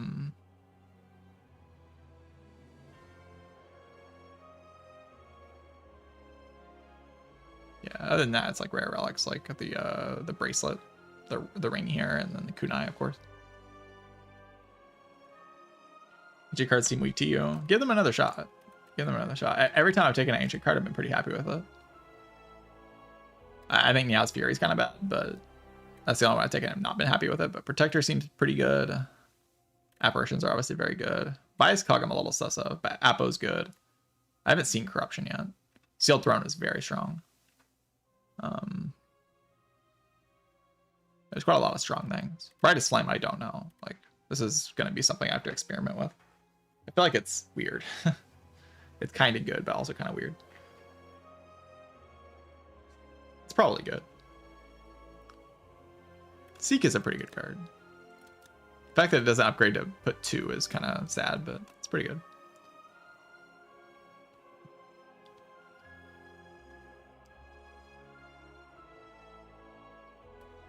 Yeah, Quadcast is also pretty crazy. Suppress is pretty good too.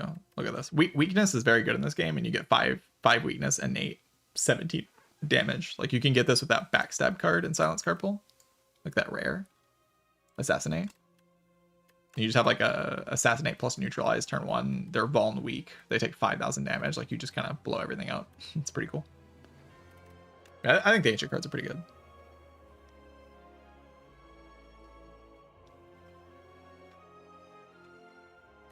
This one's pretty broken, you know.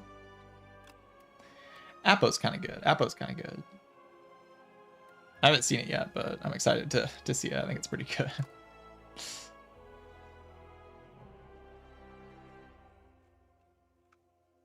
So many cool things in this game. I do like how these are countless colorless cards.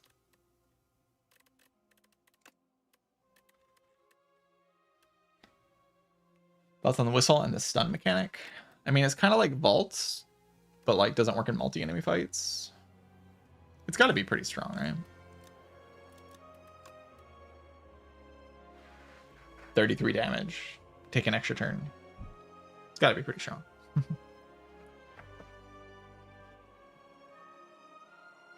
But not like super strong.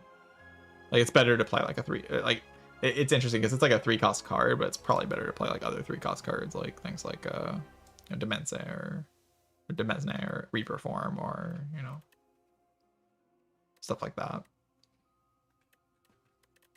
Or cards like on other characters like Barricade and Demon Form. Demon Form honestly felt pretty good in that run. I just kind of built my deck around just Demon Form and just like blocking with random things. It was pretty good. Echo Form is insane in this game. So is Creative AI, but more so Echo Form, but both of them are good. All the 3-cost powers are just kind of good. Void Form is maybe the strongest card in the entire game. Maybe. It could be. It might be the strongest card in the whole game.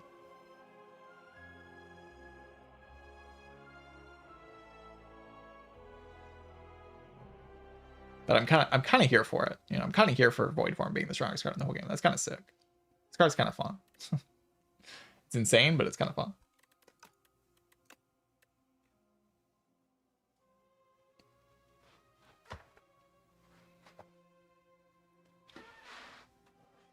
Yeah, Sealed Throne's very good too. Sealed Throne's very good. It's a boss relic. Void Form is not a boss relic, but it is very good. All right, there's a small chance I'll be back later. Unless, wait 1 second. I need to check something. I might not have to end.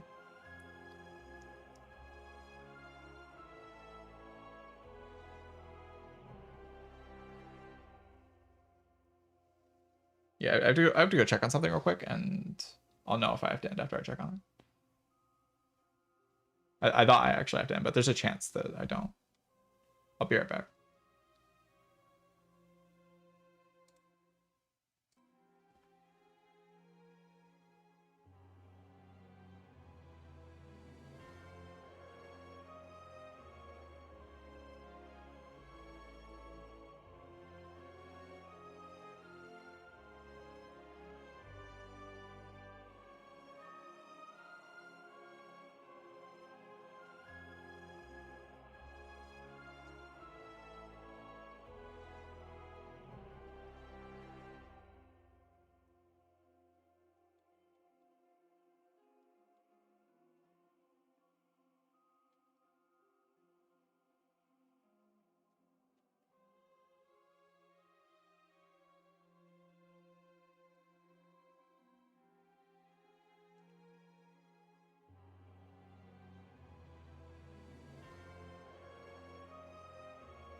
Alright, I'm back.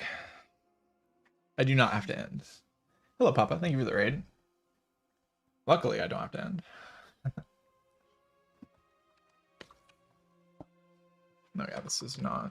Okay. I hope you had a good time with Spire. Spire 2.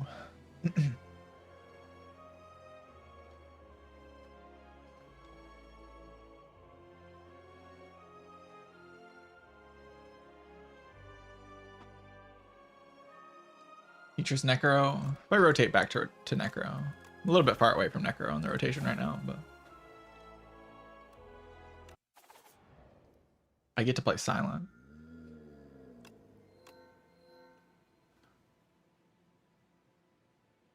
A random rare card. I feel like rare cards are kind of broken, so I'm going to click that. Yeah, it's one of the ones I think is kind of broken. After image, dead. Dead. I'm dead. This is a 4 late path if I feel kind of strong. We'll see.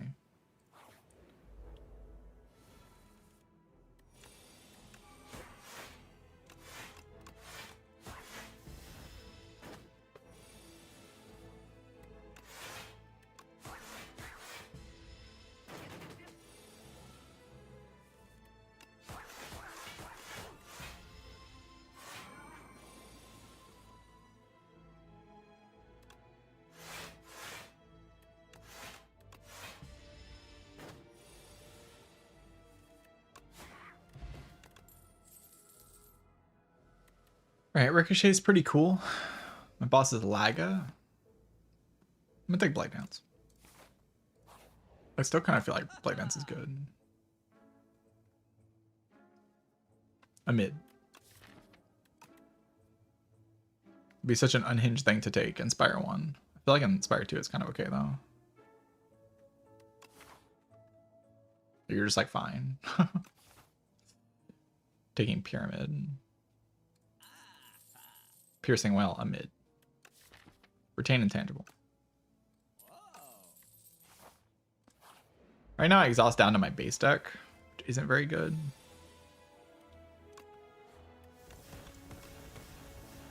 Could I have killed this one? I could have. Should probably done that.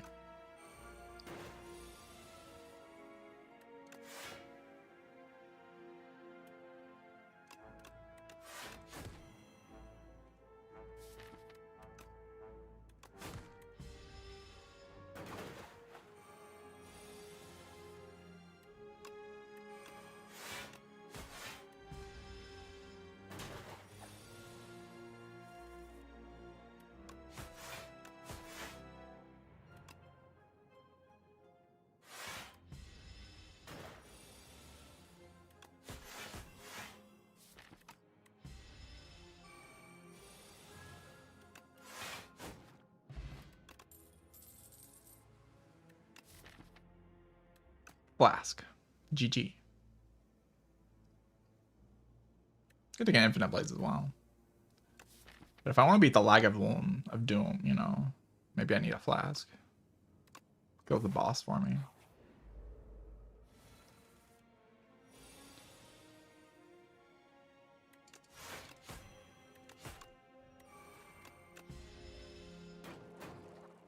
CZ Bolt kind of does a lot of damage.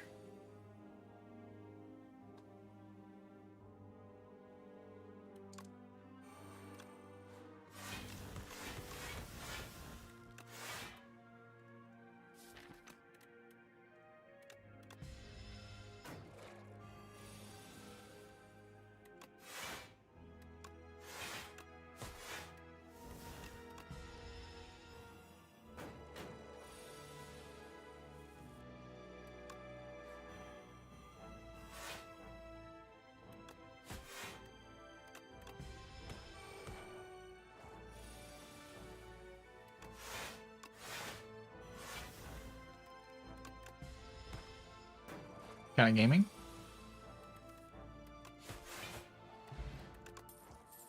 I mean, I did take quite a lot, so maybe I'm not gaming, but... Okay, I don't feel like we're fighting elites, right? Like we're dodging here. Because if I fight the eels right now, I don't think I can beat them.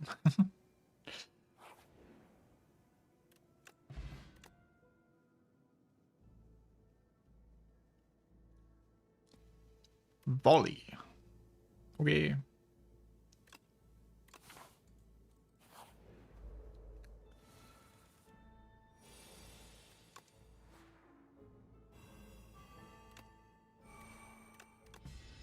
I don't know what this guy does. Not a multi-hit, apparently.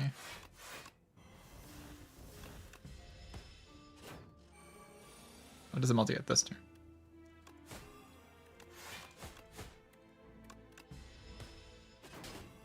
Why'd you weaken me? That's mean.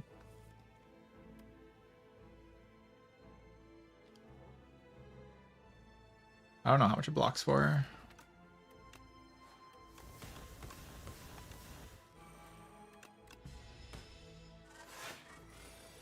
Not enough.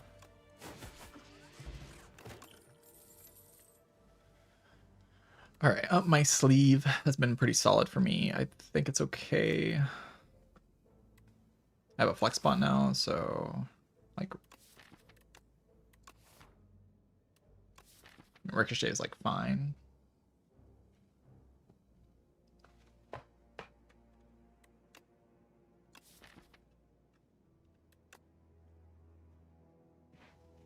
I'm gonna take up my sleeve.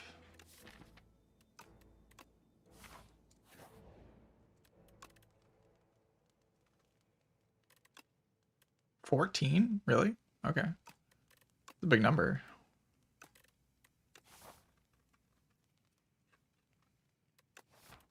Kind of deals with the fish guy for me.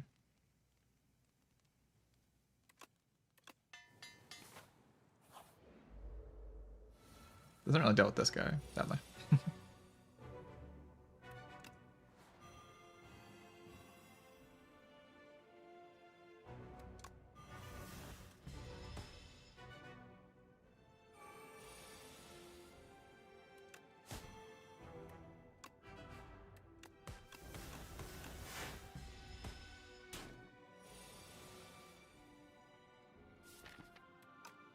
Decent block next turn.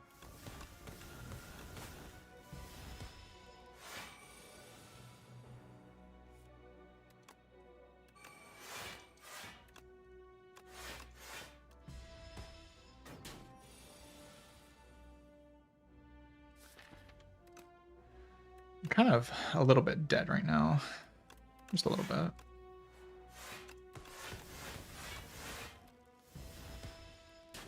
Maybe you're not allowed to take that many powers. Maybe. Beating Remnant. That is a powerful relic.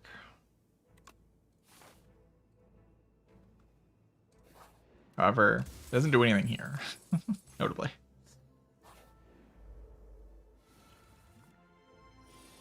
It does something once I'm like already kind of chilling, which is a little bit scary.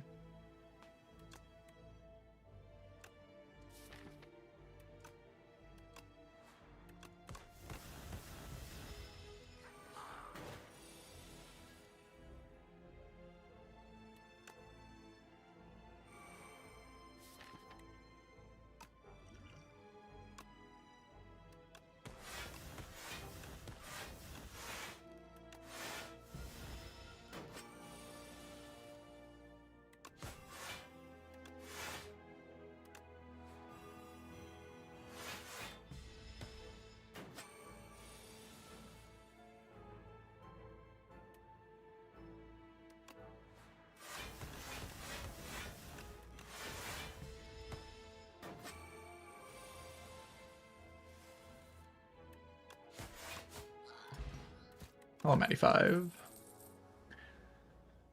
Quard. I just take after image Quarge, and I win the game, presumably, by just playing that card. I just play after image, and I win. I have good things for the elites, but I also have 16 HP. I have good potions.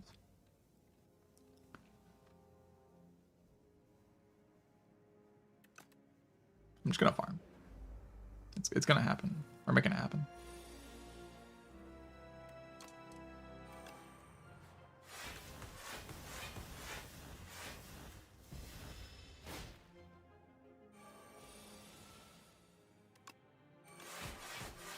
Or you're getting blocked. Oh no, I'm frail. Don't make me frail.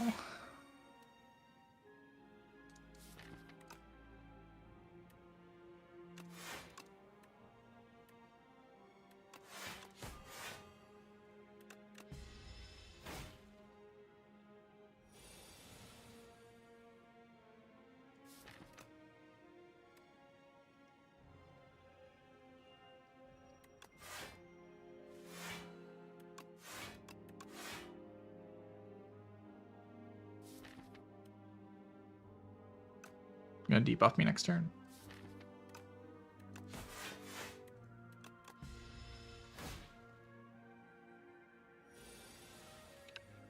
I lied.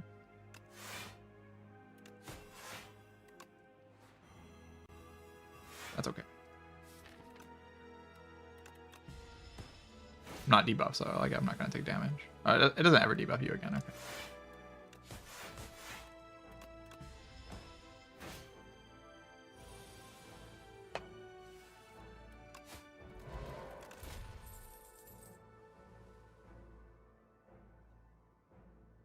One weak to all enemies.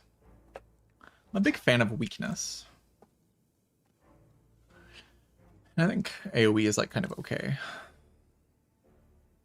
But it doesn't help with like my after image style, you know?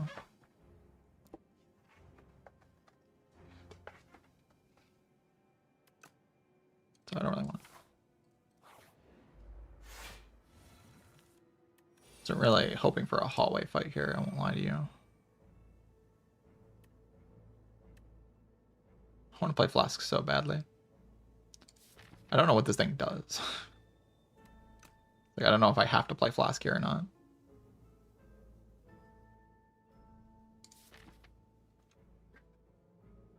Guess we'll find out.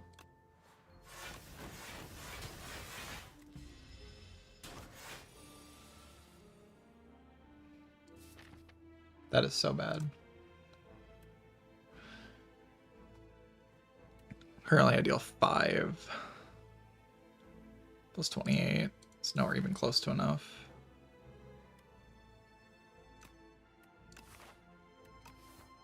I'll play dead. That doesn't actually deal that much damage.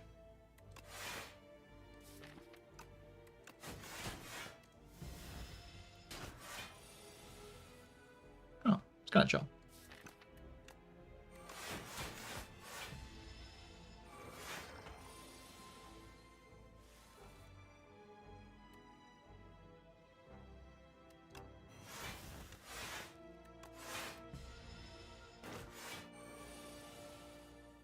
Yeah, it's like very chill.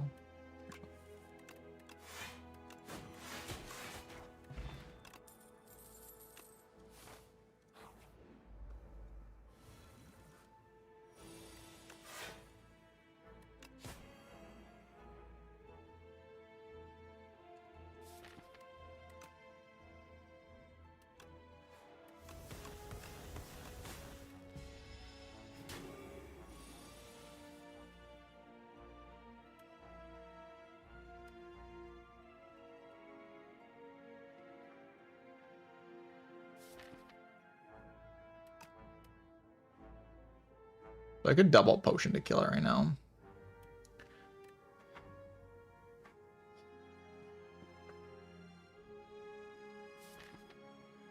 If I think I need to.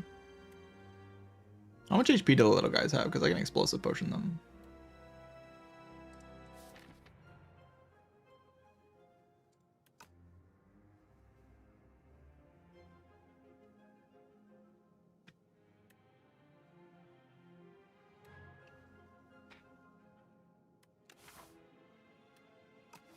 I feel like I just have to do this.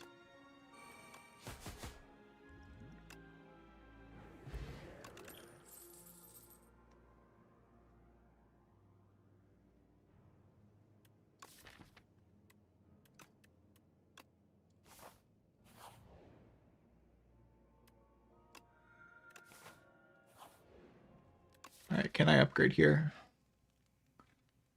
It's just a Laga, you know?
I need to reach all my flask.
GG.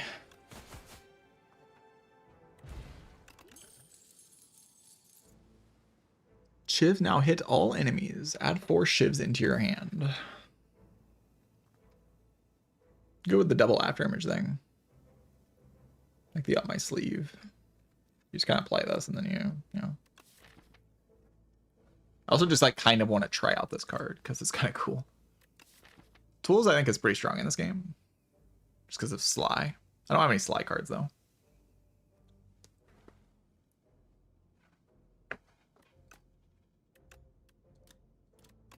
Pretty bad upgrade. Enemy loses X strength. Yeah, I don't hate Malaise.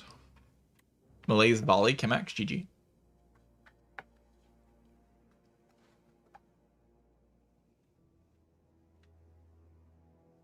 Second relic. This is called Beating Remnant. You cannot lose more than 20 HP in a single turn.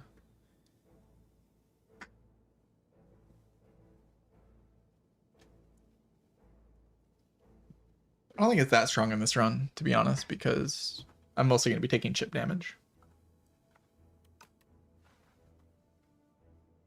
Oh, this is just your Arcane Scroll. Like, you picked it up at the beginning of the run. Upon pickup, obtain a random rare card.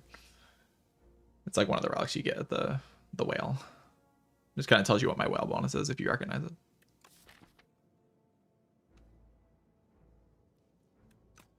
Let's do Phantom Knives. I want to try it.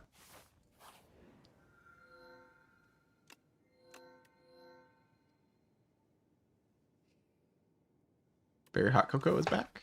I still think it's pretty good, so let's take it.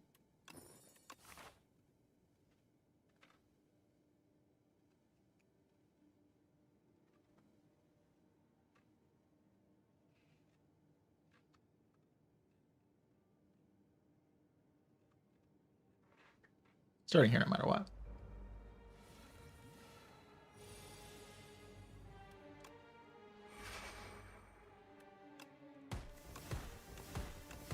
It feels kind of weird.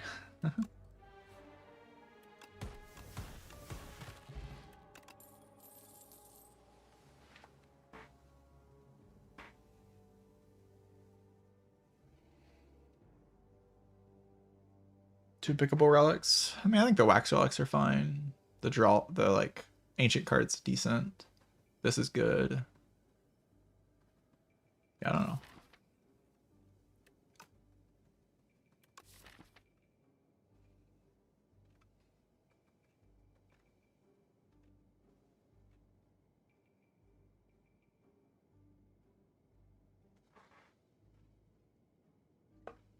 Kind of want to upgrade my after images to make them an 8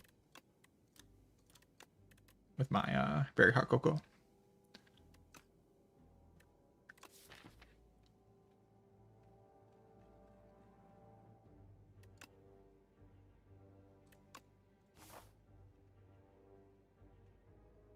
I feel like this path is like kind of chill.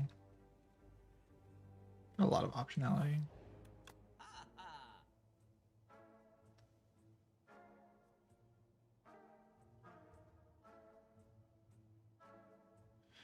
It just calls it shop relic now. That's interesting. Very powerful if I upgrade my after images, which I will. They still turn off bag of prep though.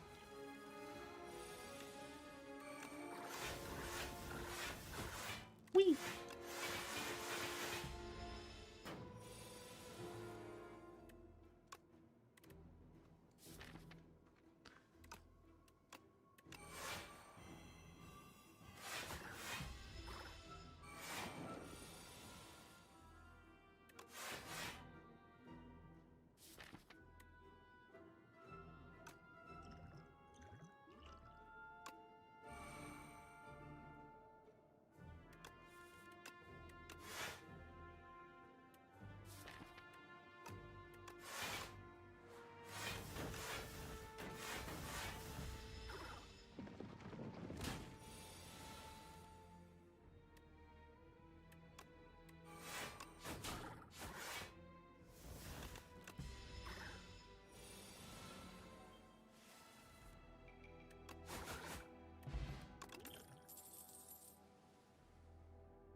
This thing does 28, 42, plus 8, 50. Guess we'll just keep retaining it then.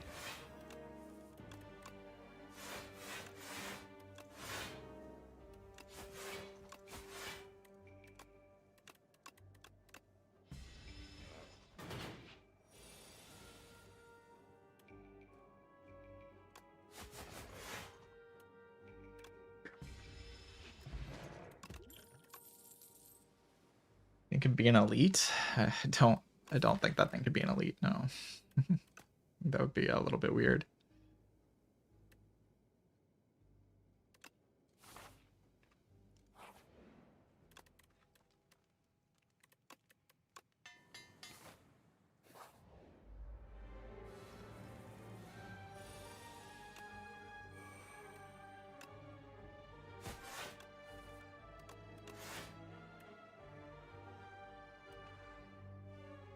$42.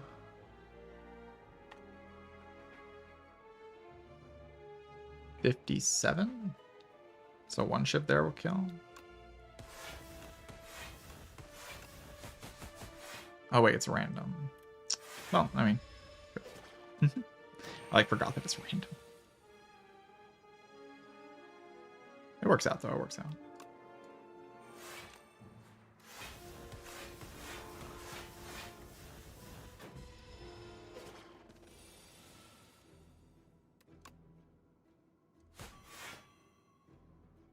Playing these blocks 7 overall. Playing this blocks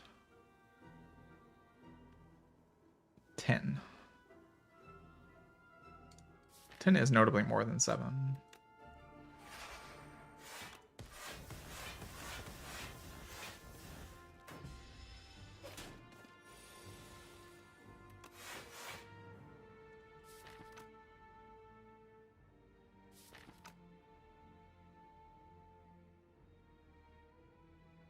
So you just backflip into footwork, to be honest.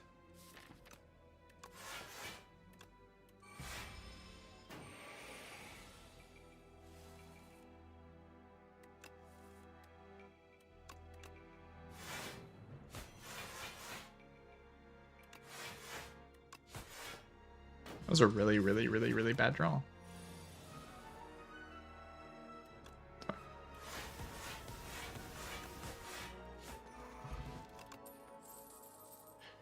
All right, prepared. Prepared still gotta be good, right? The after images and stuff. Can I deal with an elite fight? I feel like the one, like, you know, the one guy, the guy who says if you hit me, I add days to your draw pile. I feel like that guy's like a problem a little bit, maybe a lot of it.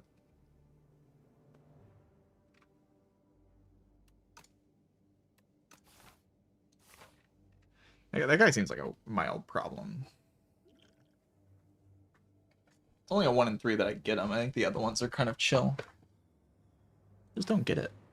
Oh my god, I'm dead. Why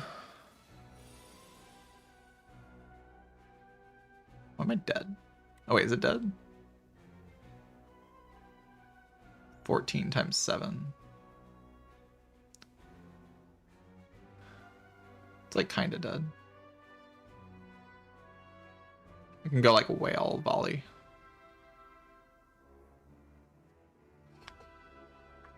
And then it adds like 40 days to my deck. And then how do I kill after that? Attack potion. I'll attack potion this turn. There's that one thing that adds like Vuln. Sure, we'll Predator.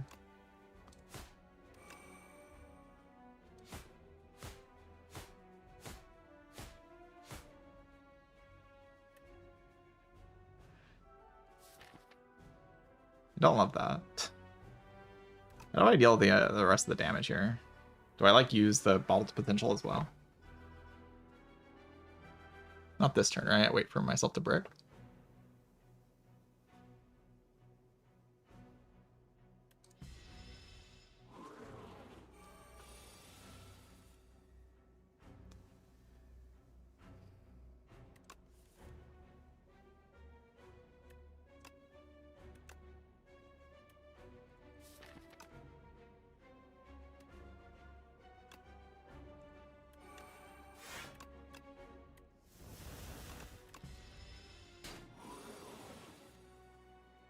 I have to use the potion, right? Yeah, I'd like to hit Flask, but like... I mean, can I just block next turn? Do I play Backflip?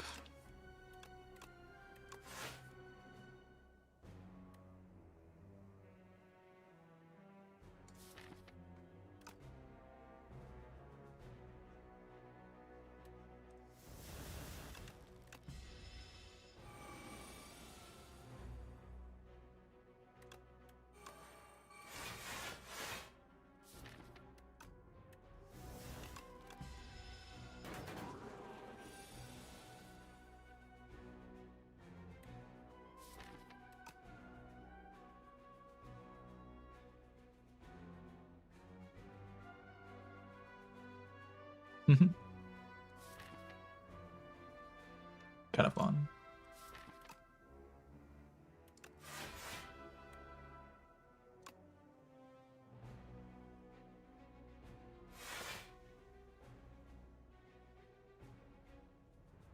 Next turn I can play Flask, it takes 9.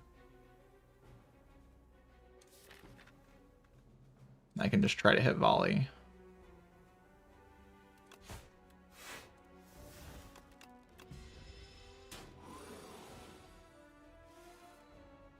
Oh, volley. Volley. Get in there. Oh, I'm dead. Okay, maybe the other elites are free though, you know. I draw Phantom Knives, GG.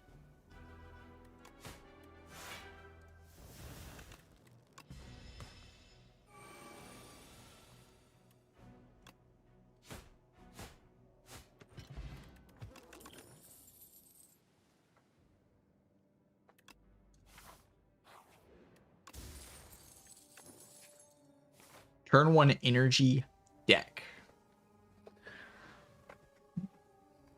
I mean, with 2 bottled potentials, the potential is insane.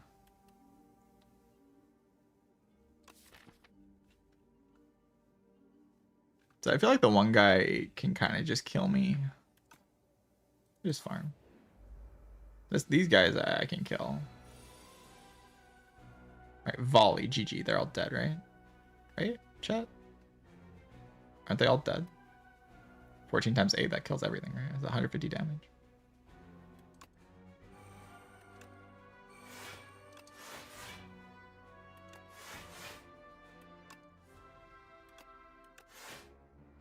I'm like pretty sure this is unacceptable for me to like miss Phantom Knives. I don't think I can play this fight without Phantom Knives. But we don't freak out yet.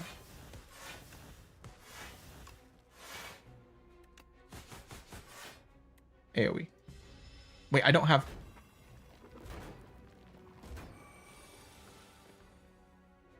Phantom Knives. I'm weakened. My god.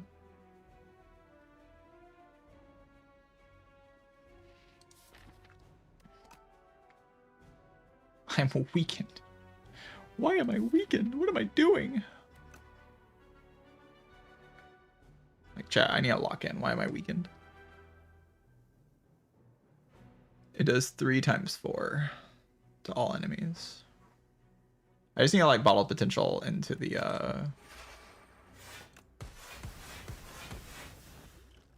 whale, right?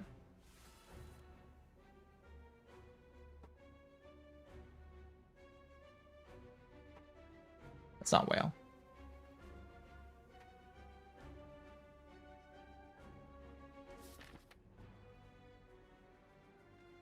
So we do it again and hope for whale. But does Blade Dance survive somehow? No. Come on. Game sucks. Okay, I tried to push it as far as possible in that run, and it wasn't good enough. I mean, I think I get out of this fight most of the time. I think I should bottle potential turn 1 though.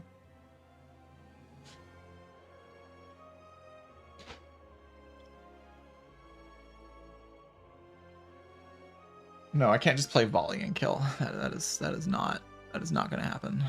I mean, I just got the worst possible fight here. If I get any of the other ones, this act is just completely fine. But I get like the thing that counters shivs. Like this thing exists to counter exactly what I'm doing in this run. That's why I like kind of think you need some poison, but I just didn't see any poison. Maybe I meant to take like second flask or something. It feels terrible. Like this thing was just like completely unmanageable because attacking it makes it had 1 to 2 days in my deck.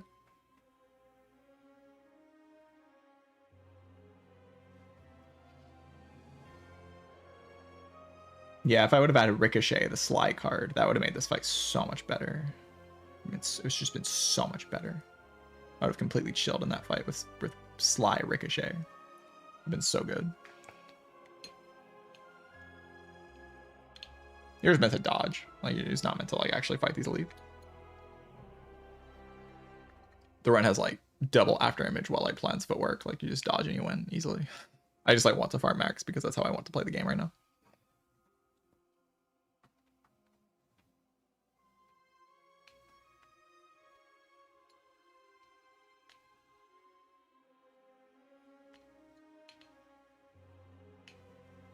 No, there's no option to go back in the fight. Run resumer does not exist.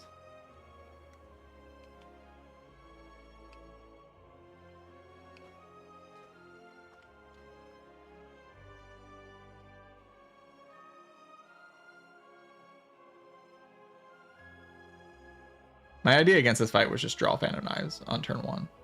But like to actually do that, I need to use my bottled potentials. I should just use them to try to draw the card because I need the card like as early as possible. I just missed it.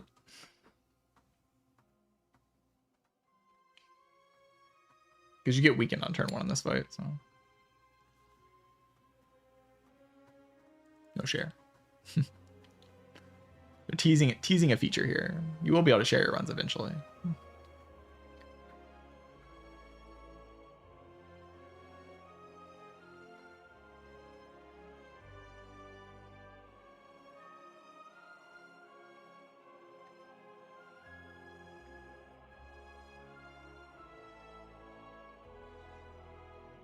think the main mistake I made in this round was like taking Tactician. That was just bad. Maybe this Blade Dance wasn't. It was fine, right? Maybe second Piercing Wail here as well. Like I kind of forgot how this fight works. This fight mostly I solved by playing Piercing Wail, right? Like I kind of forgot it existed until this node, and then I was like, oh, there's like the B guy. The B guy kind of counters my Shiv deck, but there's ways to deal with it. Like Piercing Wail is very good, right? Against the B guy. There's like cards you can add to be your damage cards in that fight, like Bouncing Flask and Volley and stuff. But the fight was only kind of playable because I drew Volley on turn 1. If that didn't happen, there's just no way I ever kill this thing.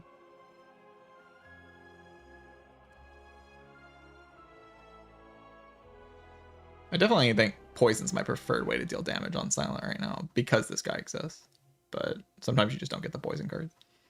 Also, maybe you just take Malaise. Maybe this fight is why you take Malaise here.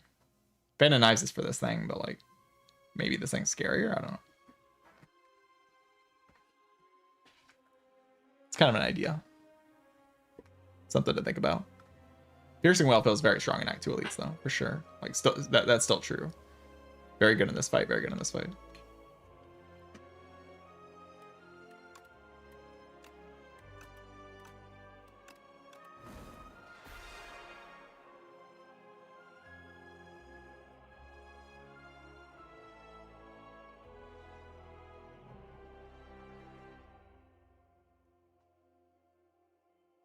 All right, I think it's time for the Regent.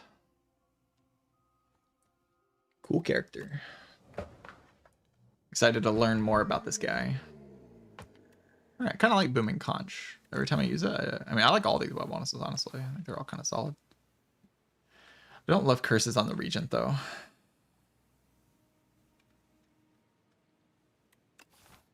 Kind of like Booming Conch and try to farm every elite in the entire universe. Kind of fun.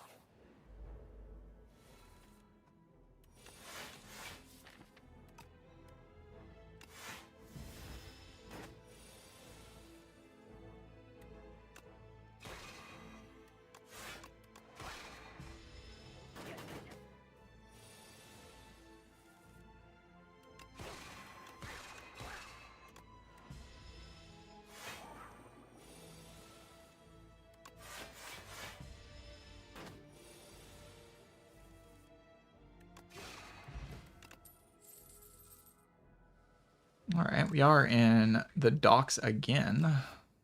This is still good against the eels, though.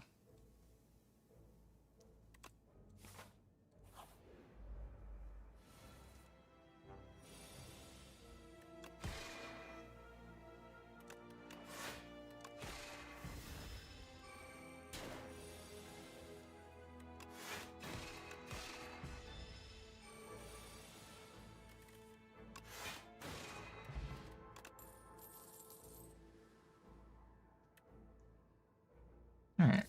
Draw 2 additional cards on turn 1. Spectrum Shift in play. GG. Solves everything. Random cards. GG.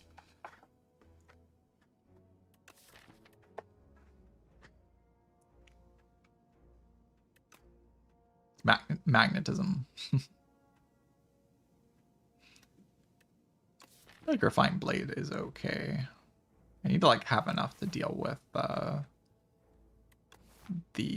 fish guy. Fish guy's kind of tough.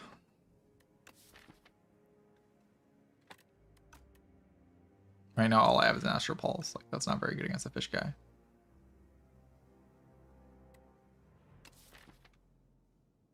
You just don't get time to play Spectrum Shift against the fish guy, sadly. Oh, I got a question mark fight? Oh no. I feel like that happens a lot in this game. The chance is probably the same, but it feels like it happens so often.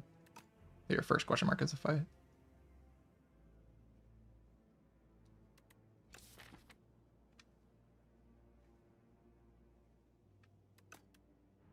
What if these cards are just bad?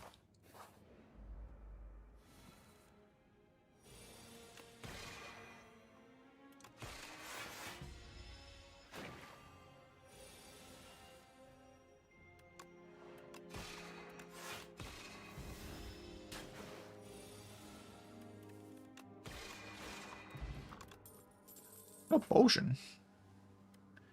Nightly Punch. Punch.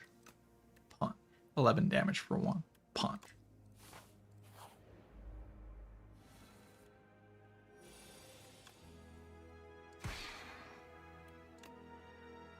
Punch.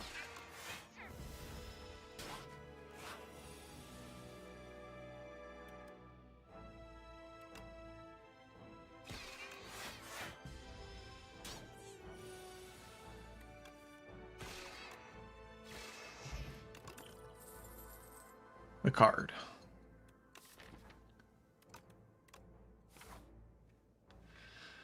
So I can rest here and then die because, you know, I'm gonna die.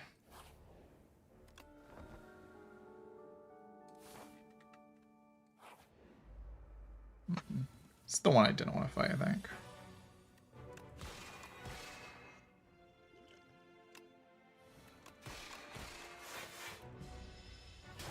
Or like, were any of them good? Probably not.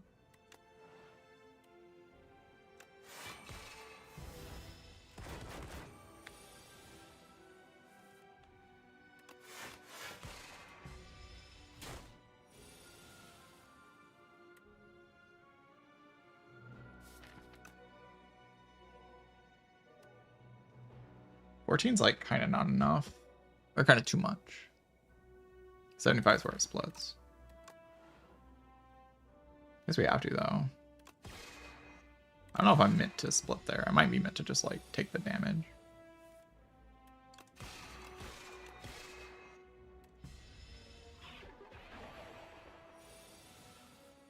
I can't really deal with this turn.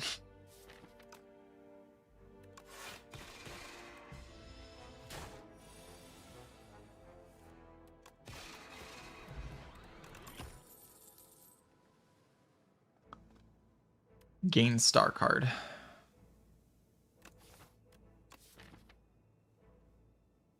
Gaining a star seems kind of good.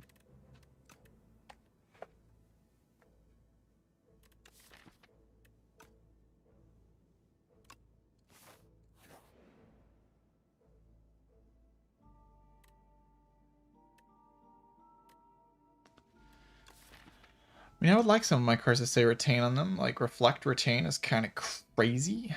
Astral Pulse retain. You just like kind of retain your star cards and you play them when you can actually play them.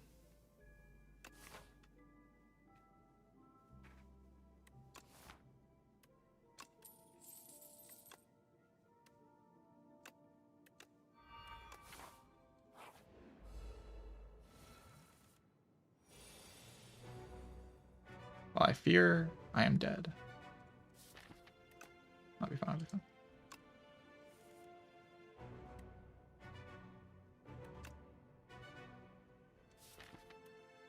There's Astral Pulse Reflect next turn. GG.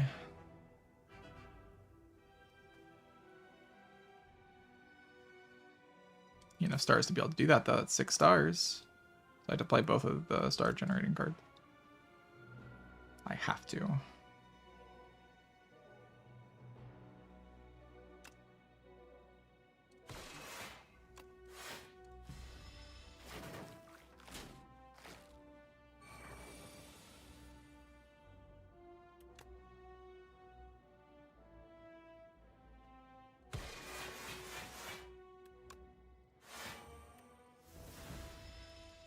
Was that not full block? It wasn't. Should have played the defense. Am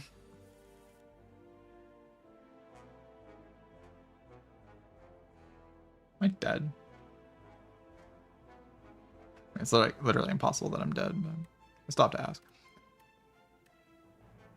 9 plus 7 is 16.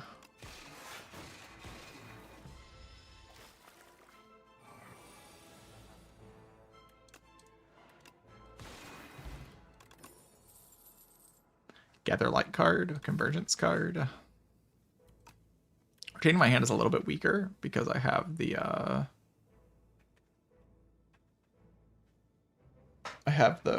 event that enchanted my cards with retain, so I already kind of retain my cards. I kind of want 7 block, gain a star, you know. Just kind of. Don't like we're fighting this guy. We'll probably fight this guy though.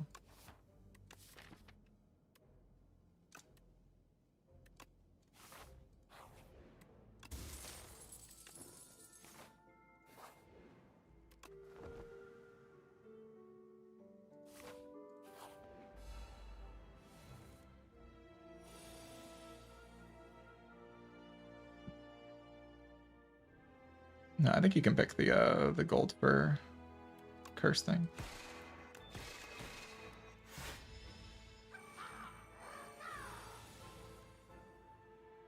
It's definitely acceptable.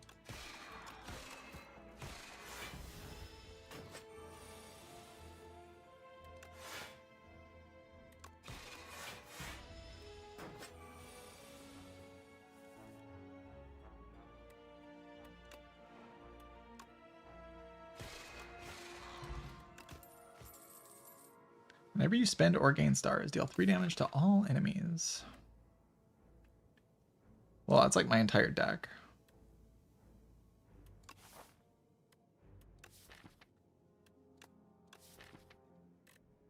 I have a permafrost, so I don't want to power. So I can fight the guy again. I don't really like fighting the guy again, you know. But I also really don't like not upgrading like Solar Strike or something to gain more stars and any more stars. I'll just pretend like the guy's fine. This guy's probably fine.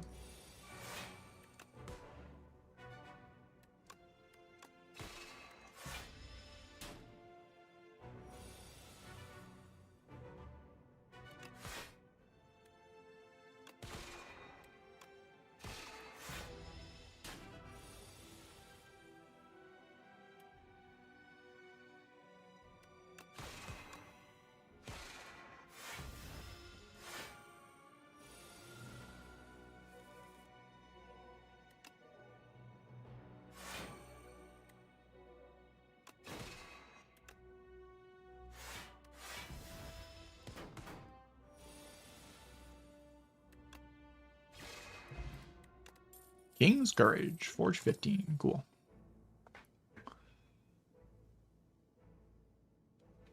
I really like Shining Strike.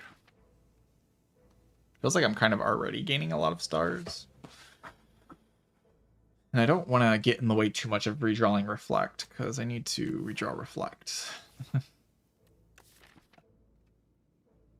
And Knightly Punch. Or Kingly Punch. That's how I get some... Or that's how I deal with the Waterfall Beast. I just feel like this card's kind of good.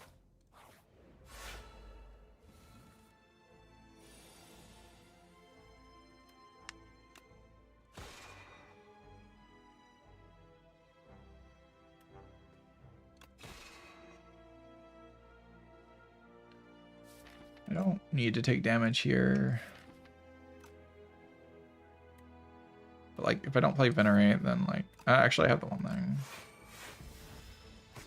It's on top. A Solar Strike.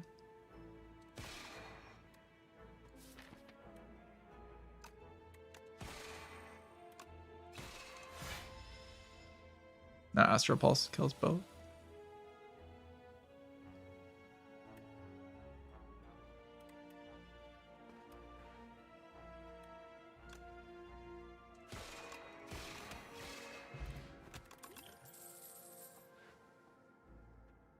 Okay. It's like a 26 for 3, which isn't that great. Crescent Spear works on 2 things.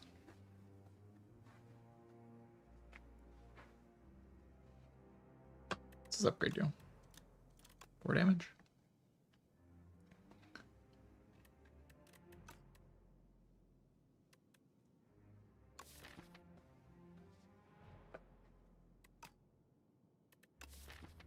I'm kind of afraid of this Waterfall Beast. I can replay Reflect on it, but like... How do I kill it? It's concerning. I could use Conquer plus like the Forge Potion. Then I get a 25, 28, 56 damage. What if that's just a line?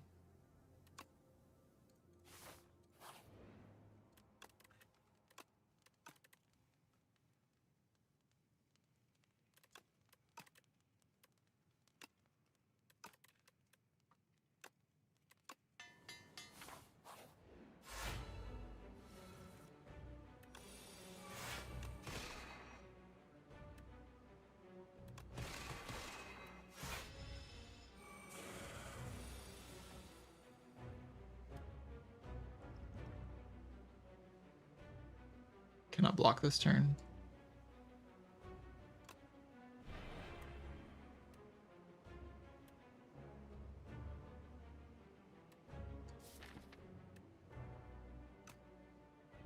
I could just Gamba to try to block.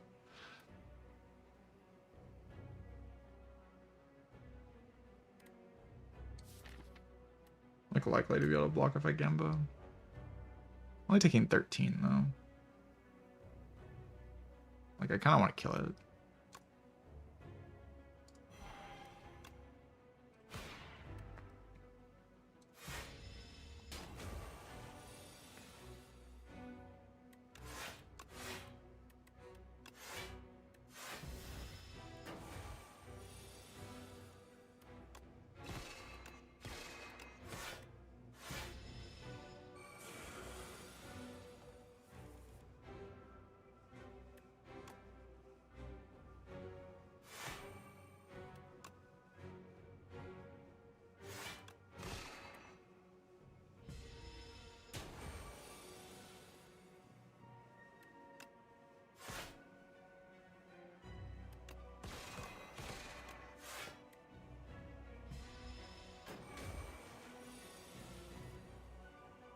Here's the problem.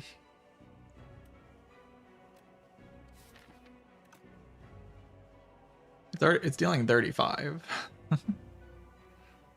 It's like not a small number. Why is it so big?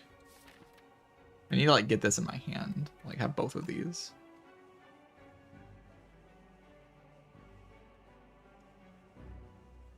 Which means I don't want to like kill it now, I don't think.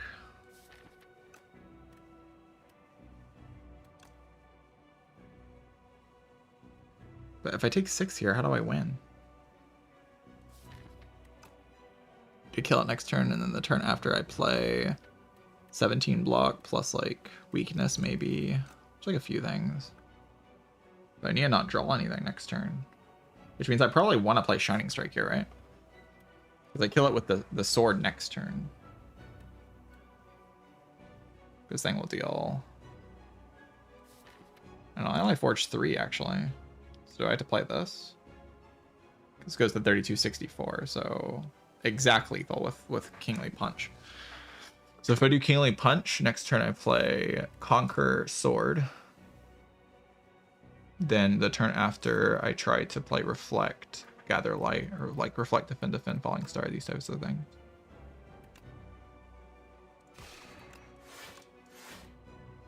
Has to be it. Okay, I drew none of the cards. That's great. That means I can pretty much always gamble into them. Wait, I'm weakened. Can Astral Pulse do it? Am I okay with playing Astral Pulse?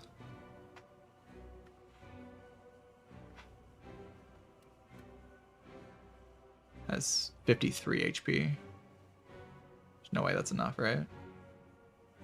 Okay, well, what is this blade at? This blade's at 31? Or what? I forged 15, which brought it to 25, and then 3, which brought it to 28. So it goes to 31. I was saying it was 60.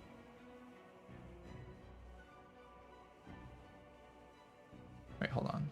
It starts at 10, right? No, I have strength. Okay. I have a strength as well.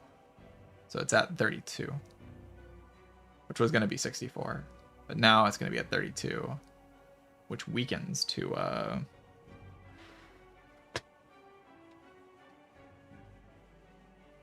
I need to kill it this turn or I'm just dead.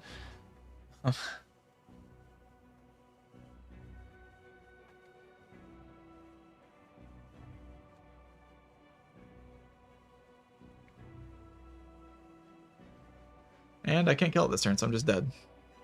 It's really annoying. Like, dying like this is so annoying. Like, it's just every single freaking run I die. It's just because I don't know something. Like, I don't know that this weakens me, so I just die.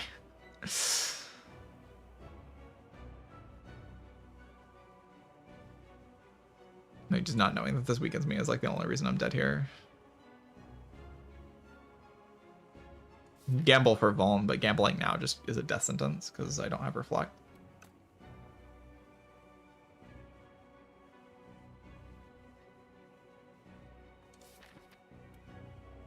I'm pretty sure I'm always dead. No. Because I didn't know that it weakened me. So annoying. To not know that it weakens me is just so annoying. Such an annoying way to die. When I survive the explosion, I can use Reflect plus the Falling Star and like a block card.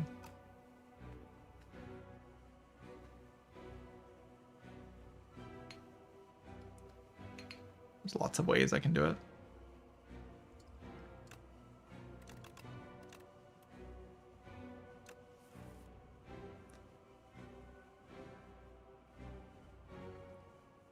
This does kill, but I also die, right? Do I live if I get everything next turn? Like Guiding Light, Reflect, Defend. That's just 24, 29, 38. No, I don't live. I needed the Falling Star as well. Like I needed everything on that turn. I wasn't allowed to miss something.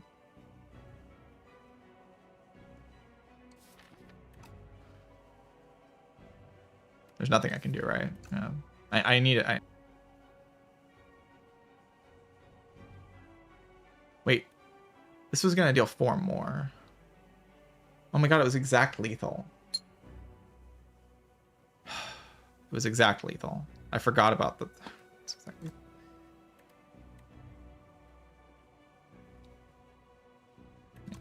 It was exactly lethal.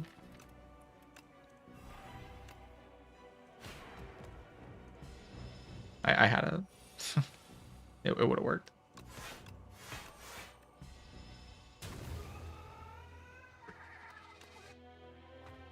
Yeah, I had a...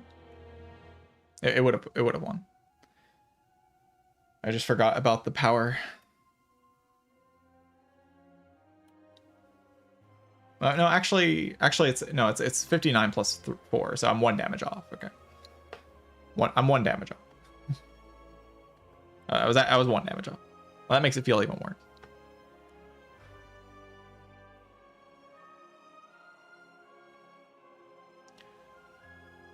Could have rested here, then I would have been fine.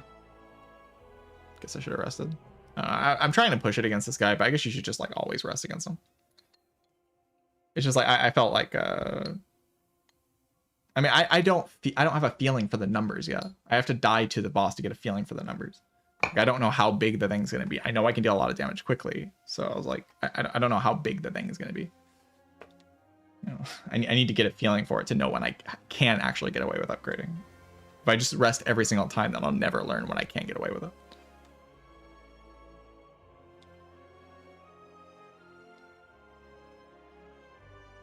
Like I'll just be doing the same thing every single run without ever learning anything.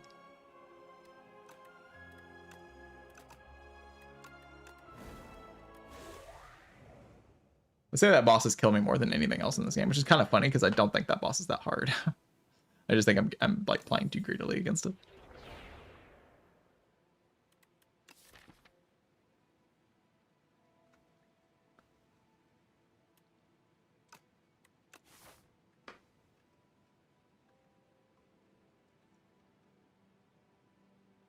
Well, I guess we look for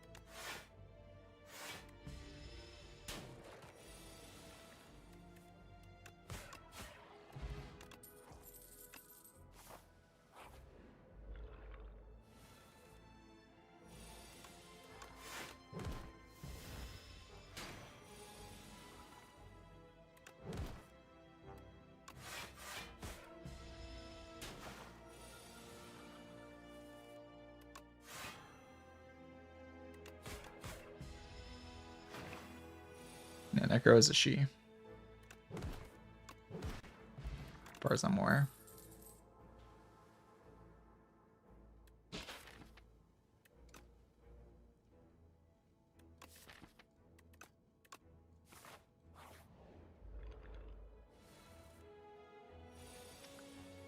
Oh, sure then, I guess. I'll take a billion. Jawworm moment.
Does split, but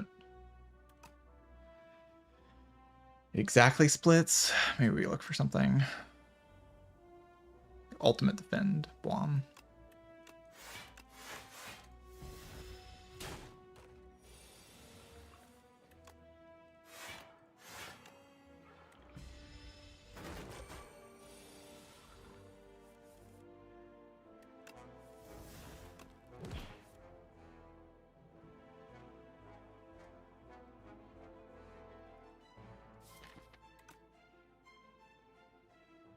I can just block this, right?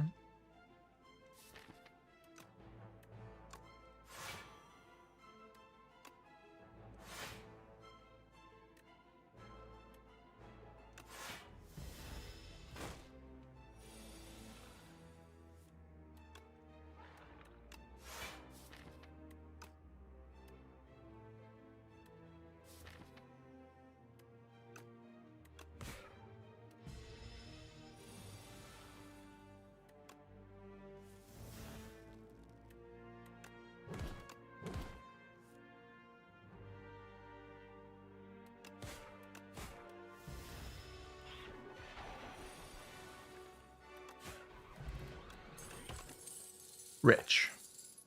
Dirge card. The chosen cheese of the garbage and the bad. Just keeps killing me this event. But I don't want common cards.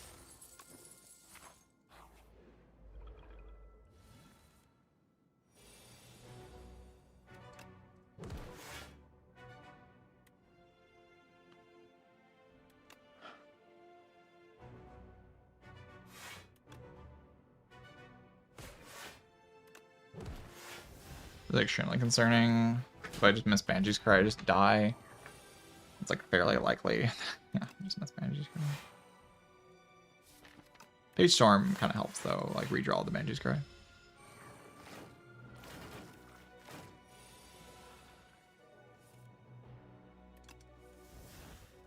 I don't want to draw it though.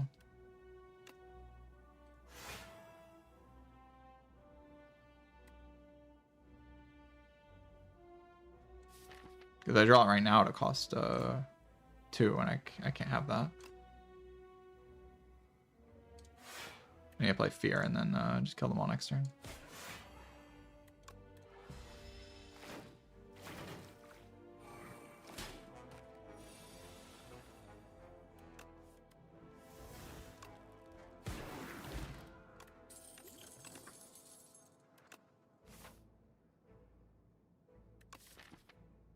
rest here.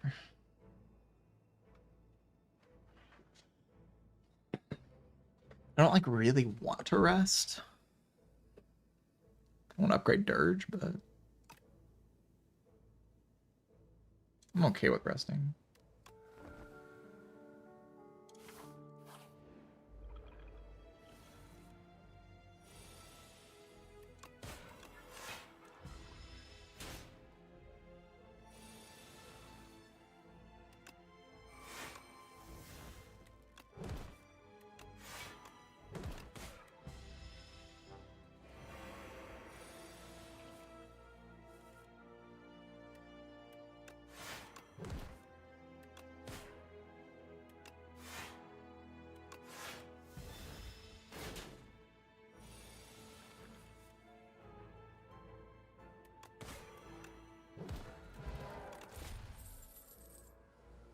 Deathbringer.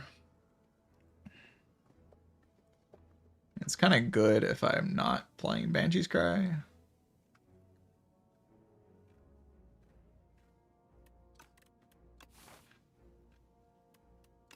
Which it might not be all the time. Like I'm playing it pretty often, but I'm not always playing it.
Ocean of Doom.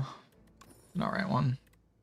I feel like Distilled Chaos is very good here, though. Maybe Upgrade Pot's not that great. Oh, yeah, I feel like it's pretty good. Freaking Doom guy. The Guy of Evil is here again. To freaking cook me. This time I'm playing a Defy deck, though. Why does the upgrade do that? Dumbest card in the game right there.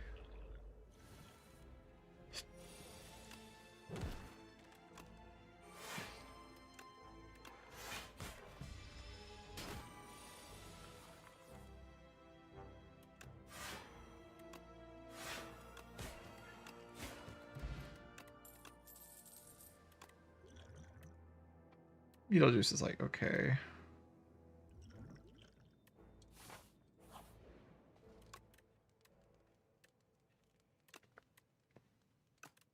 I like that upgrade. I like this upgrade, okay. I'm just gonna do Fear. I feel like every time I upgrade Fear, I'm like very happy with myself. I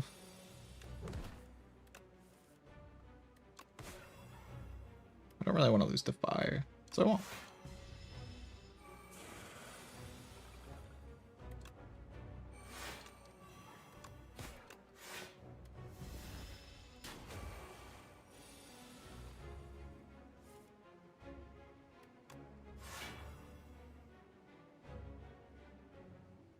I don't really need Parse. I could just Deathbringer. I don't have any like Bodyguard or just like Dirge. Dirge.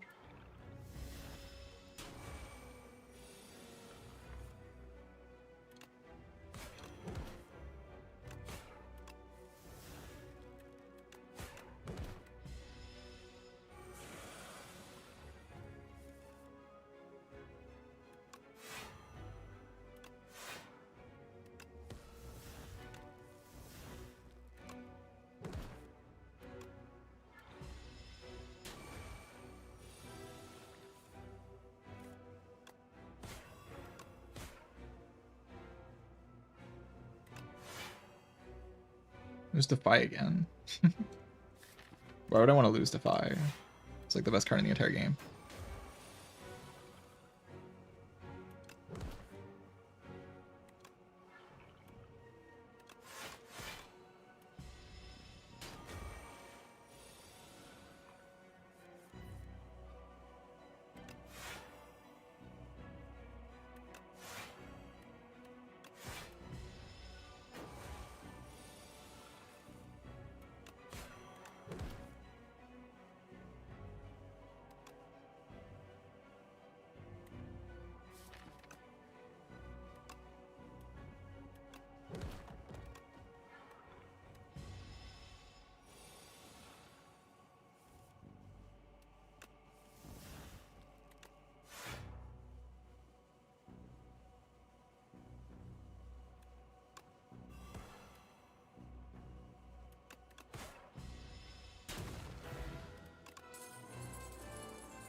Alright. Whenever you play Soul, summon one Reaper form card. So Banshee's card just instantly one-shots the entire game. That's probably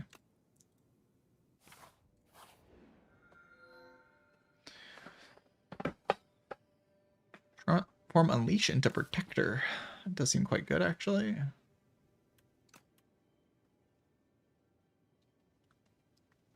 Aussie deals 1 billion damage. Upgrading 6 random cards also like kind of good though.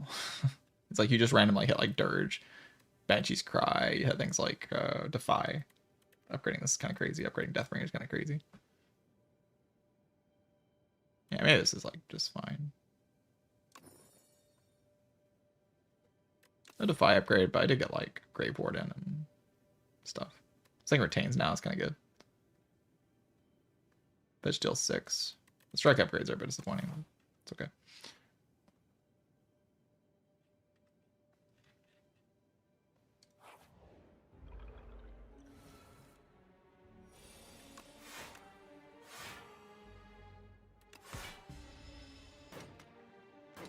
Is this a rare relic now? No, it's still uncommon.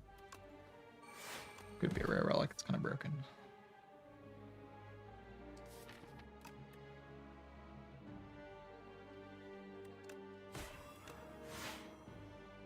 Next turn, Reaper form into the thing. Just, I mean, everything kills, but like this kills. Can play Reaper form into it for fun.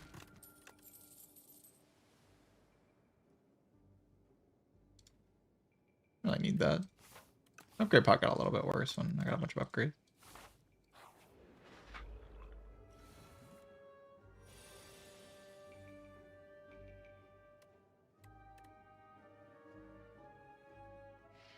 Can kill one. Can just like defend a Dirge. I think I always want to play Fear though.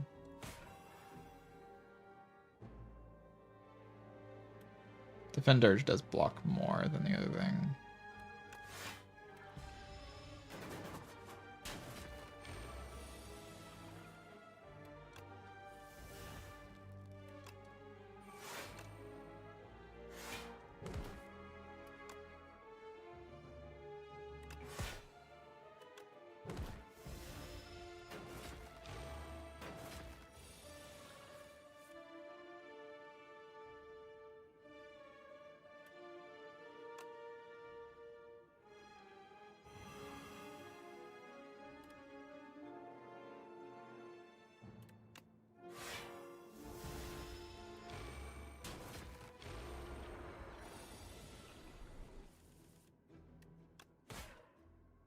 Oh wait, that doesn't work. That's right. That's right. It's truing. It's factual.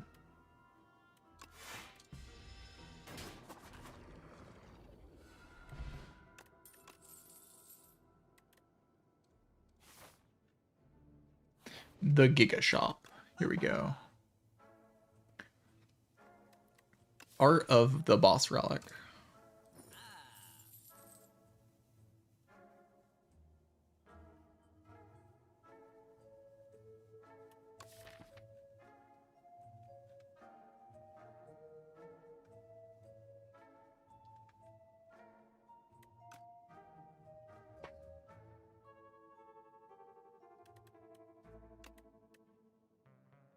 Yeah, it's like Strike's still bad. I mean, like, it's terrible, right?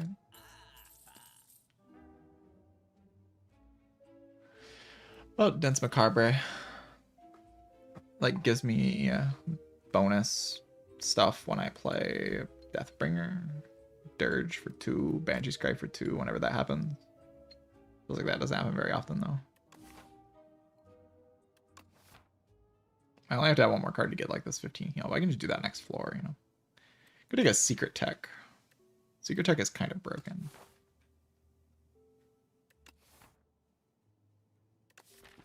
You just, like, go get your, whatever you need.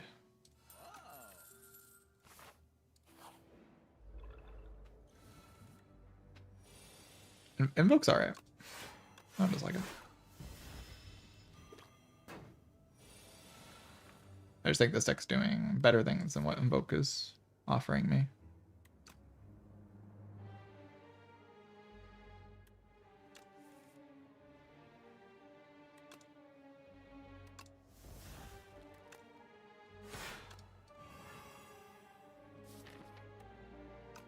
You are doomed.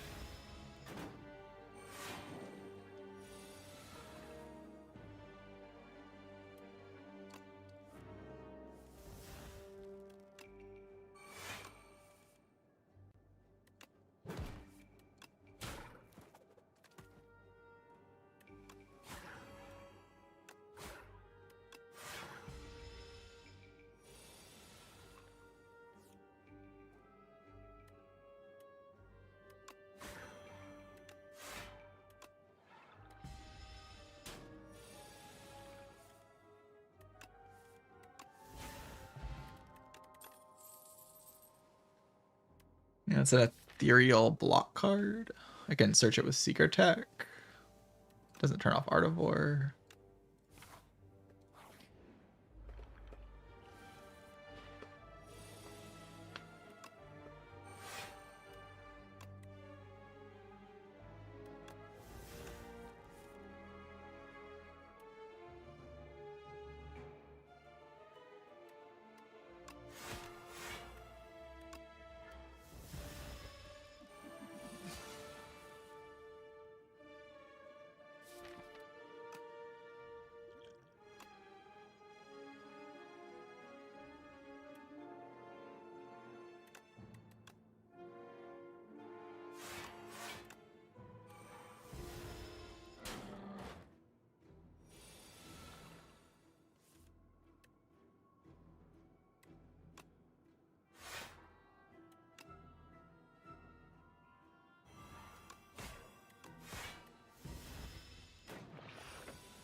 Haystorm card.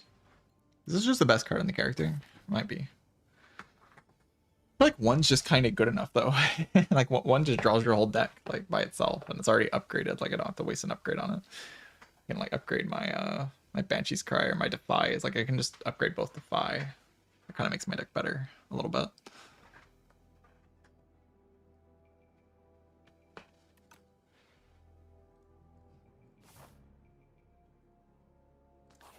Because then when I play Defy, I block even more. Instead of full blocking the enemy, I full block the enemy +1. Kind of broken.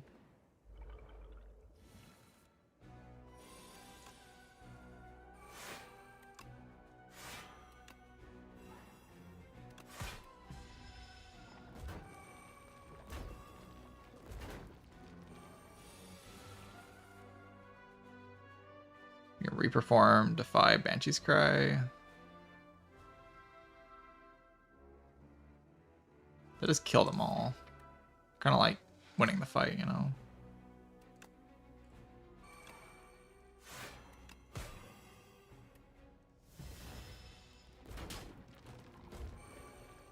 Oh, maybe I should attack pot actually. That one's not dead. Yeah, it feels like it's kind of dead though, right?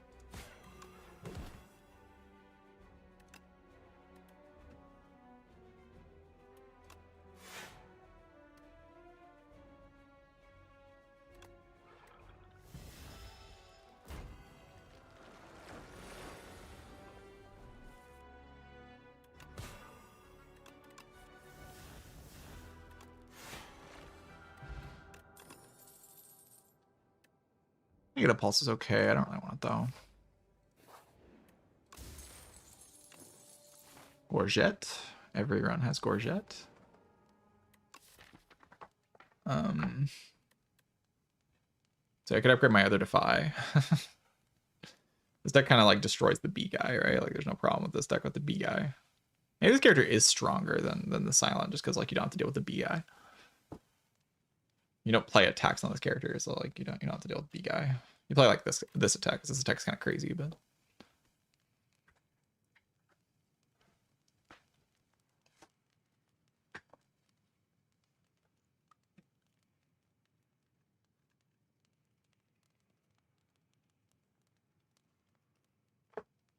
But like the fight does kind of want me to play Reperform.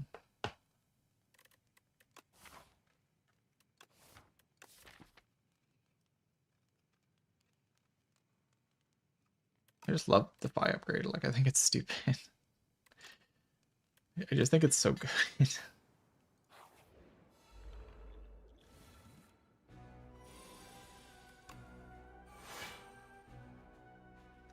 Could just play Reperform. Why though?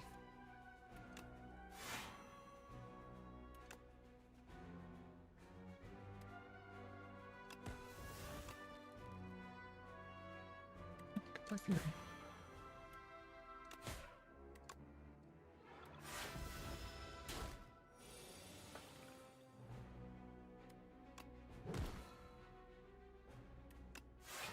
Yeah, 1 mana Leg Sweep is pretty good, it turns out.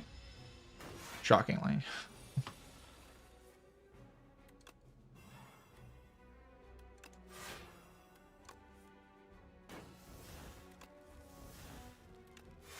You could have seen this coming.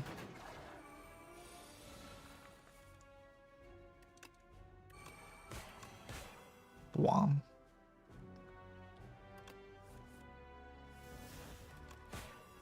GG.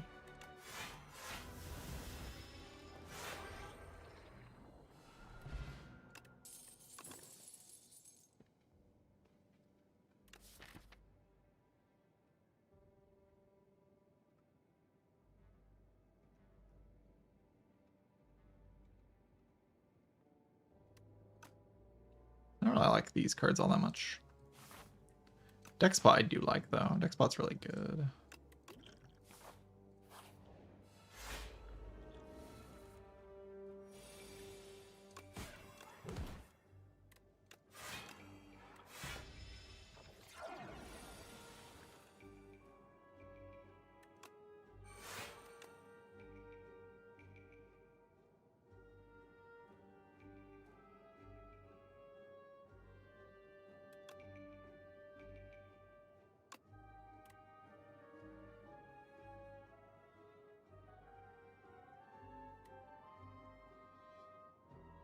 How does Doom work against this guy? I want to learn. So I do it at the end of its turn and then it doesn't revive? Yes, that's good.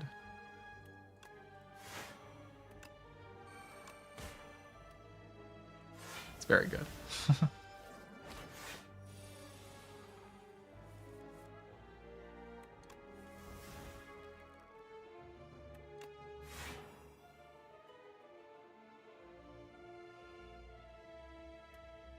This is still weakened.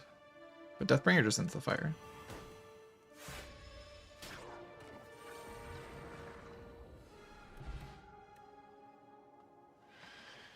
How close are we to 90% win rate?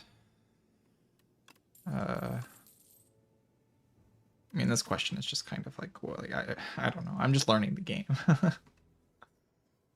If I had to guess, I'd say this game is nearly 100% win rate once it's optimized, but like at its current state.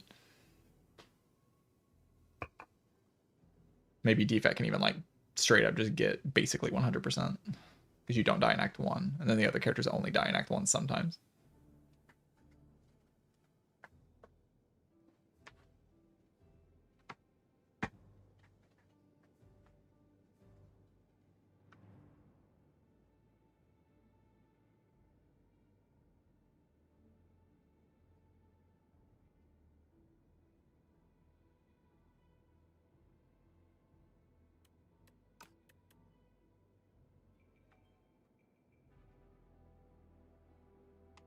Yeah, Ascension 10 is trying to mimic Ascension 20 difficulty. That is the intention.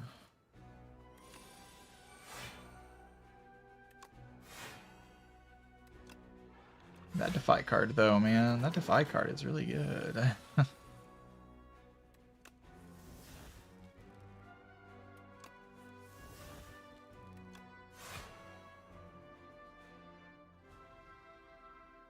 Kind of want to play Void Farm. That chill, can I play Void Farm? I think I can kind of wait.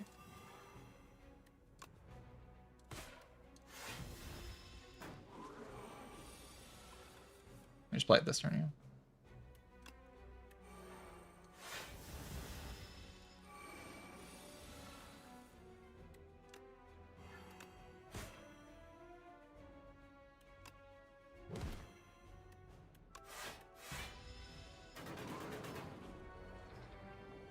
This character destroys this enemy. It is not okay. Borrowed Time's like kind of cool. I just don't feel like I need it that much. It's kind of like a cool combo with Dirge, I guess.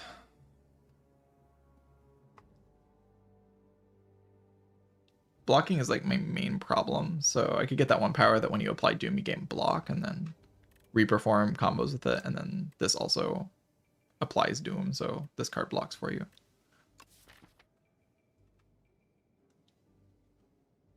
Right now I'm just sort of playing these block cards and it's kind of good enough.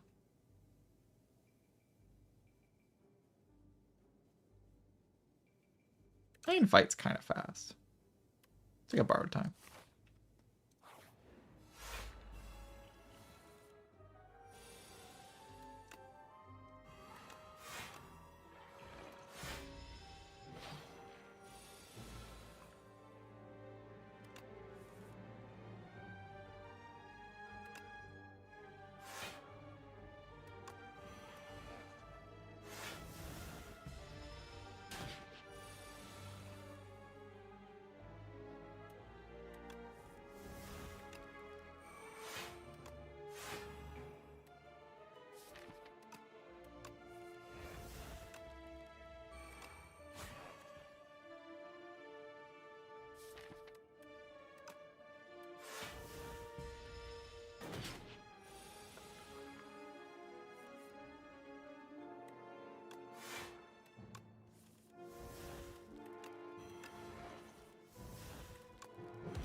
Commons. Alright, what does Borrowed Time up? I'm guessing it gives you 2 energy, right? Like, there's no way that's not what it does. Yeah. That's solid. Dirge upgrade's kind of crazy, though. Not gonna lie. Somewhat inclined to just upgrade Dirge and call it a day.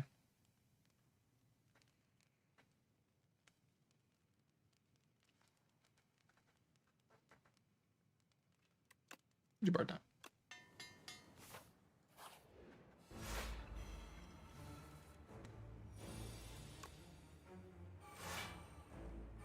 I want to Secret Technique anything. Not really.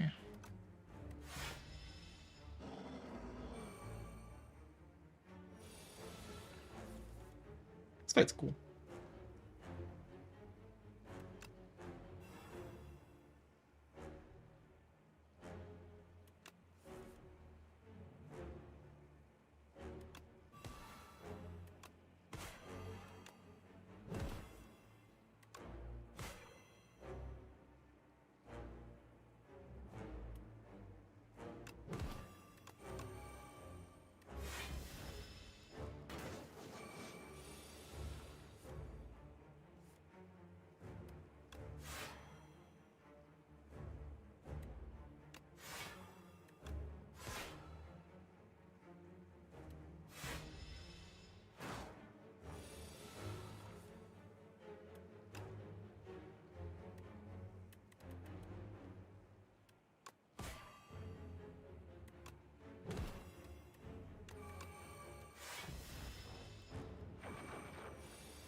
of hoping for better.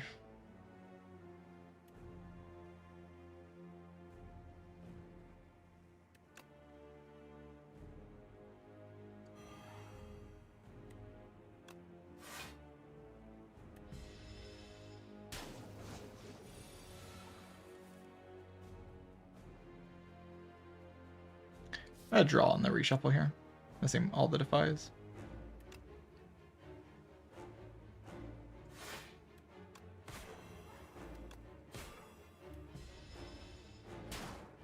I could have taken less damage there.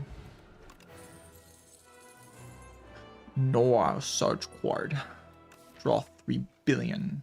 Gain 3 billion energy. What about Seance, though?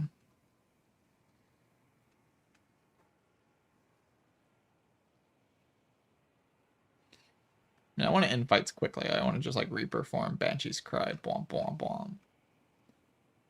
Everything dies.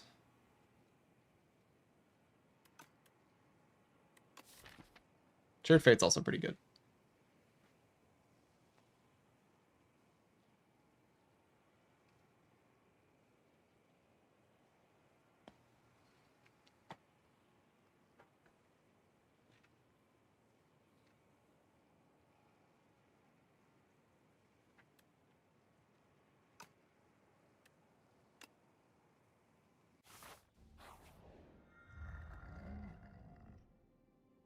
Powers costing more is not something I'm interested in.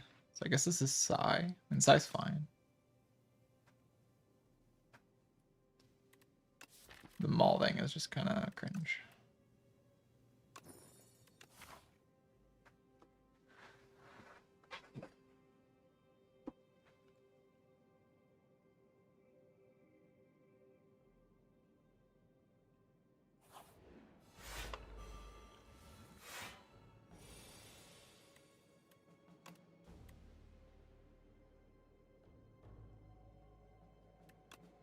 I could dirge on this turn. Like dirging is just like kind of the best thing I can do here. Oh.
The 90% win rate.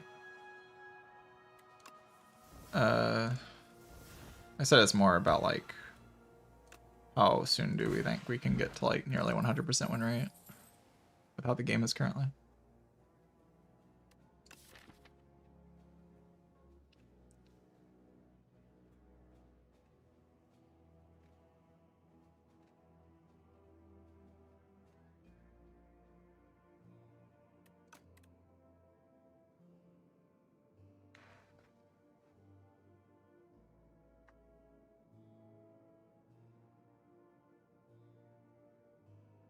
Pull from below is interesting because like the bosses kind of punish ethereal decks a little bit, like especially the first guy, this guy here.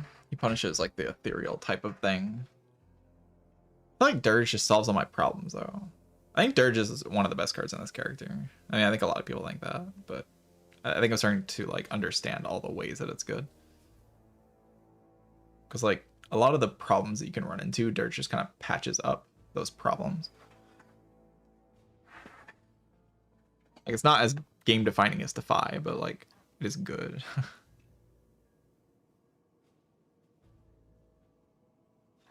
Or is SES1 without active foreign keys? Yeah, that's fair.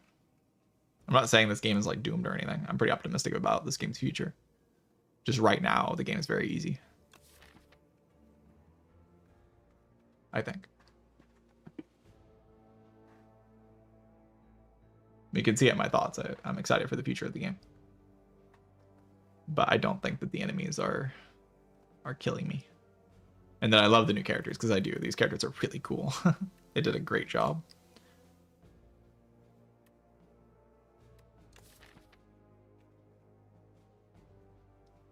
Easy as A10 STS1. A10 without heart? Yeah, probably. Yeah, probably A10 without heart. It's like probably comparable to how hard this is. But A10 is supposed to be the max difficulty in this game, so it's different.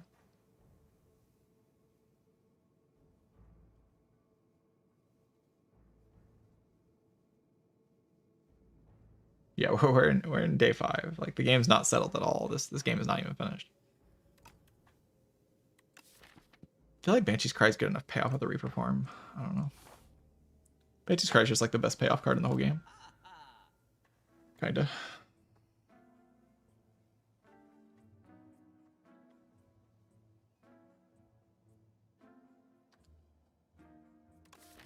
I don't mind removing the Final Strike. That card is just unplayable garbage. It's just a curse. Fetch is kind of bad too, but it's not as bad as Strike.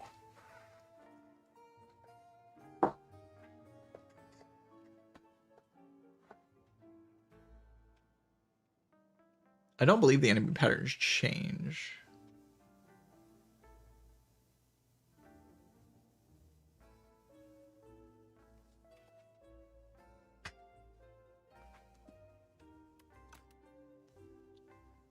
I don't hate Shared Fate. I just like exhaust and -2 strength something. Like, what is it useful against? Like, it's not going to do anything against the Doormaker or the test subject, so it's just bad. Unless it's like good against one of the elites, but I also don't think it's really good against any of the elites. Oh.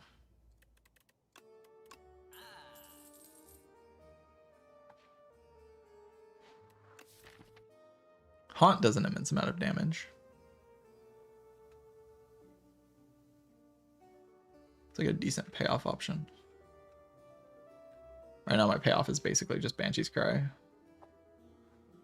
I've done that before and I died to the test subject because, you know, I couldn't handle the phase changes exhausting my block cards and my draw cards and stuff. That could happen in this run too. I gotta be careful of that.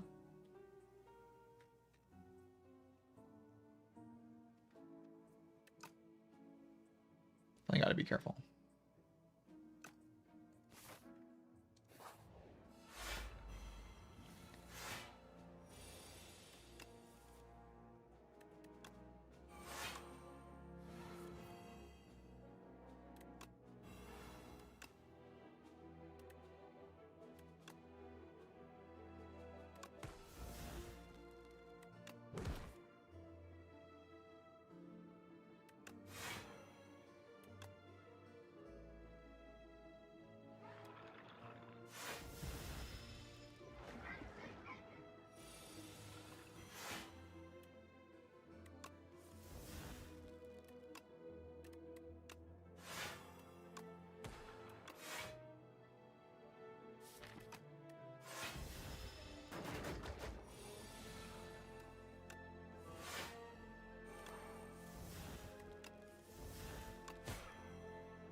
Does enemy counter me somehow?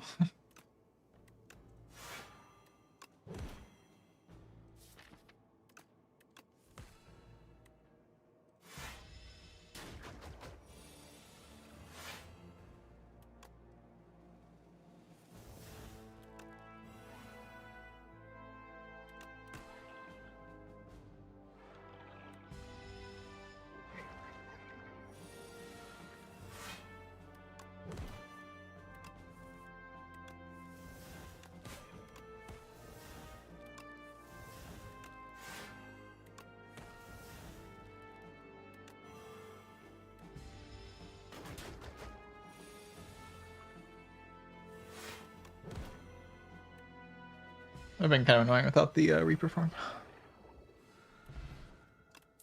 I like the cleanse card. Yeah, the more I think about cleanse, the more I think it's pretty good. Yeah, playing that fight made me kind of want haunt. Not gonna lie. Feels like it would just do a billion damage, and I kind of like just doing a billion damage.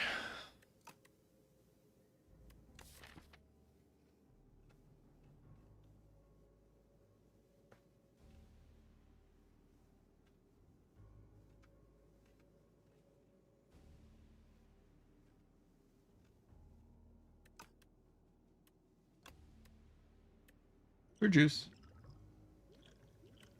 Yeah.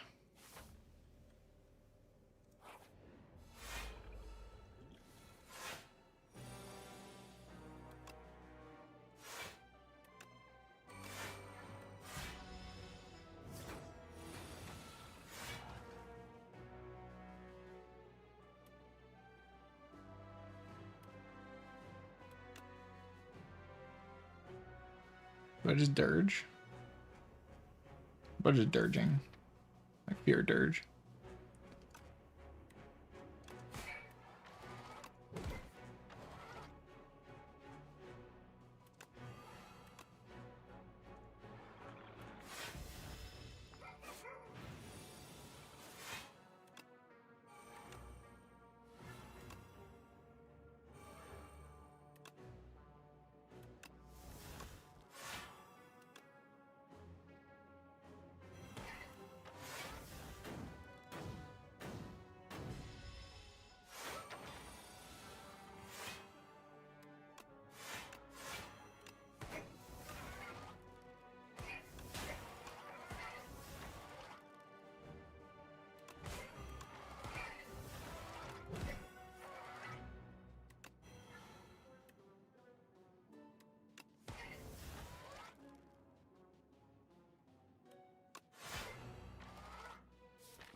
Could dirge here as well. Really, I should upgrade dirge.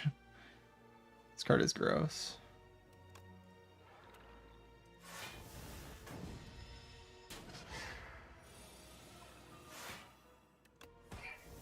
I missed.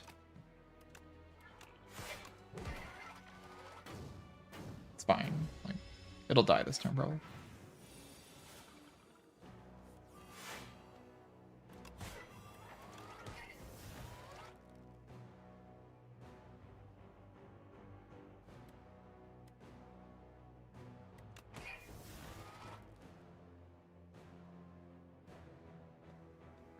I mean, if I play Deathbringer here, I take damage, right? Because of how Tosti works. It dies, but I take damage, which is cringe and bad.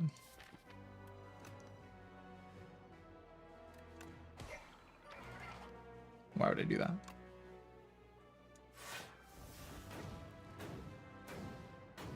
I guess because when I add a card, I heal 15, and like maybe I'll take damage this turn. I don't think I'm gonna take damage though.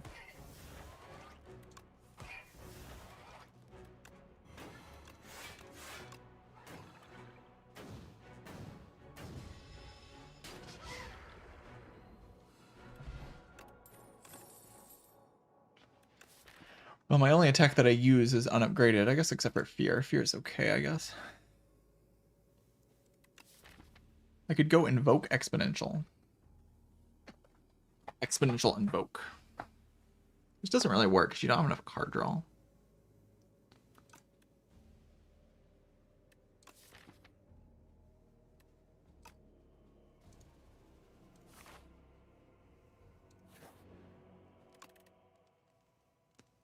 Secret Technique Plus.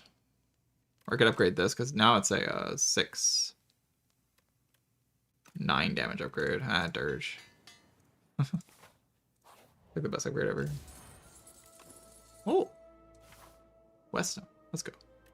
Get the upgrade for free. And the Unleash upgrade. I think those are the only attacks in my deck, so it makes sense that those got upgraded. Now my miniature cannon actually works.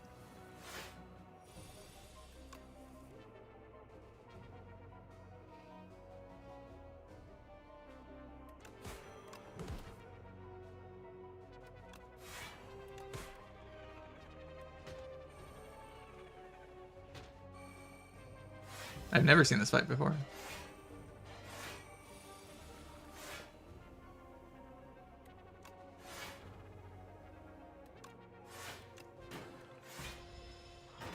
I don't even know what they do. They weak you?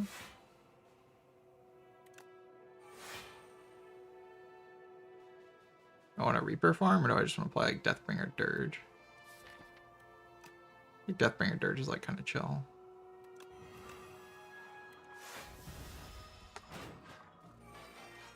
You ever seen this? No. I haven't really done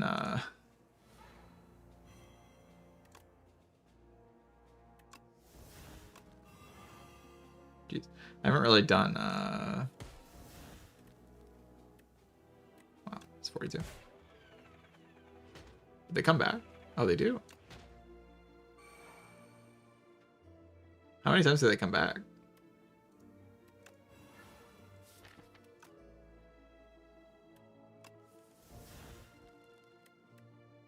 It's kind of cool.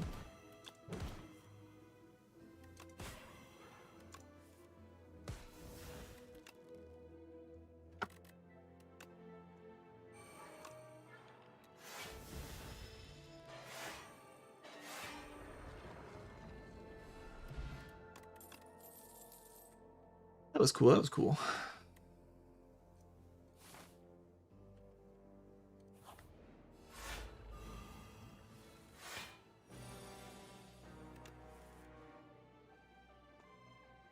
I could just Deathbringer here.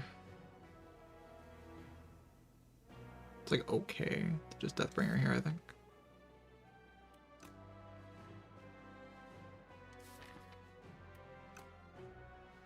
The idea of this fight is just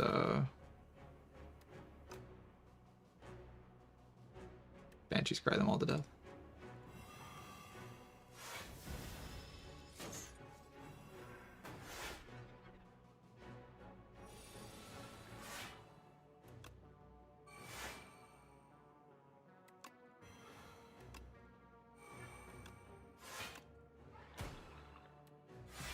My old deck's getting downgraded, which is a little annoying.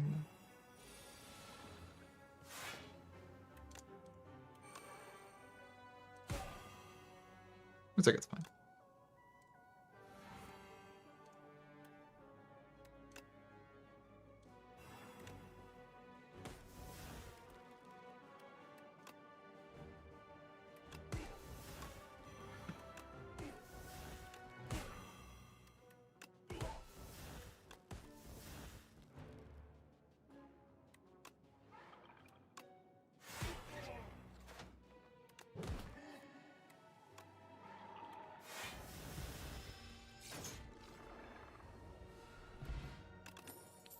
Pendulum's a pretty good relic.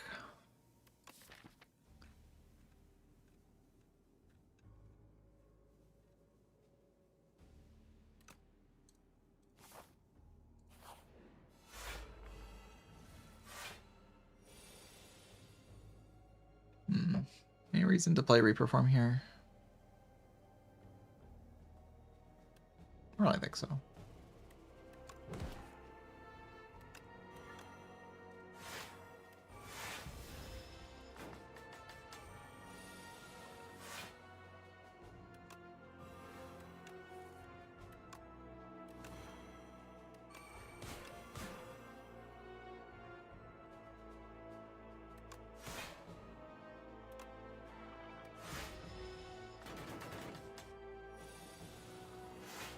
Strong run, all thanks to the cheese. Yeah, that's why this run is strong.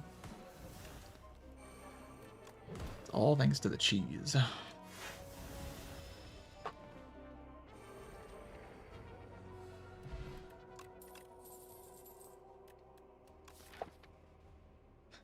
So I think my plan against the bosses is just like Dirge. Like this character has some weaknesses against the Act 3 bosses, and they're all just solved by Dirge. It's like such a good card. For that exact reason.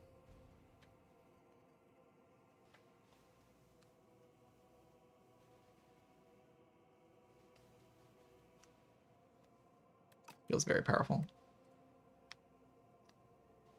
Top 3 potion. Distilled Chaos, that is. It is strong. Is it better than Touch of Insanity? Making a 0 cost parse or something. 0 cost Deathbringer, that's pretty good.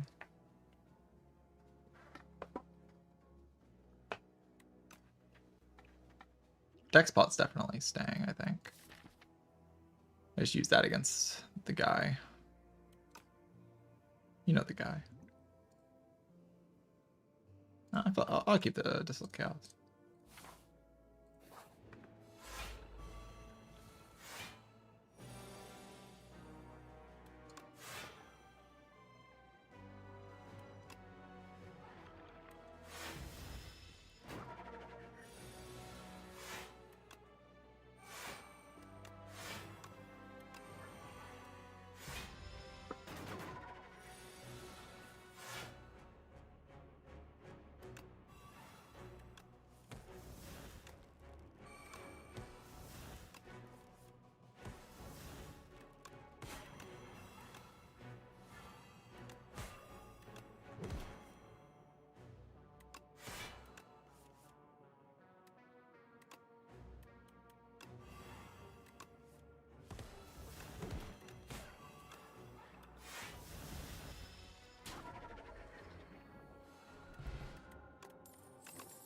Book Repair Knife is a bit late.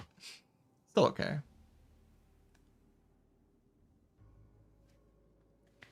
All the ethereal and draw, do you think going infinite is semi-consistent? I think you can go infinite. I don't think there's much reason to, though. I don't think the game really pushes you in that direction in this game.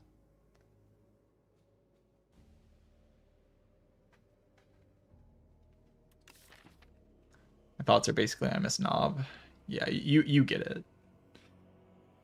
At least someone understands. Cleanse can get rid of like status cards, but like the one guy adds just too many status cards. That's 5 burns. I mean, it's just kind of what if Nemesis was a boss. The boss, you know. I feel like Banshee's Cry, it does 80 damage. Like, it shouldn't be that hard, especially with Fear in the deck. I just want to keep my deck consistent.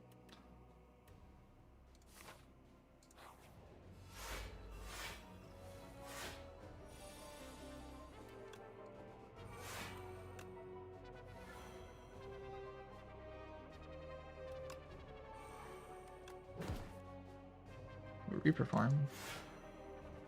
We just play this. Maybe playing Reperform's better. It probably is. This is fine though.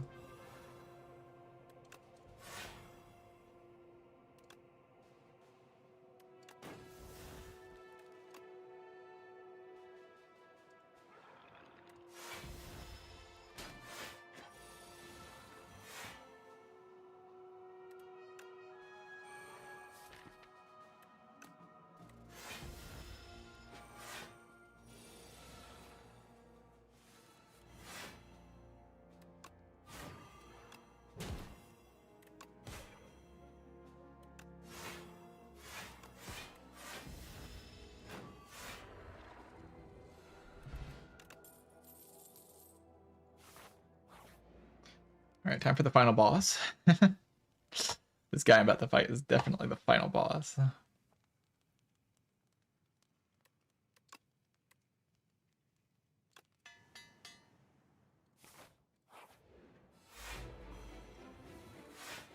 guy can be kind of tough to deal with.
Unleash to kill it.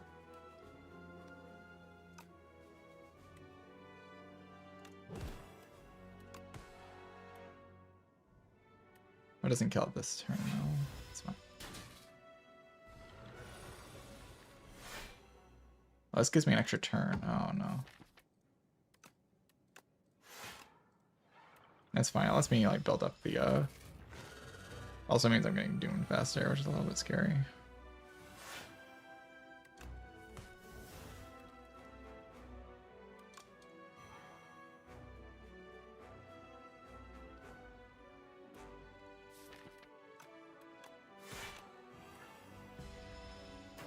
Okay, I can probably kill it this turn.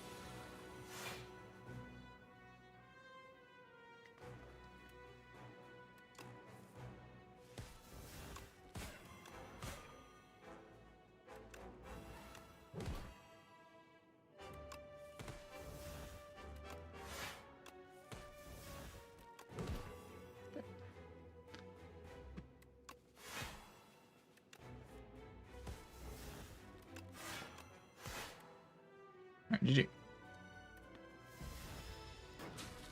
The final boss, I take 0 damage. I mean, the deck's kind of strong, right?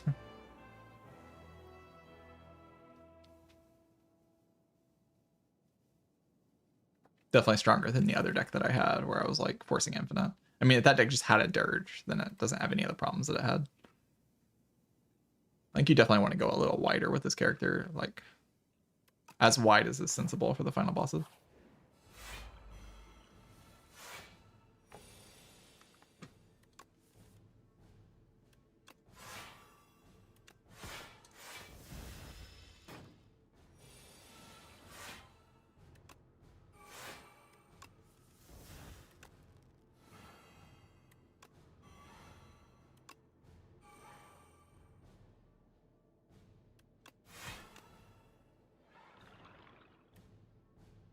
I guess losing this kind of sucks.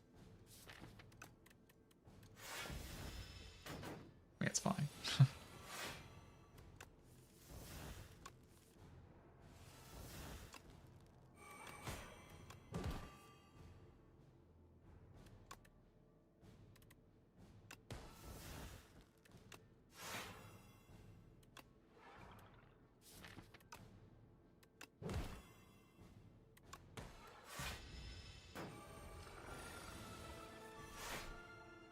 I need to fix this bug, by the way. That bug.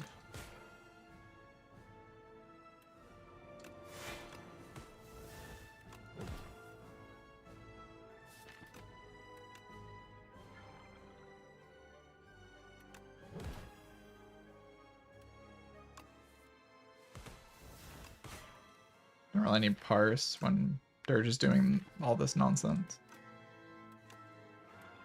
Probably to kill it next turn.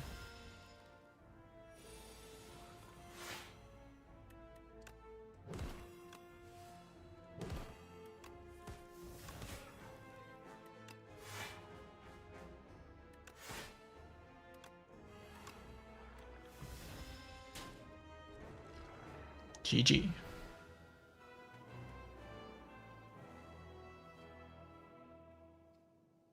Yeah, I feel like this run is just like transform into the Banshee's Cry and then immediately get Defy. I feel like if you get Defy floor 1, you should just win the game most of the time, especially with Banshee's Cry already in your deck.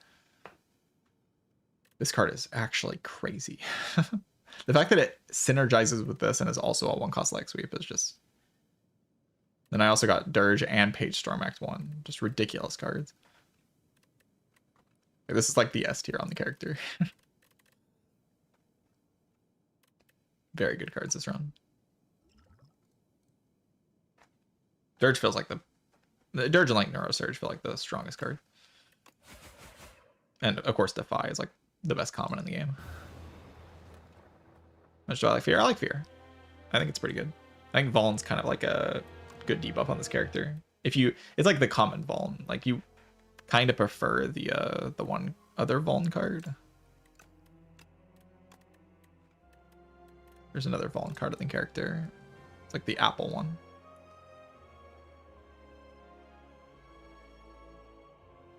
The Putrefy, yeah, this card. This card's the better Fallen card, but if you have to go with Fear, it's like fine. It's the only common Fallen, and it also has Ethereal on it, so it has synergy with some things. It was just good in this run because it activated my Banshee's Cry.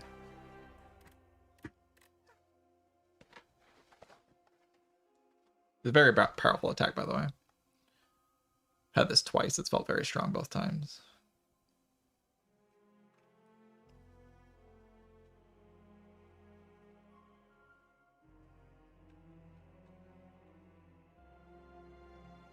Also, the more I play the character, the better Doom feels. I feel like Doom felt bad the first like few runs because it just like feels worse than Poison in your head because you expect it to be like Poison. Like you're looking at it and you're expecting it to be like Poison. But once you get the idea of what it's actually doing, then I mean the cards are strong. Like Doom is not a bad mechanic. It's pretty strong, especially this thing.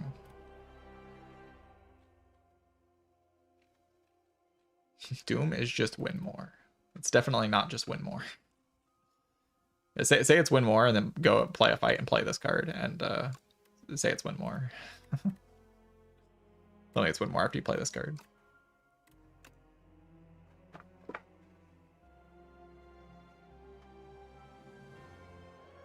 I think the best Doom card is AoE.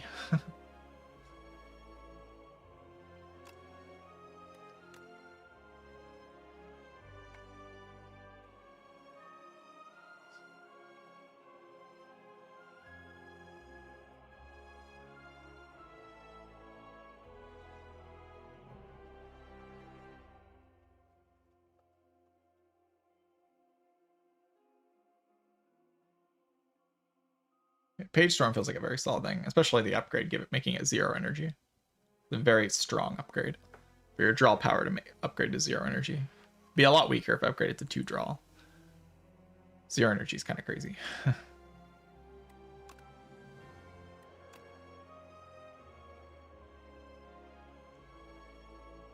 I die on silent? I did. Oh yeah, I remember. I just like couldn't deal with the B guy. B guy was too strong.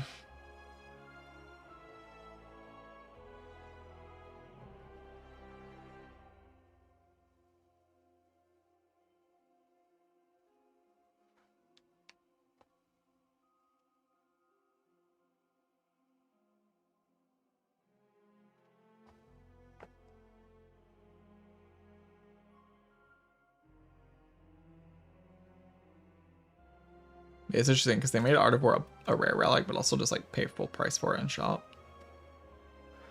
I will just buy this thing. Just give you all my gold for it.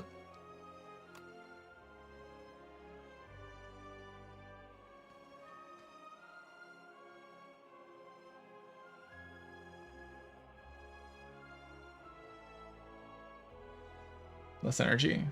I mean, that's not why it's good here. It's good on this character because this character does not play attacks. Happy Flower still common. Yes. There's not very many common relics, so you see these relics very often in this game. Like the way they designed it was so that you would see these relics basically every round. You're gonna see like a decent amount of these. And then they added like a lot of rare relics. So these are more your run defining relics. So I think the idea is to have more variety by having less variety. Like you get run defining rare relics and then like your commons and uncommons are like just consistent between runs. I'm not sure how I feel about that. I kind of prefer the bigger common pool because the common relics are very strong. So it's not like they aren't run defining.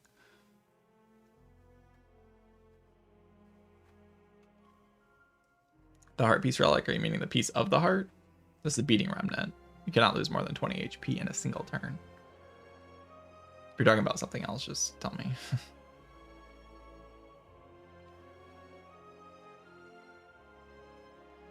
The peppermints. The peppermints are every other combat. Your card rewards gain an additional power.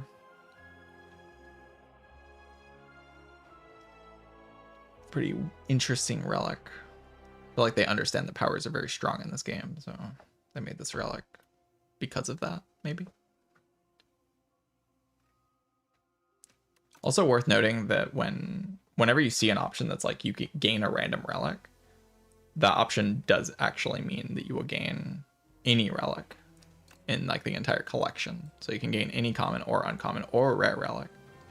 So like the whale bonus, it says obtain a relic. It can be one of these. Like you could get toxic egg with the whale. That's at least as far as I understand how it works.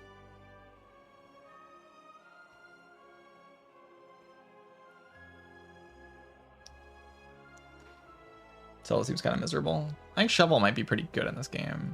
I feel like it's weird because resting is so powerful, but if you can get past the resting, I think shovel digging is much stronger than upgrading in this game. The relic pool is just full of very good relics. There's like good relics all over the place. So digging is stronger, but resting is also stronger. So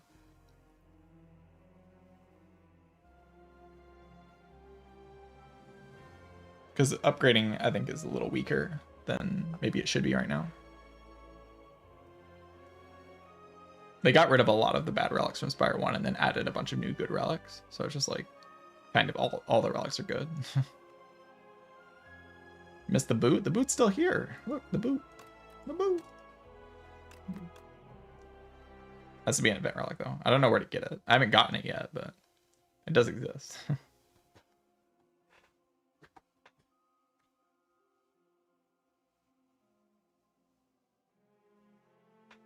I think the question mark rooms are higher value than SDS1.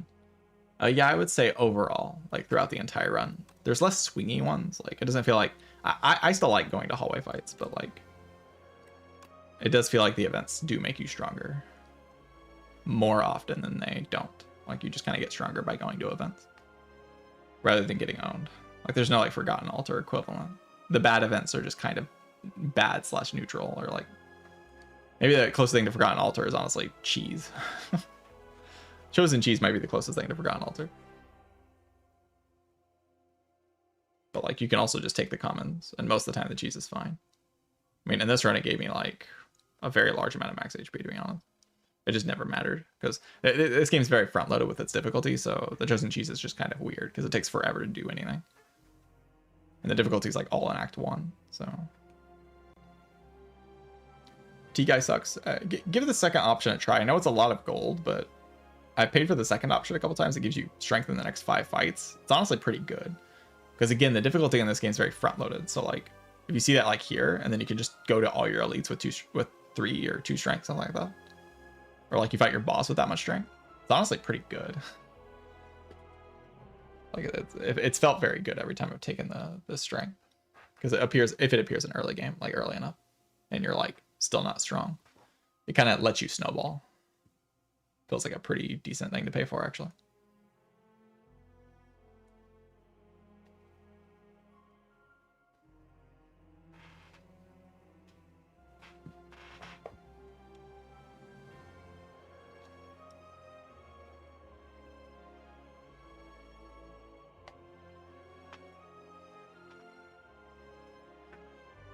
All right. I want to play another run. I played a lot of runs today.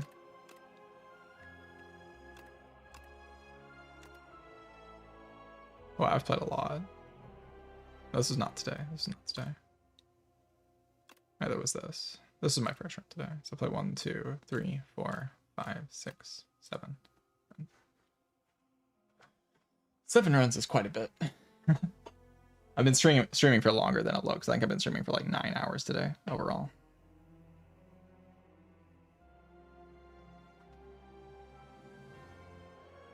I started at like 10. So yeah, I've been streaming for 9 hours.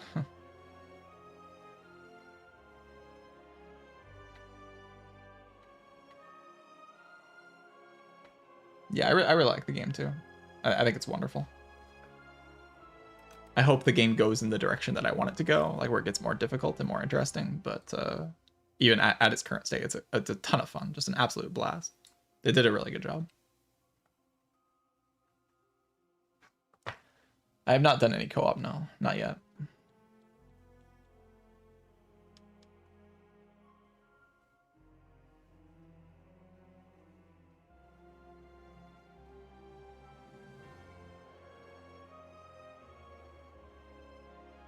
Yeah, in its final state, there's a good chance this game will be better than Spire 1, but in its current state, it's definitely not better than Spire 1. Spire 1's like nearly perfect in a lot of ways, and this game has a lot of like pretty obvious flaws, but it's in its initial state, so it doesn't need to be. It's a much better than it could be, for sure. Much better than it could be. I like a lot of the design. I like a lot of the decisions they made with the design overall. Can we talk about how awesome it is to be able to view this compendium during a run? Oh my god. Why hasn't that always been a thing? To be able to like view the cards during a run. It's actually so nice. I don't have to look up cards anymore.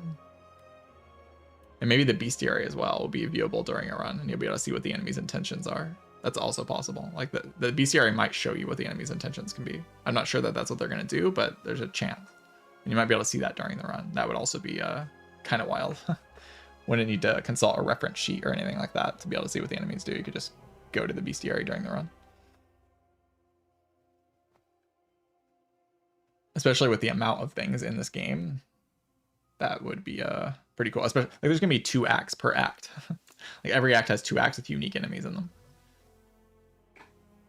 And there's gonna be Act 4. Like bestiary might be a very nice thing to have in a game that's this big.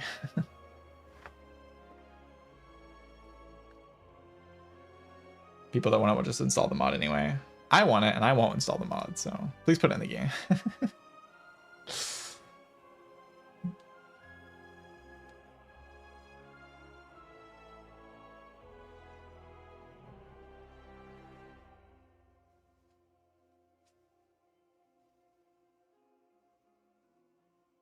Don't have bestiary, it's just lore. Yeah, that would be cool. There's so many enemies. So many enemies. I'd really like to know what they do, like without having to memorize it, all of those enemies. It's just a lot. It's just a lot in this game. Feels like it would be easy to get caught. Like I'm running into enemies that are new, and this isn't even the finished version. There's gonna be like double this amount of enemies or something.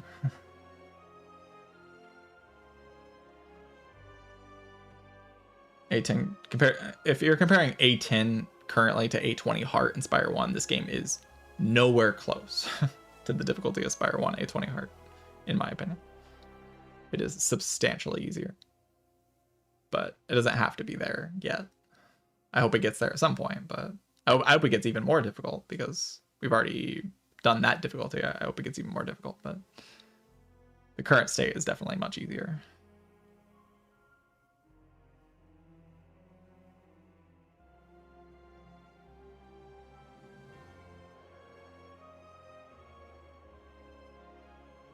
I just spam OQP character. Yeah, it's true. I just spam defect and act like the game's so easy, you know.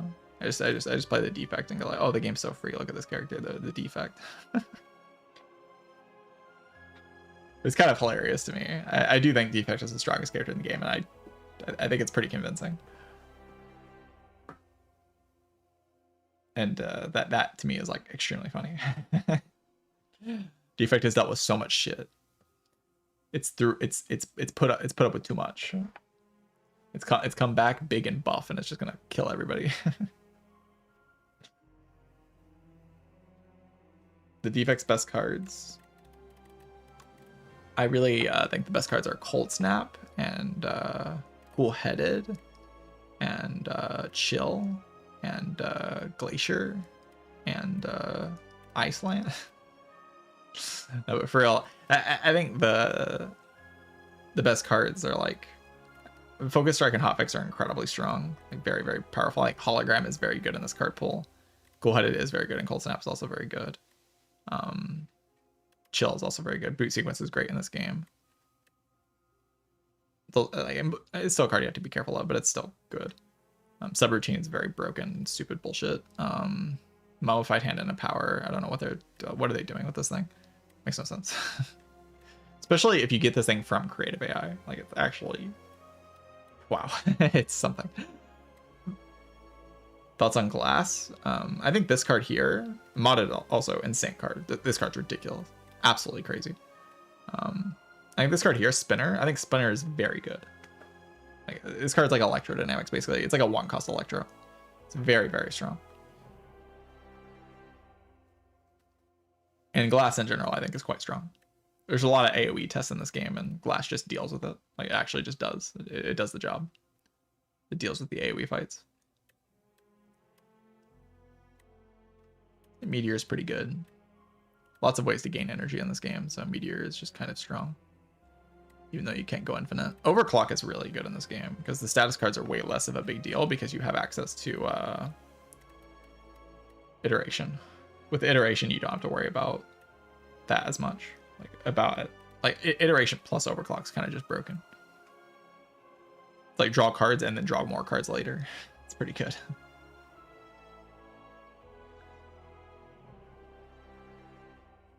Quadcast, yeah, Quadcast with the upgrade especially. You can do a lot of crazy things with this. I haven't actually done those things, but they're in the game for sure. Should have said new cards. The best new cards? Well, I think the temporary focus ones are the best new cards, really. Like the Focus Strike and the Hot Fix. Very powerful new cards. Temporary, like my opinion on temporary focus is that it's like not actually worse than regular focus. It's just not. It's just like about as good as regular focus. You just do it like constantly. You just redraw into these cards and play them on the turns that you need them, and then you just kind of have focus. And this thing says 3 focus on it. Like 3. You play this, you hollow it, and you have 6 focus. I think loop is still fine. Looping Frost is still just like kind of good, because 4 block at the start of the turn is just like better in this game than it was in Spire 1. It's good with Dark Orb still. It's definitely like not as game breaking, but like you have more access to orb slots because of modded. I rate the status energies. I think they're nice for just like a lot of enemies in this game add status cards to your deck. Like there's just so many status cards in the game. So the status cards, the status synergy to me is more just like, this is nice to have because it beats the status cards being added to my deck. Like having iteration just feels good to have because like it's kind of just like having evolve with like low synergy. And then you can also add synergy. Like you can add things like overclock. It's not something you built around though. Every run should be like as much frost focus as possible. I feel very solidly about that, I think. Looking at the card pool, I just don't think the other stuff is as strong as frost focus. You should be trying to do frost focus every run if possible. As your block engine. But as your draw and damage and energy, the synergy with the status cards can be powerful. Like this character has power through. You just have power through.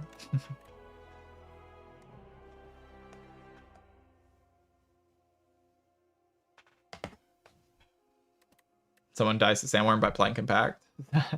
It's already happened. I saw it in it's one pun man, I think, died to Sandworm by playing Compact. He got eaten by the Sandworm. Because he compacted all the status cards. It was pretty funny. It was pretty funny.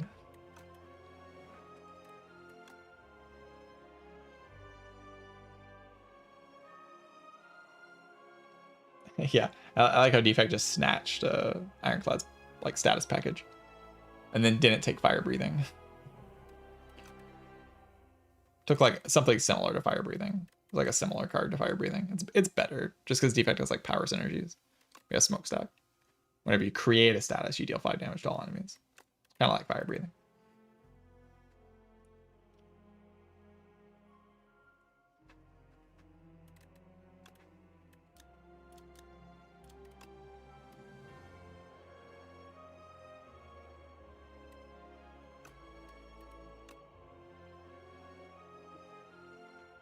All right. Yeah, I think it makes sense that they transferred that synergy over to Defect. Makes sense to me. Yeah, I gotta go. I've been streaming for almost 10 hours, so I will be back tomorrow.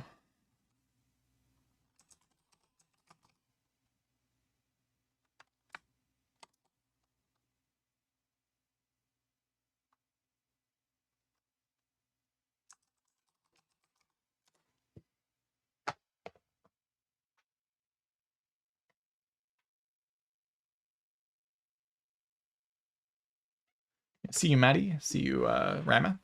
See you, Excited Cats. See you, One Pants. See you, Sleeping Spectre. Hope you all enjoyed the stream.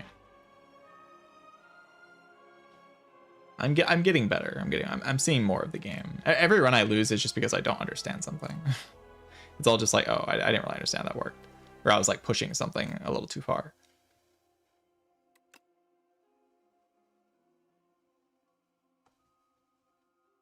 So just gotta dial it in and then I should stop losing. Doesn't feel like I'm losing to the game killing me.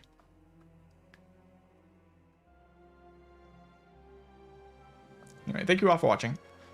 GG's and goodbye.